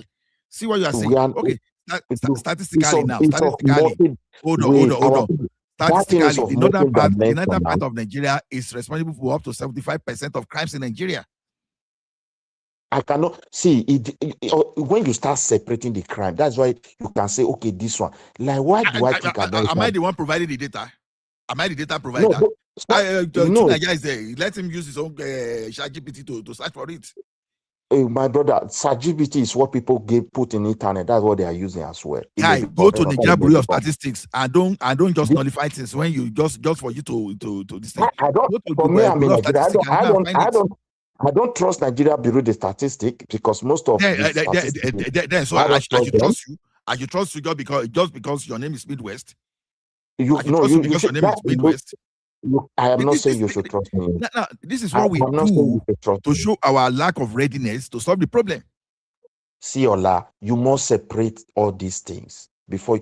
Why did America attack that place? Not because they carry people and say, come and bring money.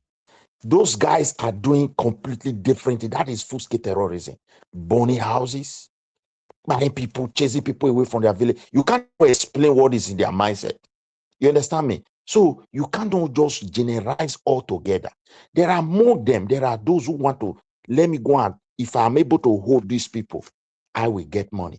You understand me? There are some they just move. They are only just to go and buy people. The numbers of people they buy, they are satisfied. So it's very, very complex. And that is why they understand they have better, I can say they have better intelligence more than the country See, themselves. So Midwest, that's what they do. Midwest. See. Yeah. I'm a data-driven person. Now, the data in front of me, I just gave the overall summary. It's categorized into terrorism, kidnapping, homicide, theft, and fraud. You understand? Okay. It's not as if you understand. Now, when you talk of banditry now, you see the northern part of Nigeria is leading by 70%. That's significant. When you are when you are mining data. Hold on, please. When you talk of kidnapping in the northern Nigeria, is responsible for 65% of it. Okay. Then when you talk of homicide, the northern Nigeria is responsible for 60% of it. But when you now talk of theft and fraud, hold on, when you now talk of theft and fraud, then the southern part of Nigeria is 60%. Now, I'm just giving you four categories. And the northern part of Nigeria is leading significantly in three of those four. In three of those four. Now, we are not saying, okay, when you talk of kidnapping now, we all know that kidnapping started from the south. No doubt about that. But we are talking of the current trend. And where did the kidnapping start in the south, and southeastern part of Nigeria? We know for sure. But terrorism we are talking about and banditry is majorly in the north. Even where you find those things in the south, they are mostly by the northerners, or maybe you can call them foreigners or whatever. Right? In our bush, we know that we have pocket of one Ekiti person, Ondo person, or person that collude with terrorists, with bandits to kidnap just to get money. And nobody is saying that it's not a system. But we are talking of the major thing there. So every region, every state, they have their own crime. Nobody is saying that. But I'm not saying, what we are saying is there is a correlation between level of education and criminality. It's a global belief and proven with data and facts. That's what we are saying. Yeah, I agree with you. You see, sometimes, we move from one space when we discuss to another. The area I came in was when this guy said, look, every time when you see people gather, they want to do practical job. It comes to a point that before you know it, they're blasting. When in Africa, I'm talking about now, you don't see them there. You start seeing white people taking charge. That means something is wrong. We are not willing to say no. We are not willing to admit the fact that look, Dangote refinery, even the person next to Dangote refinery is not in Nigeria. Okay. And now you can see all these things we need to fix them because we have to look into the structure for our education. It will go a long way to benefit every one of us. I don't see any reason why technical college is not part of our secondary school education. Why they are not receiving the same certificate? Because in the whole of Scandinavia, it is like that. They just mix it together. Okay, Midwest. Let me. Sorry for interrupting. Now, let me tell you this. Currently, they are probing Bauchi state governor about his involvement in terrorism, how they change their money allocated to the state and use it to pay bandits or let's say terrorists. I think EFCC and DSA they're on that case. Now, this one you cannot blame people in the university when you see in the South that they spend the money on education and some social infrastructure. But in the North, you see what they prioritize is financing Hajj, mass wedding, mass burial, and all those things like that from the same money. How do you now blame the schools for not? Who are supposed to put schools in place? At least put primary school, let primary school and secondary school even be up to standard and equip them. No, they are not using that money. But when you go to the state today, when you go to the southern part, they prioritize education, even though they are not spending enough. That's the point I'm trying to raise. I agree with you, on that, because it's very unfortunate. You understand? Even in the south, the whole thing. If you look at it, even the south or the north, I think something is missing. We have to be honest. You see, these guys that are here, Ricardo, they have the strength, they have everything. If it is Western world, they will catch all of them into school, try to upgrade them, support them economically. Before you know it, through tax, they are getting their money back. In our case, the money just coming, whether sat or not, different way or the other. It's just the same. Looting, stealing. It's just because that we are determined to educate our children in the south. Why in the northern part, they are determined to follow their religion. That's what I see. But when it comes to leadership, they are just the same. They're sponsoring one negative thing or the other in a different mode. This is my own conviction. I don't think any of them is really happy. Because if we in the South are really, the way we describe ourselves, the way we see ourselves to be well educated, I don't think these illiterate guys will be leading us. We will not allow a structure that will allow them to be the one to be directing us.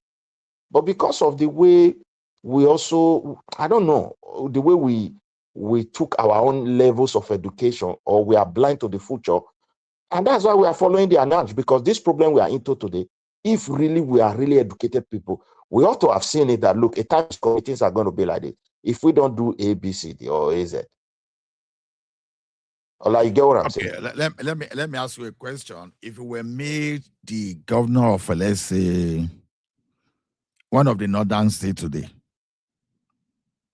yeah, and assuming you have all the power, you have very little resistance, what will you have done? What will you have done differently, and why? For me, I will tell you, let us be honest. I'm not even qualified to be a governor from northern states. No, assuming that you are qualified. Assuming that you are qualified. So let me just see your strategy. The only number one thing that can make me, because when you now say governor, it's like if I grow up in that environment, you see it now, then I understand. Or if I don't grow up in that environment, their culture, their history, and way of life, I have the educational background and I am qualified. But if I don't know, okay, let's assume, like that question you just asked now, they have religious dimension. And how will I fix myself into that religion to make them to trust me? I don't know how I'm going to navigate that place. Must I convert to part of them? Okay, if I'm part of that, then I've solved one problem. So they can trust me. The second one now is to look at the potential of these people and see area where I can invest. Because education have to be with practical. It does not also mean only degree. Take, for example, the cattle rearer. Yeah, they are nomadic. But when you build a standard place, take, for example, when these guys were doing these things with clean heart. When I mean clean heart, in my days, we used to see these guys coming to our places. You have corn farm, you have cassava farm. They will parade huge number of these their cattle along the road, where side by side you have cattle and corn, and they will never enter your farm. I can testify to that. Now, if, for example, we're able to start educating them, build a place, support them economically, like what they do here, and start teaching them the practical know-how, how to do it better.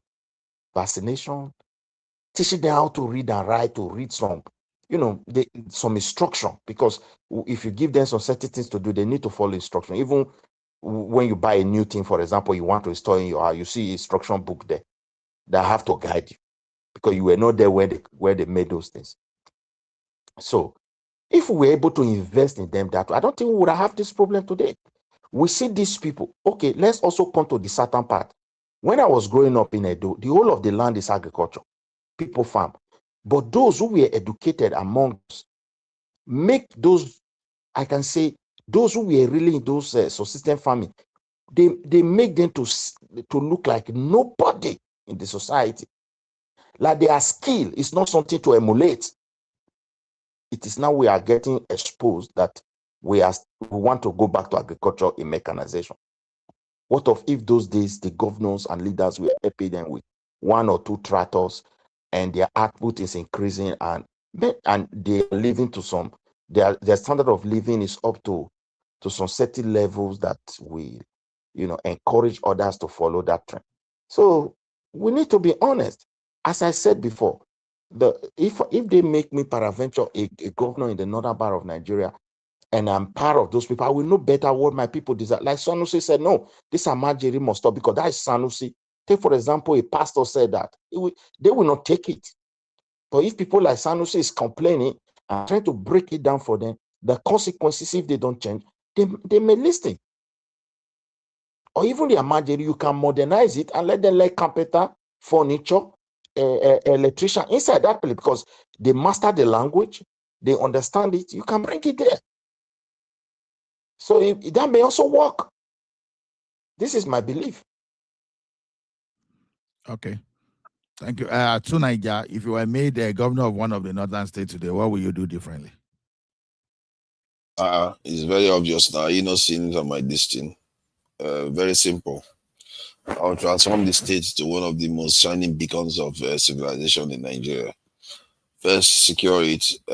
If the federal government is going to allow me, and then ensure law and order. Because if you will feel safe, that is the beginning of their faith in you. And then ensure that the technological revolution is infused into their Islamic curriculum in such a way that it's going to be beneficial for the people. And obviously, you have to convince them and let them know that it's not counter to their Islamic belief, that they should be able to, invent and discover and study the creation of the creator. And that is basically what science and technology is. So if you win the argument, then you're good to go. First of all, if you make them safe, it's going to help gain confidence. Enforce law and order, which is going to reduce crime, is going to give them further confidence. And then implementing the technological revolution. Funny enough, that may be the most difficult one because it's often contradictory to some of the religious beliefs some of these states have. So, but you can work with them, convince them that this is actually good. I can even make a religious case for it. So there you go. But that said, that you are right about the criminal, crime rate in the north, which is I find a bit astounding. Actually, I'm trying to find out what the armed banditry. Okay, they include armed banditry as part of the criminal. This is kidnapping. Okay, these are relatively recent stuff, isn't it? There was a time this was almost absent in the north. And these are relatively recent kidnappings. There was a time that it used to be robbery when you travel through the night. Night robbery that time used to be deadly too. So in robbery, then it used to be brutal that if they check you no money, they can use knife to write on the back of the passenger that no money. It's not as these people. It's not as if they were not violent, but the violence has just changed. If you still take the violence and criminality in the north those days before terrorism, and you still put side by side the southern part, the southern part southern part has always been having lower criminality compared to the northern part of the country. So any way you want to do it, even put the statistic from the 70s to 2009, you understand the criminality in the northern part, it always exceeds that of the southern part. Then even when you come to the south too, they say where we group this thing. When we group, I know say Midwest, like this one. When we are talking of criminality those days, you understand. When you talk of something like a robbery, highway robbery, you pick from a door. You understand? Those were known for that. Then you come out the 419 to it. Then some part of Yoruba too, we are able to pin down 419 to about particular group city. When you talk of Elisha, you talk of Adwekiti, then you talk. So it has always been like that you can actually put statistics, you can actually slice and look at the I particular think they level are of saying that criminality. it's relatively recent, that in the 1980s and 1990s, the South generally recorded higher conventional crime. Now it's relatively more recent. In the mid 2000s was when, late 1990s and mid 2000 parity, Yeah, different. you know this thing changing from all those bank robbery and Mm, the highway robbery when they rob the lordship box down. You now change mm. those into kidnapping and banditry because this one they have of higher yield. I Because think the kidnap banditry one, yeah, that's what got it high. The banditry one is the one that raised the crime rate high, really. Yeah, That because the higher no, even when there was no banditry, northern parts were always leading in some type of crime. Okay, I got your no, they were point. not leading though. They were not leading. I think they said in the I'm saying 1990s. in some certain Okay, crimes, okay. certain. No, I Like understand. Castle No, when you Rostri. want to talk of that robbery, then we know robbery moved from Edo to Weri, you understand, to the Mm, southeastern part of the country. In fact, you cannot beat all those people when it comes to robbery, right? yeah. So southern parts in time of robbery, no, you will never be the southern part in time of robbery. The southern part has always been the Ola, one thing I will tell you is that you need to aspire more for your people. We really need to stop this gradualist approach, like, oh, let's do it slow, slow. No, go for the best all the time. Even when it's too heavy for you to say it, just say it. You'll be surprised. The person you demand it from may even value you more than you actually believe you are worth. And I feel a little bit disappointed when you go to so many corridors of power, areas where cutting edge stuff is being done. You don't see black people there because I feel like we have this thing in us that don't want to, you know, aspire. And of course we have not been put under fire to make us aspire by force.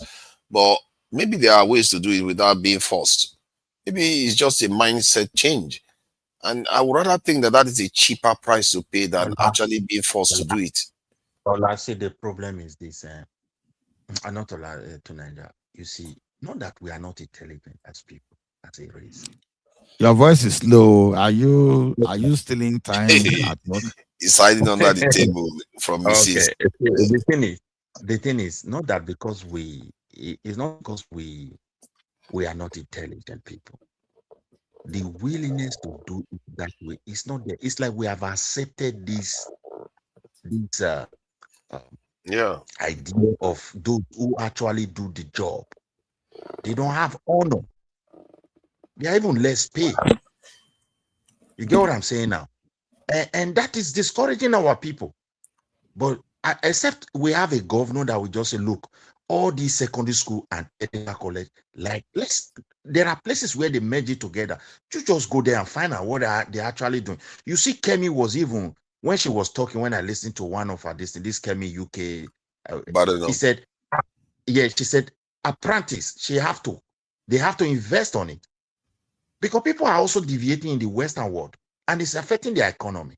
Okay, take for example, somebody that want to be a mechanical engineer, you inspire. They teach you theory in terms of mathematics, English, you're doing physics, you're doing chemistry, and now they expose you to how to lose engine, couple, start, to fix injector within that space of 3 years, maybe 1 year for practical. That knowledge will enable you. Sometimes you can even be willing to go and work in a mechanic workshop, like what they do here in Scandinavia. And you work 1 more year, then you further again to that engineering. Before you know what is that, when you come out from that place, all those practical knowledge will remain. Some of the theory that enable you to pass your exam. If you are trying to crack your brain, get to, just on that theory, my brother, you may even remember 40% of it or 20, except you have to go back again. but the practical will remain there. We have to emulate that practical aspect and try to invest on it. If you go to Nigeria mechanic workshop today, because our people don't see the potential that money is there, nobody want to invest. You see people very dirty going into on that. Not a knowledge person that can work in that kind of condition. But when you come here, they don't lift anything with power. They just draw something to what you want to lift every machine. There's already like a kind of spring Robots are attached doing to it now. it. Yeah. Okay. No, let's still talk about human. Like some spring is already attached to it that you draw it with lesser this thing. You put it in the tire. The thing will handle it for you. You want to even remove the tire now. You see another equipment removing it. That human thing is not there. Okay. When you want to take, you go to where they take their break. All fruit is there. Like where I live here, if you take vehicle to them, when they take break, they supply them home. Where they eat alone, they take care of them. You even a visitor, you have a place to drink your coffee and eat fruit. Nigerians were more hands-on before now than they are now. Now they are even less hands-on. It's like when it comes to the that is the problem why the crime is increasing. When you look at the people that control wealth in the society, you hardly see what they are doing. Some business people, some of the business people they call successful, or even the Igbos that you will praise here sometimes. Some of their colleagues, when they open my, they tell you, I'm also in this line, but the way that guy is pushing money, only God knows what he's doing. You don't understand what I'm saying? Everything is possible. And when they got this money, mostly those who did not suffer for it, they want to be known. They want to be recognized. They live some kind of levels of life. And those things confuse the youth. And we're into a big problem today, not south or west. We must control those things. If you like this task, something they're trying to introduce, if they do it good for the country, good. But the way they do their things in Nigeria style, I'm not optimistic about it. I've gone and given the details to the French now. Once everything Tinubu does, he has to find a way to the way they are trying to do it. Because if we do it good, yes, somebody that said in 1 million naira last 2 years, last 3 years, is donating 7 million. You go and pick that person immediately. Then they will not understand how to. People are already complaining that they started taking their money already. I think I saw somebody that complained about it this morning already. This is not tax. This is robbery. Them is not tax. They started taking their share. You can't just go back to go to people's account and be taking money. I don't believe in. I don't mind. I don't necessarily mind. What I mind is if they don't use that money for something. And I think this is where Nigerians come in. Nigerians are more likely to take that answers. You see why I don't like that. When you start taking people's money without proper accountability, the tendency to steal is that we are all human. I don't know whether you understand. So if accountability is short, you cannot do anything without get exposed somewhere. You will be very conscious and very careful. That's why these people here, when they want to steal, look at what is happening in America now, that the one they are showing, this Somalia and all those things. Because of weaker system, you see the way people took advantage. Yeah, exactly. I think they follow that. Very sadly. These America, these Somalia people with child care. Oh yeah, I've heard of it. They are kicking them out. They are complaining. Now, what kind of system are these people practicing there? How will they allow this to happen? It cannot happen where I am because it's not possible. Are these children ghosts? Which country are just you? Put their name happen. Which country? Like Sweden. That one is not possible. No, it's not going. No, they are both. I guess it depends. It depends on the way they do it. This is what they know how to swing the system.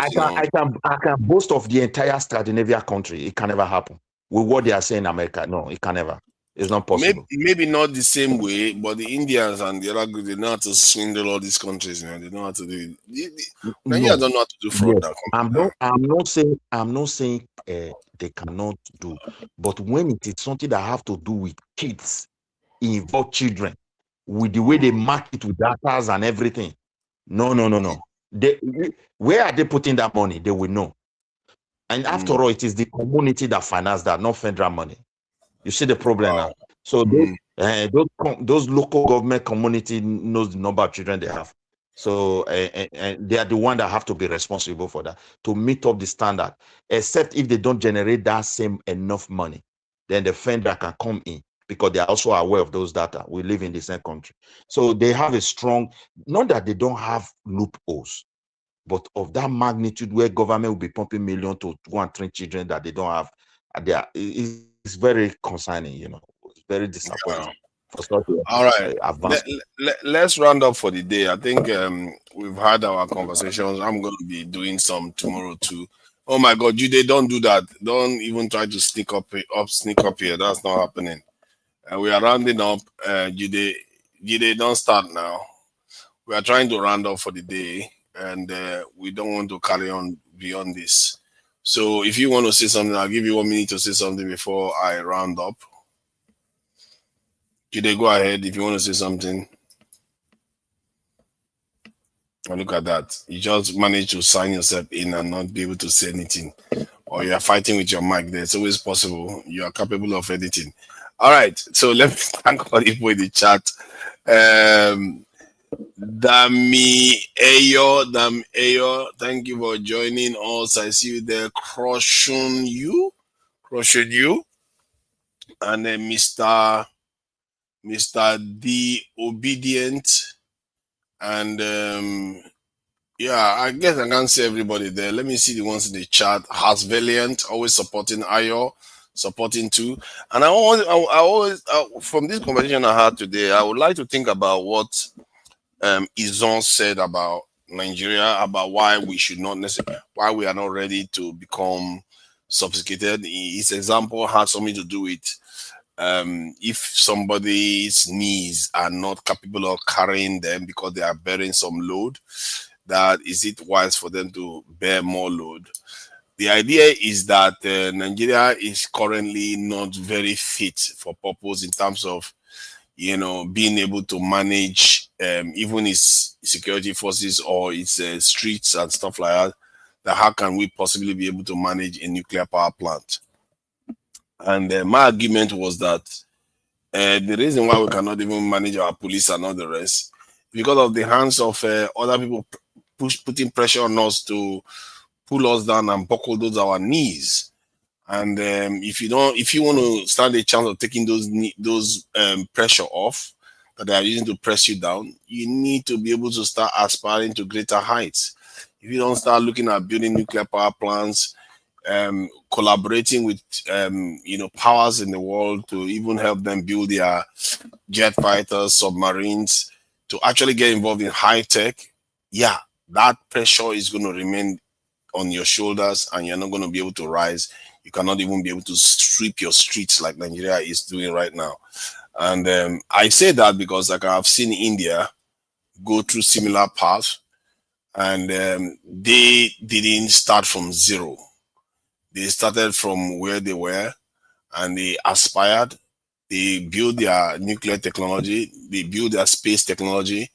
And yes, there are still a lot of poor people in India. So you can't say necessarily based on the argument, if you are taking India as an example, there is China too, and there is the Soviet Union. Soviet Union was a most of the population, quite a significant population of the country were serfs. And they went from there within a relatively short period of time to become a superpower in the world. The same thing you can say with China too. China was an agrarian society. Basically, all they did was agriculture, and they went on to build one of the most advanced civilizations in the world. They didn't say, "Oh no, let's do it gradually." What is this graduality thing that we always aspire for? I don't understand it. Do we think there's a graduality thing that we are going to sneak our way to becoming powerful by accident? It's not going to happen. We can't sneak our way. We have to be ready to face the problems that come with becoming powerful. The problem is when you try to become powerful, the other nations that don't want you to become more powerful because they are gaining something from you will try to stop you. And your job is to try to navigate it then. It's not going to be easy. It's going to be tough. And we are not going to dodge it. You can try. You can pretend as if we can try. We won't dodge it.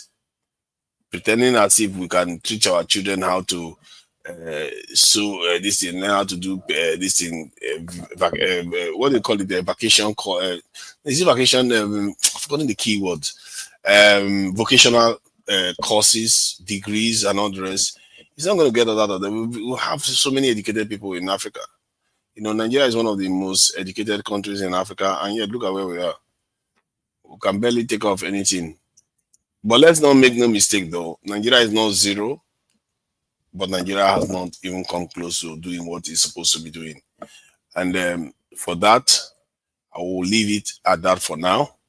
And hopefully you guys join us again next time to have these key conversations. Or look at that. Jide has taken off his mic now.